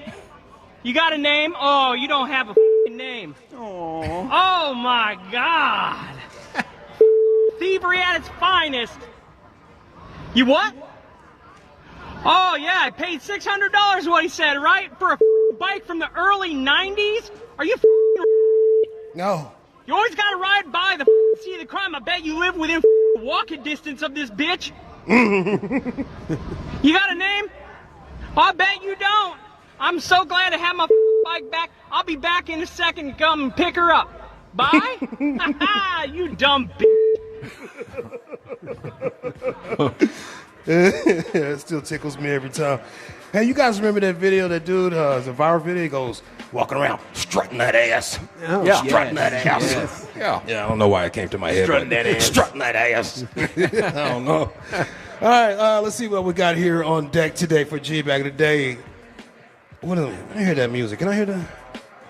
Oh, you want that music. You got it. Yeah, please, my man. Put me in the game with some of that Sounds of Black. That's a little optimistic on a Thirsty Thursday here. Please. Thank you, sir. All right, let me see what we got on deck. Michael Irvin, the playmaker, Michael Irvin. He was on Fox Sports on the show. What's it called? Speak? Yes. Speak. By the way, our girl hasn't popped up on that show in a while. What's I think going on? She's suspended, right? The old suspension, but nobody knows why. Nobody knows why. A lot of programs talking maybe why she's gone, but nothing. Well, what are you hearing? What's the Nothing scuttlebutt out there? concrete. Yeah. She's trying to sleep her way to the top, right? Yeah. Wow, that's She the did, alleged allegedly. thing. Allegedly. Yeah, that's the alleged thing. allegedly. Okay, she allegedly did. Allegedly she did. Jeez, that's kind of wild. All right, yeah, Michael Irvin, Fox Sports. He was on the show Speak.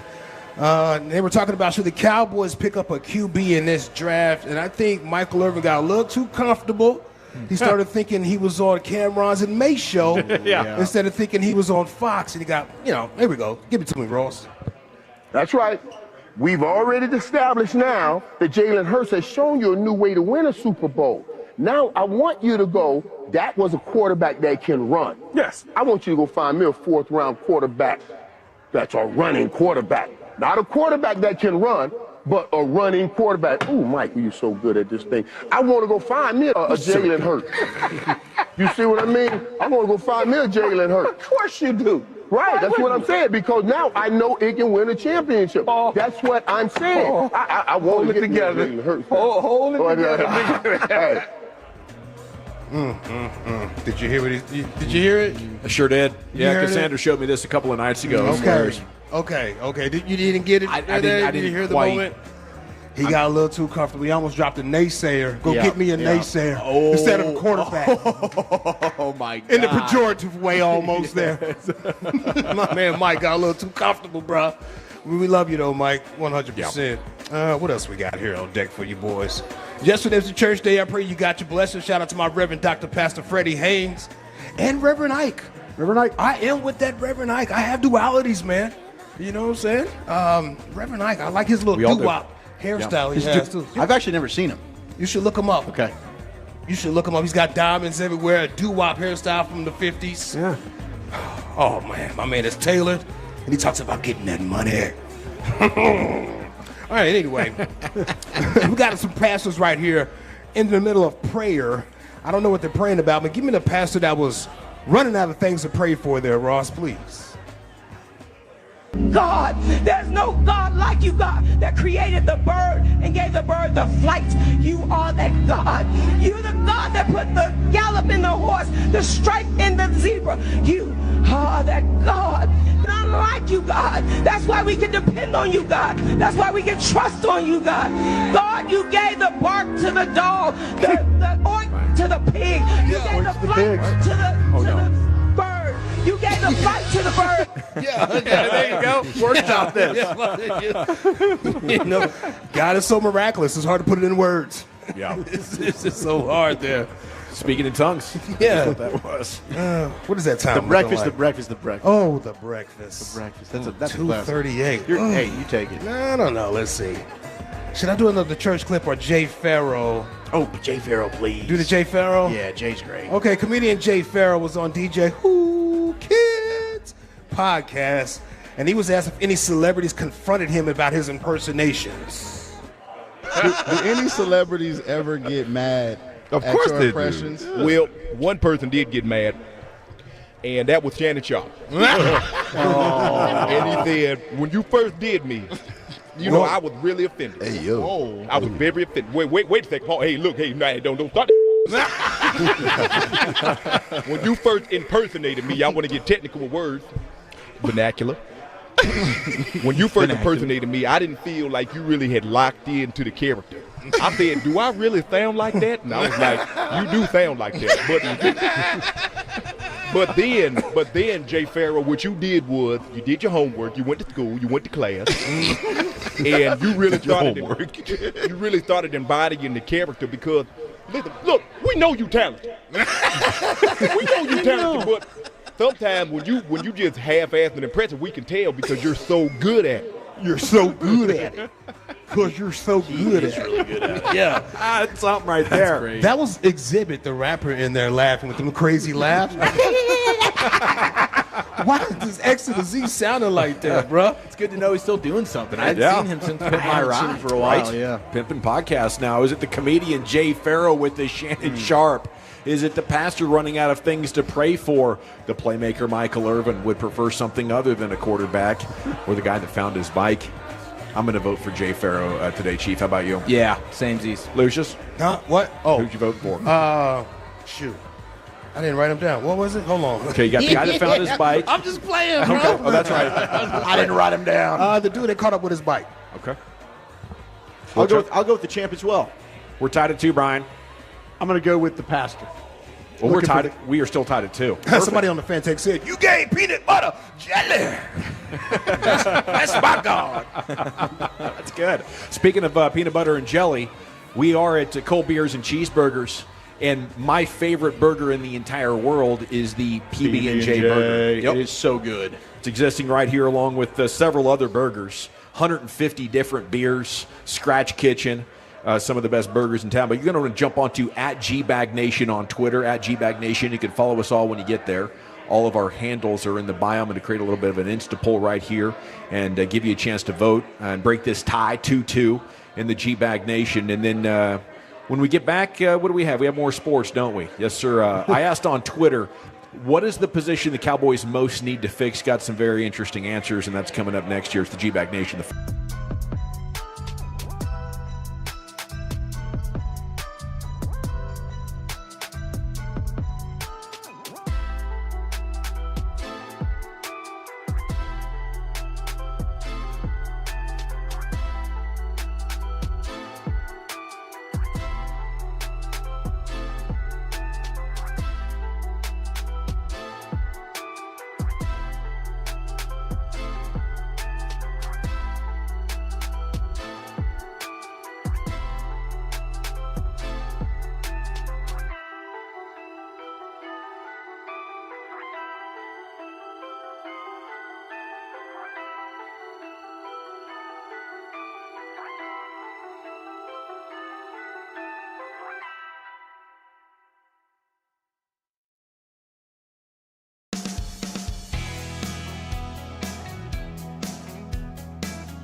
Lola V products? I gotta remember that. You know, they say in order to remember something, you have to forget something else.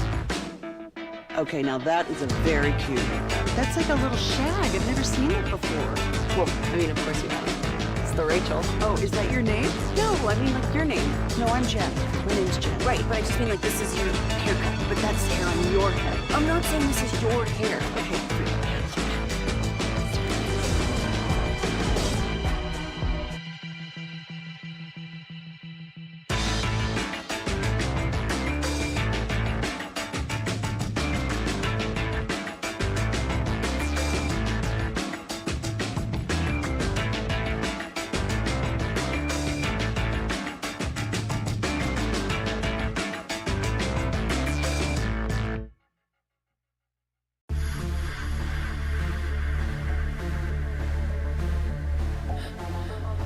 Do you think it's true that you've got to forget? Back to the G-Bag Nation here on 105.3 The Fan. The upcoming segment is brought to you by Classic Chevrolet in Grapevine. If you're in the market to upgrade your vehicle, get to Classic Chevrolet in Grapevine. Back-to-back #1 Chevy dealership in the world. Visit ClassicChevrolet.com. This is Texas. This is Classic Chevrolet. Together, let's drive. Relax, enjoy the difference. Based on new Chevy registrations 2023 and 2024. Yes, sir. Thank you, Ross Lubinsky, in for Lucius, because Lucius Alexander is on location with us today at Cold Beer and Cheeseburger. Come on by, fellowship. Let's crack some coldies. Seen some legendary figures already at this location, and we're looking for all the legends to show up, okay? And maybe crack them, get some fellowship, have a great burger. Or whatever it might be. You can download the Cold Beer and Cheeseburgers app for the latest deals, and you'll be entered to win free burgers for a year. 52 burgers you can enter to win. You can enter to win that, $500 gift card, and I have these $20 gift cards as well, or 20% off. Wow. So And you got to identify, did you have to identify yes, eight cast members all time. Cast members all time. This has been going on since the fall of 2010. Yep. There's been 13 show members over the years, and all we need is 8 of them. Okay, you get one of these gift cards, your pick. I asked Twitter, what's the position the Cowboys most need to fix? I was surprised how many people said quarterback. Quarter? Yeah. I guess that's just where we are. No, that's where we are.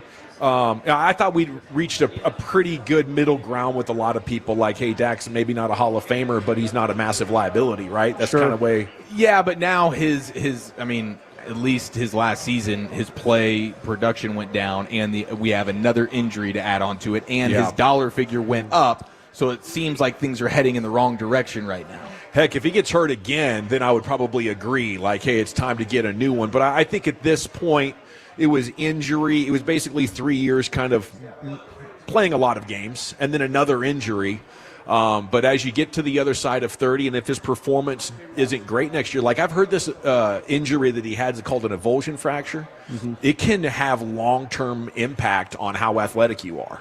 Yeah. So how could that impact the way that he plays? Maybe, by the end of the season, I would be agreeing with that. But, I mean, the Eagles just won with a quarterback who Dak has at least been equal to. Let's take out how good he's going to be in 2025. I can't really be sure on that, but Dak's had a nicer quarterback career than Jalen Hurts. Nick Foles won one. Dak's at least better than Nick Foles, right? Jimmy Garoppolo got to one. This isn't something that Dak's incapable of doing. No, but this version of Dak with a front office that's not going to be aggressive, now you equal not anywhere close to sniffing a Super Bowl. Jalen Hurts needs to have a front office that's willing to influx his team with incredible talent around him to make up for his inefficiencies. And unfortunately, for the entire duration of Dak's career, he has not had a front office willing to do that. Yeah, that's the tough reality. So I would, instead of maybe Dak, I think I would vote front office at that point. Like, front office wouldn't know a championship roster if it hit them in the face. They think they're about as good as the Eagles. Totally, yes, and that's fair. Yeah. So, when I was looking at it, I think I might even posted a picture or something. I don't know. I did a lot of stuff on different Twitter accounts this morning. But in the last 4 seasons, with a good left tackle, you're getting nearly 4-1 touchdown to interception ratio. Mm-hmm. Without a good left tackle, it crashes to less than 2-1. Touchdown to interception ratio. Tyron Smith playing. Hey, I'm really good. Tyron Smith out. Uh-oh. And maybe I'm off on not wanting not believing in Guyton anymore after 1 year. That's early for an offensive lineman, right? Yes. I don't want to give up on his development. I just don't want to depend on him in what could be a crucial year. And he played so bad last year that Adoga was in there instead of him. So how am I going to think he's going to make this magical leap in this one-off season to really, really good all of a sudden, which is what you need? Yeah, this is where, because Zach and I were on the draft show this morning with Foch Lombardi, and the question came up: how much is too much when it comes to drafting offensive linemen with the Cowboys? How much is too much? I mean, when you start to talk about taking a guy at 12. Like first-round resources. Yeah, first-round resources. Is that too much? Until you have a great line, I would say you're not done. See, this is where now, and I agree with what you're saying, but I'm also now thinking, okay, wait a minute. What did they do at Kansas State with that crew? What did they do with Arizona with that crew? Totally. Not blue chippers, not Pro Bowl guys. Until we know, we think we have an understanding of how these guys are going to coach and how they can develop guys. See, this is where my hope is for Guyton, is that, and others, Steele, and whoever plays right guard, BB at center. This is my hope that these coaches that they have now on staff, who have proven that they can do more with less. Yeah. Maybe we are at the point where I can't add a left tackle at 12. Yes. Or maybe I can't add Booker, Alabama guard at 12. Because I'm thinking like, hey, I brought these coaches in who have done more with less. Let me see if they can do that. Is that a bad idea? When you look at things. If you trust what you've got and you ask them, hey, is Brock Hoffman good enough? Is it TJ Bass good enough? Is an Awesome Richards and Nate Thomas, like the guys that we currently have? Right. Do you think you can get more out of them and they can start for you? Will Hernandez at Arizona was and maybe that's awful. an was option awful at as the a Giants. free agent. Yeah. But you are giving up on Tyler Guyton too early. And I hear everything you're saying. Like, am I sold on Guyton? Could Guyton end up being a bust? Could he end up not being any good? 100%. I'm not trying to cut him. But he's got to play. He needs to play football. He started 1 year in college. He was a project coming out. He was drafted based on traits. He's big, he's strong, he's athletic. Them not playing him at the end of the season was a disservice to the player. And I get you got coaches that are coaching for their jobs and they want to win games, so they think Adoga's the better route. They should have been playing Tyler Guyton. He needs to play football. I mean, it might have been a disservice, but it was also an accurate reflection of who the better player was. And I'll stand by to watch coaches take a first-round bust and turn them into a Pro Bowl or whatever. That's got to be your hope, because right now the question is, I would keep drafting offensive linemen. But to them, they might say, well, wait a minute. These guys have worked fine with less. And they know that more than we do. I don't think you can go wrong with pumping resources into offensive or defensive lines. Like when we talked about this earlier, when the Cowboys window was open, it's because you had Tyron, you had Frederick, you had Martin, all three first-rounders. That travels. The best offensive line in the game, how have the Eagles been consistently good? They dominate the line of scrimmage, right? Their talent and their coaches are really good. That's going to make everything easier. Now, Mike Solari, no disrespect to him, he's well-respected. I don't think he was good for Terrence Steele. I think Terrence Steele regressed under him. I think Terrence Steele was a better player under Joe Philbin. I don't think Solari helped Steele. Maybe Solari didn't help Guyton. I don't know if Solari really liked Guyton. Clayton Adams might be the guy to come in here. Coach Riley might be the guy to come in here, and now you do get the most out of Tyler Guyton. But if I'm a team that evaluated the player and I took him in the first round, I'm not drafting another left tackle to replace him. I've got my guy, and that's their thinking there. Now, they might be wrong. He just told you, though, that Dak without a good left tackle is toast. Well, they told us they think Guyton's going to be a good left tackle. No, I'm with you, but I'm just his point that he made. Your point's accurate. This is a really they think important they've year. got their guy. I think you might have 3 or 4 more chances with Dak to win it before the legs really give out. He's not going to make it into his late 30s with the injuries that he's had. I would look at this contract, and I don't want to punt on 25% of what's left, especially because he's not getting any younger in a year. I don't think it's a horrible plan, though, to take a left tackle, let Guyton be swing tackle. He's going to get some time. Steele's going to be at the end of his contract very shortly. Step in there at right tackle, while you're learning and developing your body. He's still pretty long and lanky, still kind of built like a kid. We got to run. Live at Cold Beer and Cheeseburgers here in Euless. Grand opening. And in just 3 minutes, happy hour starts. Happy hour every day, 3 to 6. Kids eat free. What? Every Tuesday. Tuesdays, kids eat free. Wow. So all the kids' favorites. And don't forget Pimp Your Burger Wednesdays, where it's unlimited build your own burger. Pimp it, dude. Yeah, pimp the hell out of it. Yeah, I like that. Yeah, it's fun. So Okay. you say you like pickles. We've thrown 400 pickles on this burger for you, son. Where are we going next, Chuck? Some NFL news today. We got shots fired at JSN, at Jalen Hurts, and the biggest potential free agent steals is one going to be a Cowboy. I don't know if we'll like this. That's next in the nation. Uber Eats has groceries. No, that's absurd. Hey, remember when you used to be a, what was it, Pepper Lady? Pepper Lady? Wasn't it Cinnamon Sisters? Basil Babes. Saffron Squad? Nutmeg Maidens? Paprika? No. Nutmeg Maidens. I just said that. Was it Spice Girls? Doesn't sound right. Was it Saffron Squad?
D&M Leasing Studios. You're rolling with the G-Bag Nation on 105.3 The Fan. Welcome to the nation. Yeah, buddy, here we go. It's hour number 2 of the G-Bag Nation on 105.3 The Fan. We're an hour away from chatting with DeSoto High School's Jabbar Muhammad, who went on to a distinguished college career at Oklahoma State, Washington, and Oregon. And now he's eligible for the draft. We're going to catch up with him coming up in 1 hour. We are live today at Cold Beer and Cheeseburgers in Euless, Texas, the 19th location nationwide, the first in Texas, so it's historic. We're giving away $20 gift cards and 20% off gift cards. They have all sorts of things you can enter to win. All you have to do is come on by, okay? Let's have ourselves a time. It's time now for Wolchuk's NFL News Today. Here's the Wooly Bully. All right, Cholos, I need you tomorrow morning. All right, I need you to show up to the Dave & Buster's in Arlington. It is a reopening of the Dave & Buster's. They're going to have a bunch of new awesome stuff for you. 360-degree gaming to a 40-foot screen to all-inclusive player suites. You're going to have to see this to believe it. Okay, grand opening tomorrow, 9 a.m. I'm going to be there. I hope to see all of you there. So 9 a.m., make plans. Come on out to the Dave & Buster's in Arlington. It's going to be an absolute party. I heard Eric might even bring his kids. Yeah, I'm strongly considering it, Wolchuk. I mean, they haven't even had the Dave & Buster's experience yet, so I'm like, this would be the perfect time to just go ahead and rip that Band-Aid, a little Friday breakfast at Dave & Buster's with the Woolly Bully. Is this the Dave & Buster's in the Highlands? It is. Oh, okay, yeah. It is. Revamped, dude. This is going to be dominant. It's a reopening. It sounds like it's going to be absolutely badass. So 9 a.m., I think the doors might open at 10, but get on out there early with me. I'm going to be hanging out with you 9 a.m. tomorrow, so come on out, please. I need you, okay? I believe Wolchuk promised a truffle shuffle to the first 10 Tolos. Tell you what, that's a promise. That's a given. You're Boom. getting a truffle shuffle. All right, this is news that has just been coming in from Jordan Schultz, friend of the show, although he's also a Nepo kid. We established that last week. Enemy of Ian Rappaport. He is. Him and Ian don't see eye to eye, but sources say Bengals All-Pro defensive end Trey Hendrickson traveled today to Cincy, met with members of the organization, made it clear he'd be appreciative if they grant him permission to seek a trade, which they did. They have said, okay, you can go ahead and seek a trade. They've tried for 2 years to get a long-term deal done. I think they're realizing with Jamar Chase, with T. Higgins, we can't pay everyone. I would probably pay Chase and Hendrickson if I were them, and I would trade T. Higgins. Agreed. He is without question their best defensive player. He's had 17.5 sacks the last 2 years, led the league in sacks. This year with that 17.5, he's had 13.5, 14 sacks, 2020, 2021.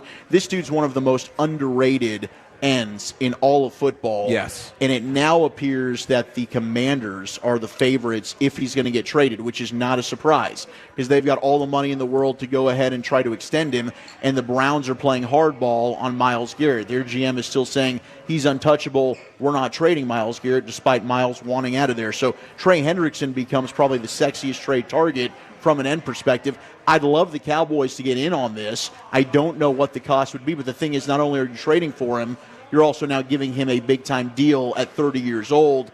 How will that age? I don't know, but the guy deserves to get paid, and he's a hell of a player. Yeah, you said it. Most underrated edge. I would say maybe the most underrated player in all of football, playing in Cincinnati. And when you think of the best edge rushers in the league, almost nobody, just casual football fan, will rattle off Trey Hendrickson's name, even though he's the sack leader. We saw firsthand, Broadus, you were scouting the Bengals, and all week you just said, holy Hendrickson, you better have a plan for this guy because he's a true game wrecker, needle mover. And that's the first thing I thought about when you said the Commanders. I was like, crap, this sucks because that means for sure the Eagles or the Commanders, they're going to get one of these guys. They're going to get a Hendrickson or they're going to get a Myles Garrett if that ends up being him moved at some point this offseason. You know they're going to be in on this, and that's the tough pill to swallow right now being in the division that you're in. Those two teams are ready to win Super Bowls, and they know it, and they're ready to throw the money at it, and you're sitting there and you're just going to watch them do it.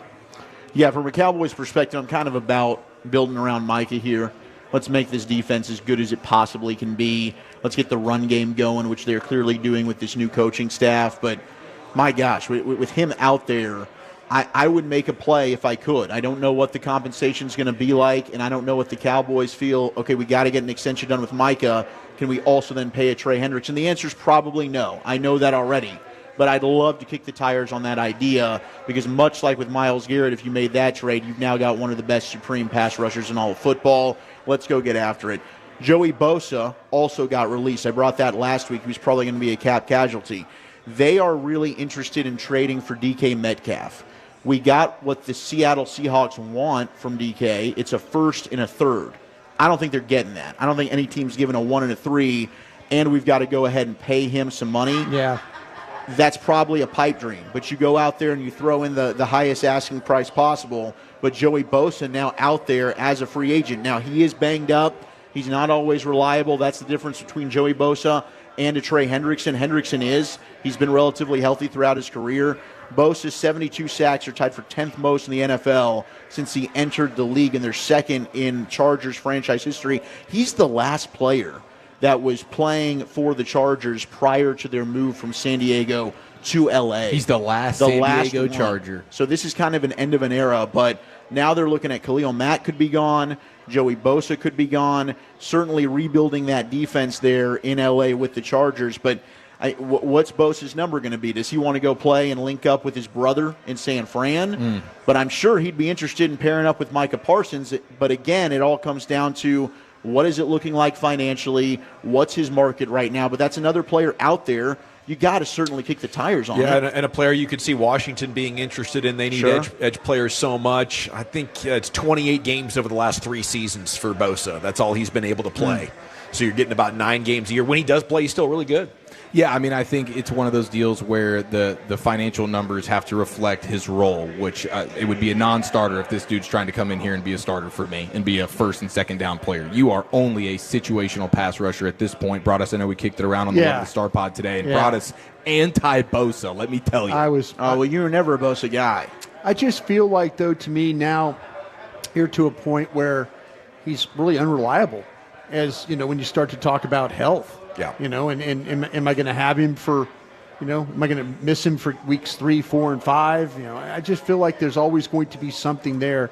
I'm not interested in any kind of financial considerations. I would rather try and go get a linebacker or somebody else like that. I would as well. Like Nick Bolton, sign me the hell up. Yeah. DK Metcalf is, as I mentioned, they want a 1 and a 3. Apparently Seattle's pretty ticked off that DK wants out. They had no plans of trading him, which Brian told us a week ago. John Snyder didn't have any. They're not happy. They're not. Yeah, they weren't going to trade him. So here we are. So which makes sense why they're asking for such a premium amount. They're like, we really value this player. We don't want you going anywhere. So if you want him, you're going to have to make sure you're paying us what we want in return. I think they're probably going to have to settle for a 2. I don't see any team giving a 1 and a 3. But here was San Francisco corner Lenore on an Instagram Live yesterday. Side swipe, like DK's on the market, but he takes a shot here at Rockwall Zone. One of my favorites, Jackson Smith and Jigba. Y'all cannot let DK leave. Y'all can't do that. Who I'm gonna have, how am I have fun out there? And the Jigba, he be crying all day. He cry. That's all he do is cry. Damn. Ref, he holding, ref. Oh no, don't hurt me. Cry, baby. Wow, bro, I'm not worried about JSN. I'm not. He'd know that. He'd know that. God, he'd know that. He knows that. Hey, was that on live or did he make? Live. Okay, good, because I didn't want the man to make a video then press send. No, that was live. on Okay, live. all right. Yeah, he sent, and so he's sideswiping JSN, and I guess he certainly would be their number 1 receiver because they just released Tyler Lockett. Yeah. If they trade DK, Jackson Smith, and Jigba, who really broke out last year, I had him as my wide receiver 1 in that draft class. I think he's an absolute stud, but, I mean, look, does he whine? Yeah, Jason does. So does CD. So do a lot of these wide receivers. They want calls all the time. How many times have you seen A.J. Brown turn around? Hey, I was holding. Screw you, Lenore. Don't be coming after my guy. There you go, Waltrek. Get off my damn lawn, all right? JSN, he's going to eat your lunch next year. Well, he's a problem. I do think that there is something about DK Metcalf's just presence on the field. Defenses do have to respect him. I don't think he's one of these top flight, oh my gosh, no-brainer, bona fide. Like, we don't talk about him as a top 5 receiver in the league. He's not one of those guys, but I do think he does have a presence on the field with just how explosive he is. Your safeties have to play a little bit top further 15 back. maybe. I mean, we saw what he did to Ron Bland right, a couple of years ago. 3 touchdowns against the Cowboys. Certainly capable of going off on any given night, but I don't think, like, when you just look at his physical makeup, you would think that his production would be more. But I do think he helps everybody else on that offense just by his presence. But is that worth a first and third round pick? No. Absolutely not. I mean, if I'm the Chargers, I'm willing to give up a first because I'm probably picking 26th, 27th. And I think we can do more with him than what Geno Smith and the Seahawks did. Maybe not all pro level, but he had a 1,300-yard season. And I'm thinking he's had 2 double-digit touchdown seasons and another 8, 7, 6. This is a pretty big-time player, and gives us that speed and physical threat downfield that I think we need in San Diego, don't we? Or LA? No, they do. I mean, he'd be a perfect complement to Ladd McConkey.